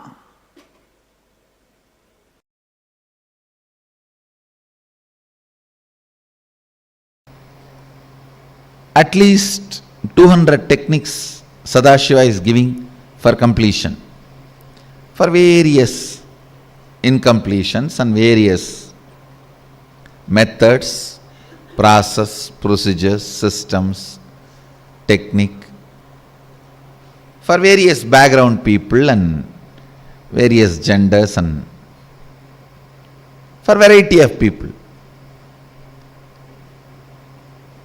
But let me put it on record. The most powerful completion technique is declaring with your will. I tell you, if you learn that through your willful declaration, bringing completion, you have mastered the science of completion, and no suffering can come to you anymore in the life. You have reached a space where all sufferings are redundant and irrelevant to your life.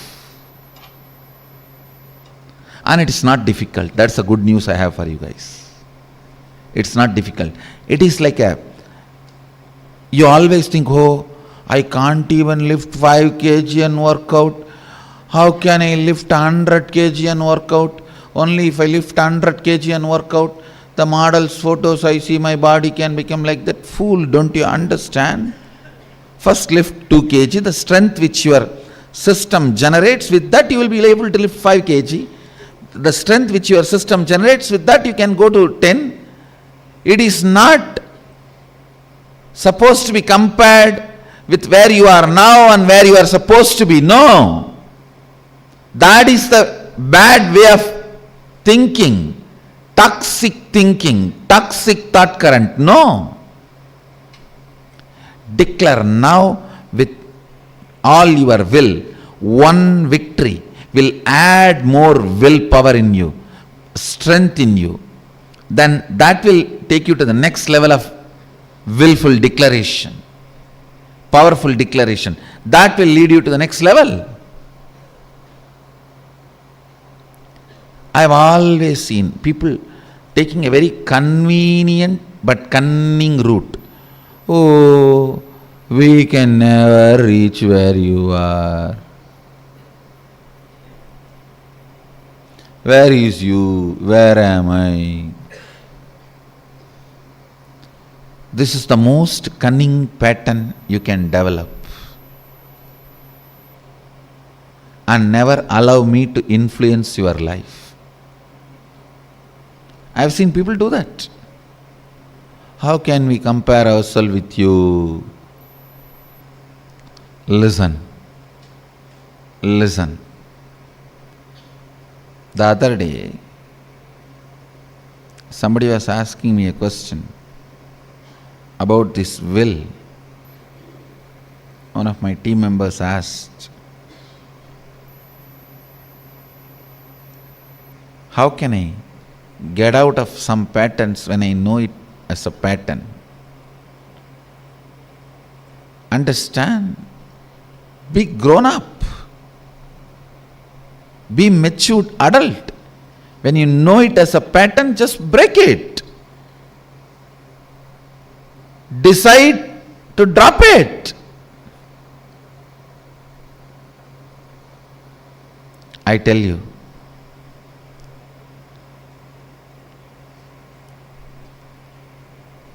just by your will, you can have completion.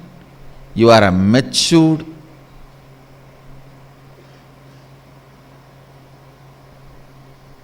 grown up adult. Just by your will, if you can put your love or withdraw your love from some time, space, action, person, that is the ultimate maturity of emotion. By your will, able to complete some hatred, by your will, able to manifest love, by your will, able to withdraw yourself, by your will, able to throw yourself completely into it. Listen, all techniques are nothing but trying to make your will catch this truth. Trying to make your will catch this truth. Your will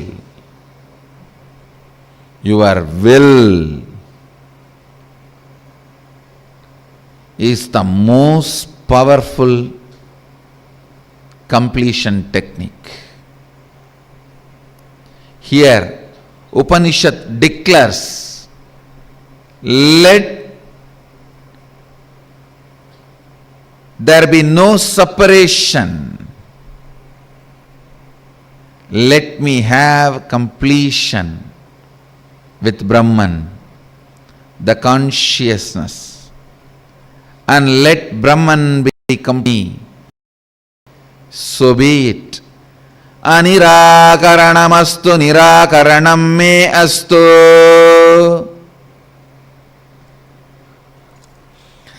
Anirakaranamastu nirakaranam me astu. It is just declaration.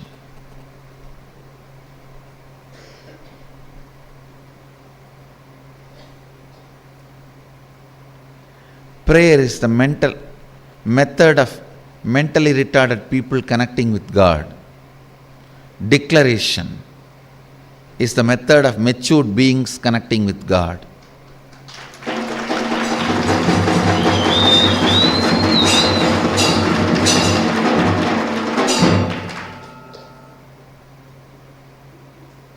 Even to connect with God, don't be mentally retarded. Declaration. Declaration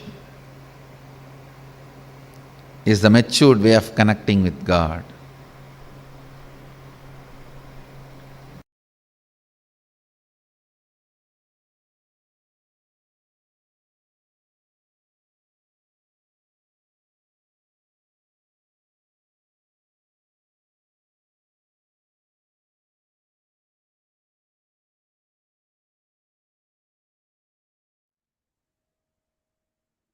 So beautifully, Swamiji explained to all of us how to deny the very existence of pain and suffering, and how don't ever even cherish that idea of pain, idea of suffering inside you. So beautifully, Swamiji explained this to all of us. And Swamiji also explained to us in multiple layers how this applies and what exactly we need to understand from this. Can I request all the participants to take a few minutes to type out?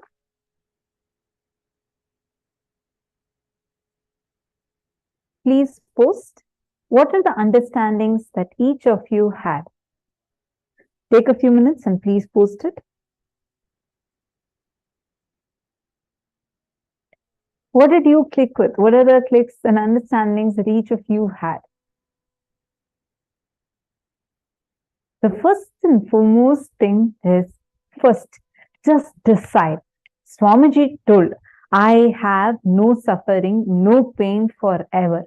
I am deciding I have no suffering, no pain. Make that as a declaration. Understand, like, actually these statements that Swamiji told are extremely powerful. Just that one declaration is so powerful. It can immediately remove the pain, remove the suffering from you. Okay, see, many of you. First, I request all of you, take a few minutes and post it. What are the clicks you had? Come on. Nithyananda has posted. Ha ha ha. Even to connect with God, don't be mentally retarded.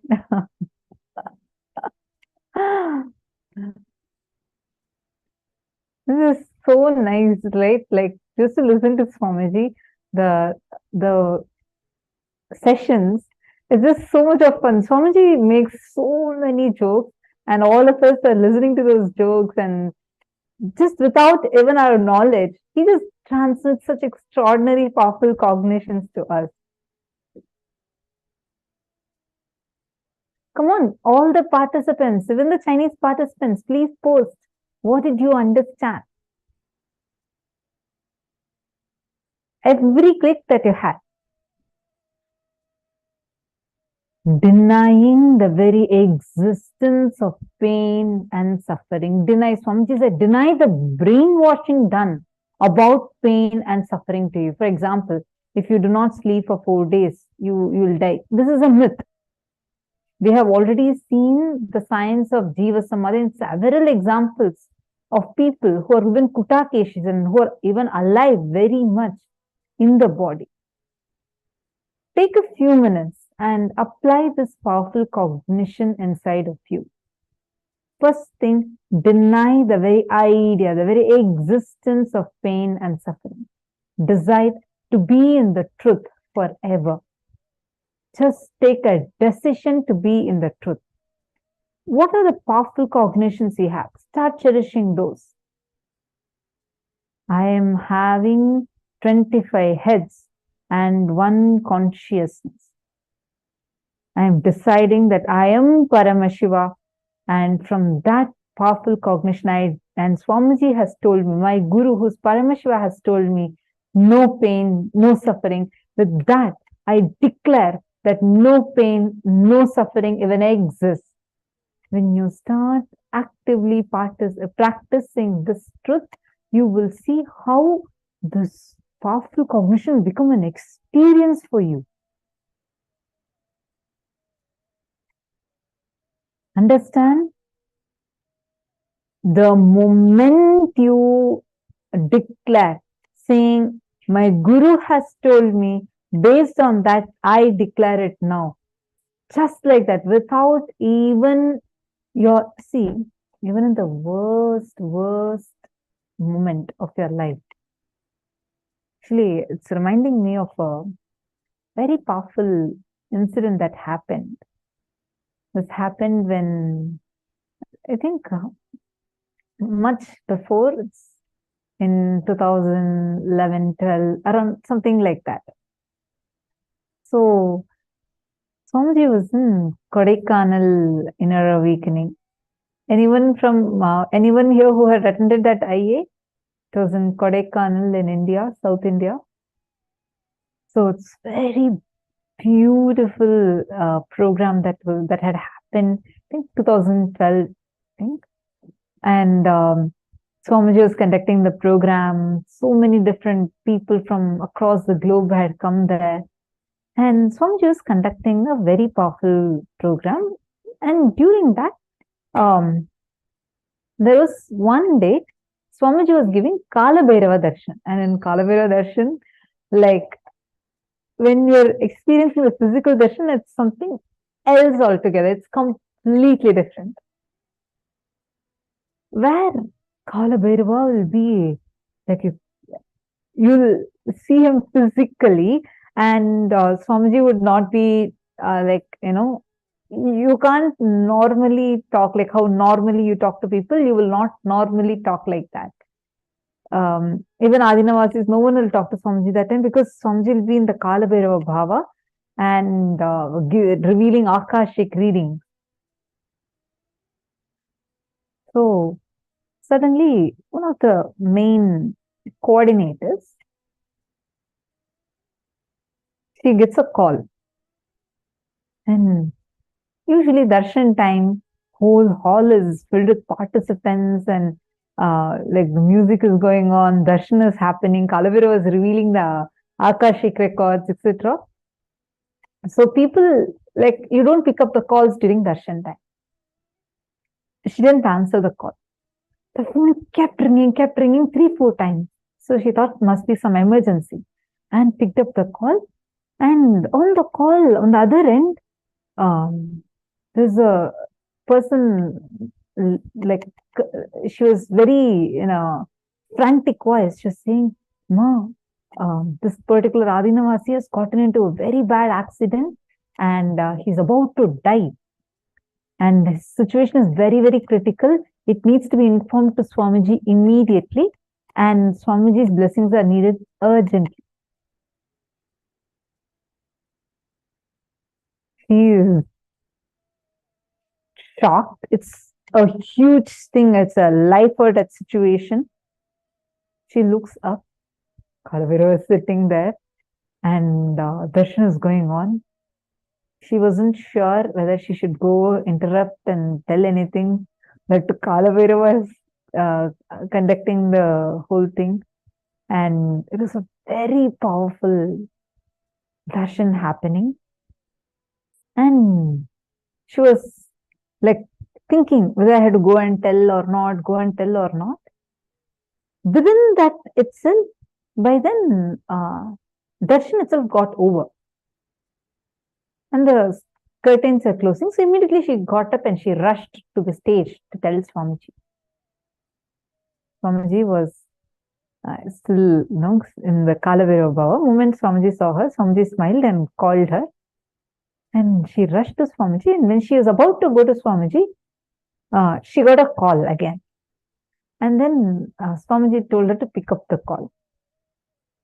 She picked up the call, and the person on the other side said, "Ma, please inform Swamiji that the Adinavasi has died in the accident. We admitted, but he's clinically dead." This coordinator was shaken.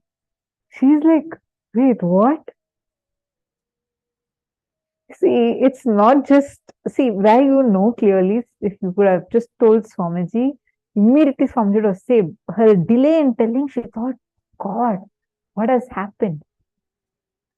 Then Swamiji asked her, "What happened?"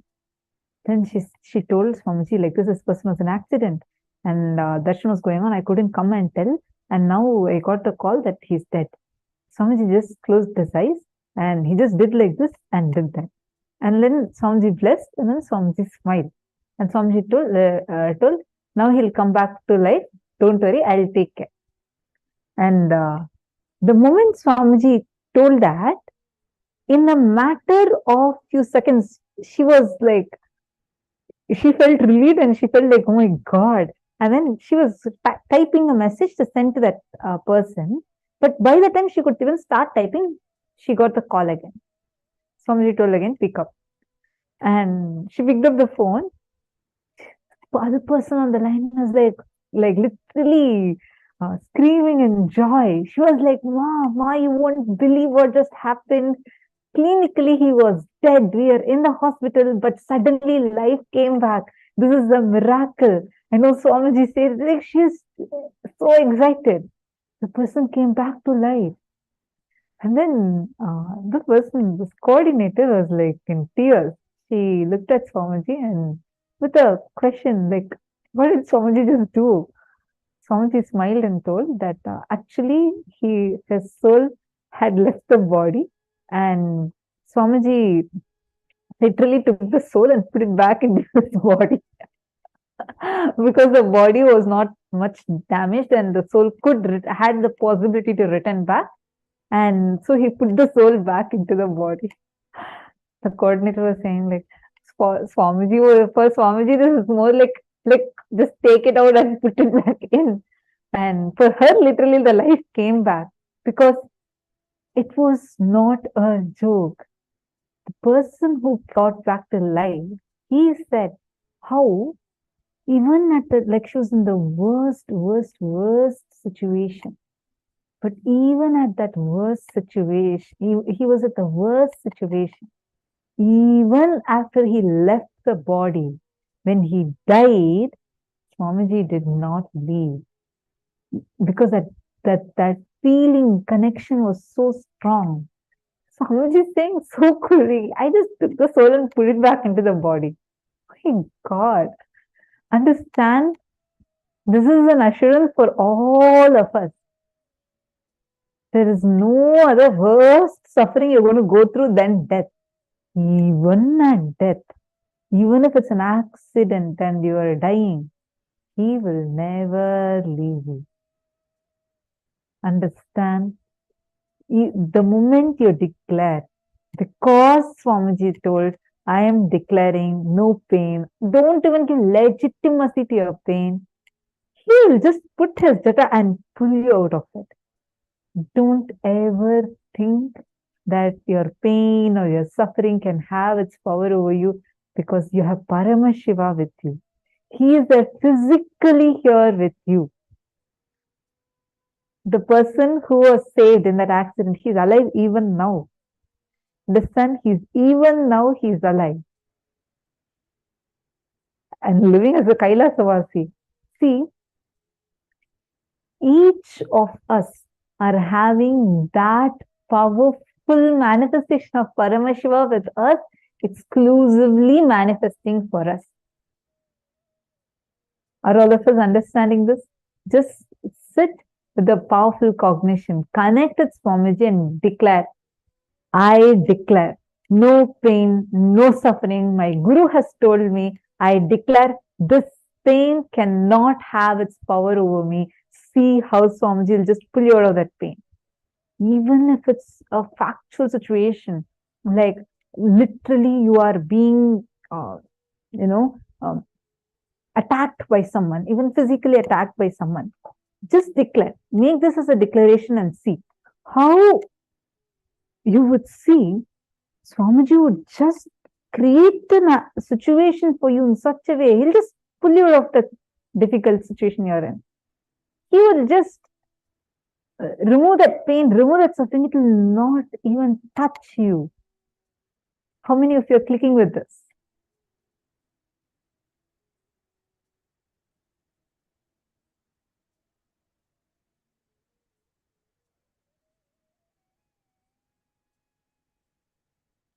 This denying of pain and suffering is based on Guruvak. It is the truth. The moment you deny, and along with the cognition that this is what Swamiji said, I know it is the truth because Swamiji has told it. See, because our mind, we all believe that pain is there, suffering is there. We'll believe it so strongly. In Gurukul, like the cognition Swamiji gives us is pain is a lie. I don't know how many of you know the story of a young Gurukul Balasan. When he was about 6 years old, he fell down and broke his arm. And he was playing, but because he was in Gurukul from a very young age, he listens to Swamiji's satsang, and Swamiji teaches about how pain does not exist. Pain is a lie. So, because at such an young age, he understands when a child is living with the master from a very young age, his very bio-memory starts listening to the master. So, because this kid was living with Swamiji from his very, very young age, and the cognition of pain is a lie had gotten so deep, it went up to his bio-memory. Bio-memory is the decision-making mechanism that you have. So, when he fell and broke his arm, he didn't cry, he didn't scream in pain, nothing. He just looked at his arm. It was hanging. Understand? It was fractured very badly and it was hanging, swollen and hanging. He ran to his mom and he told her, Mom, I think my hand is disconnected. She didn't understand what he's talking about. She asked, what are you talking? Show me your hand. He lifted his hand and showed. His elbow was literally hanging and it was not even connected. Like this was broken. Understand, this part, you all have the maximum pain. Just if ever this elbow, hits the wall. How much of pain we all face, right?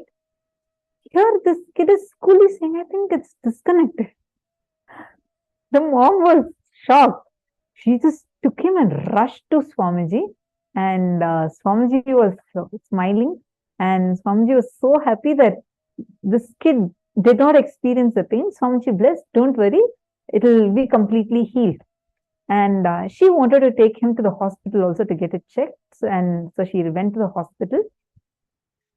They put his hand under the scanner and took an X-ray, scanning, etc.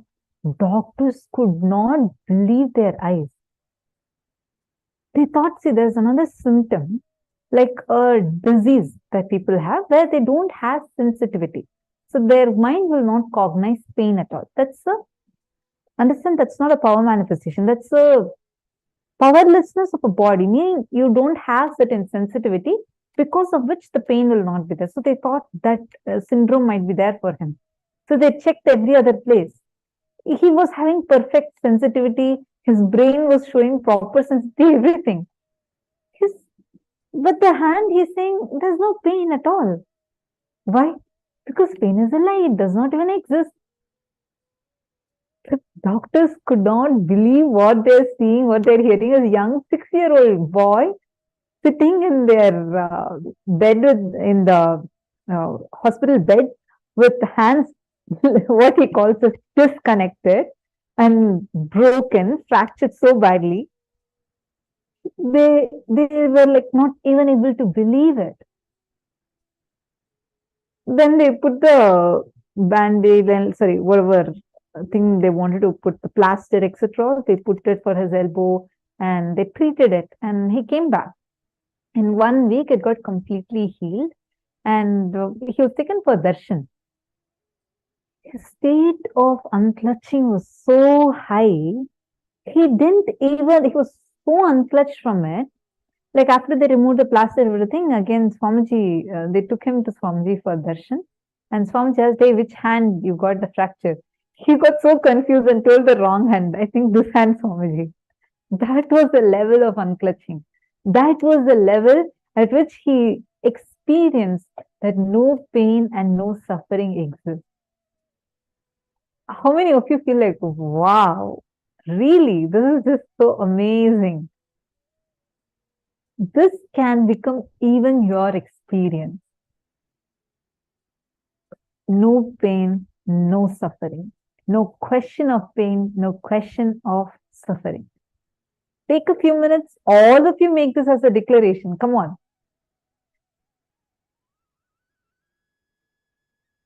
See, when you start actively cognizing this and using this declaration in your life, just like that, every other pain, suffering will just lose its power over you.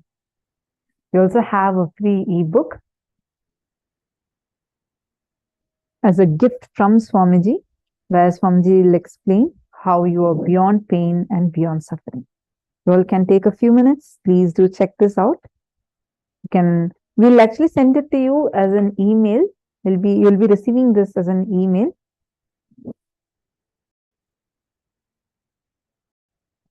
Yes. Now, are all of you ready? Shall we all enter into the power manifestation?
Yes, Nithyanandam.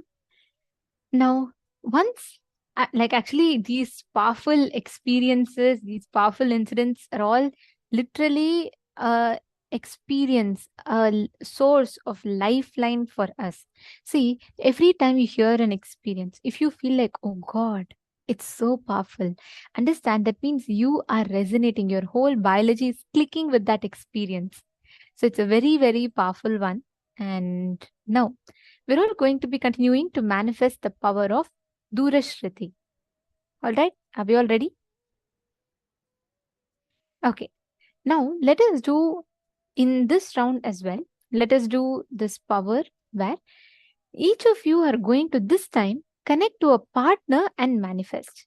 Okay, declare, see, if you choose to suffer because of not manifesting, you will never have the experience that the power is intended to give you. Declare no pain, no suffering. Sit ferociously to experience that Paramashivoham, that ultimate bliss of being Paramashiva. Sit with that decision. You will see how you will be able to consciously manifest this entire experience. Okay. Now, I request each of you to please connect to a partner. Here, within the Zoom itself, you all can connect to a partner.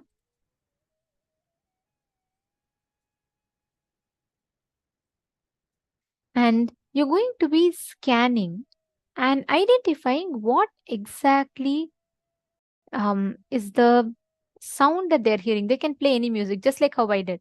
The exact same thing you're going to be manifesting with them. I request every one of you to please connect to a partner.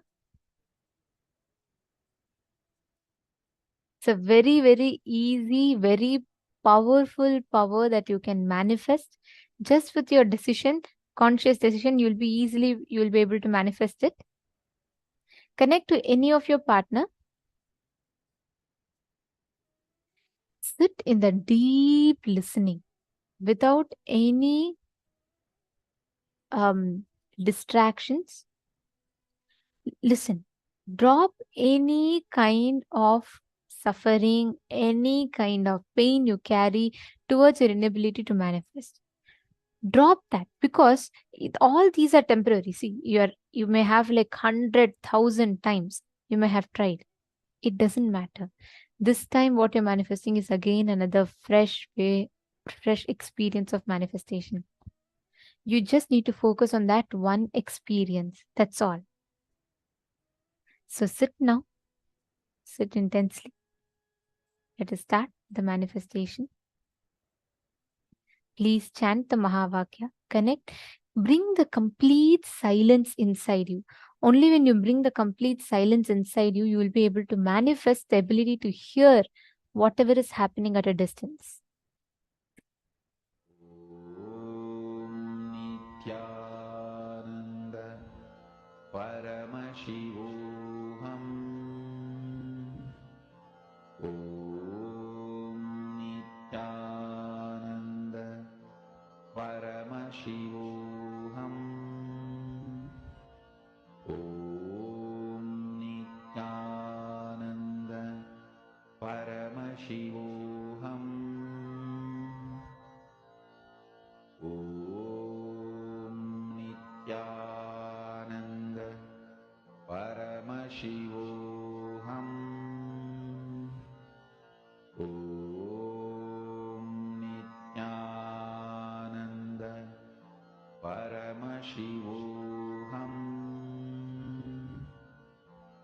Om Nithyananda Paramashivoham.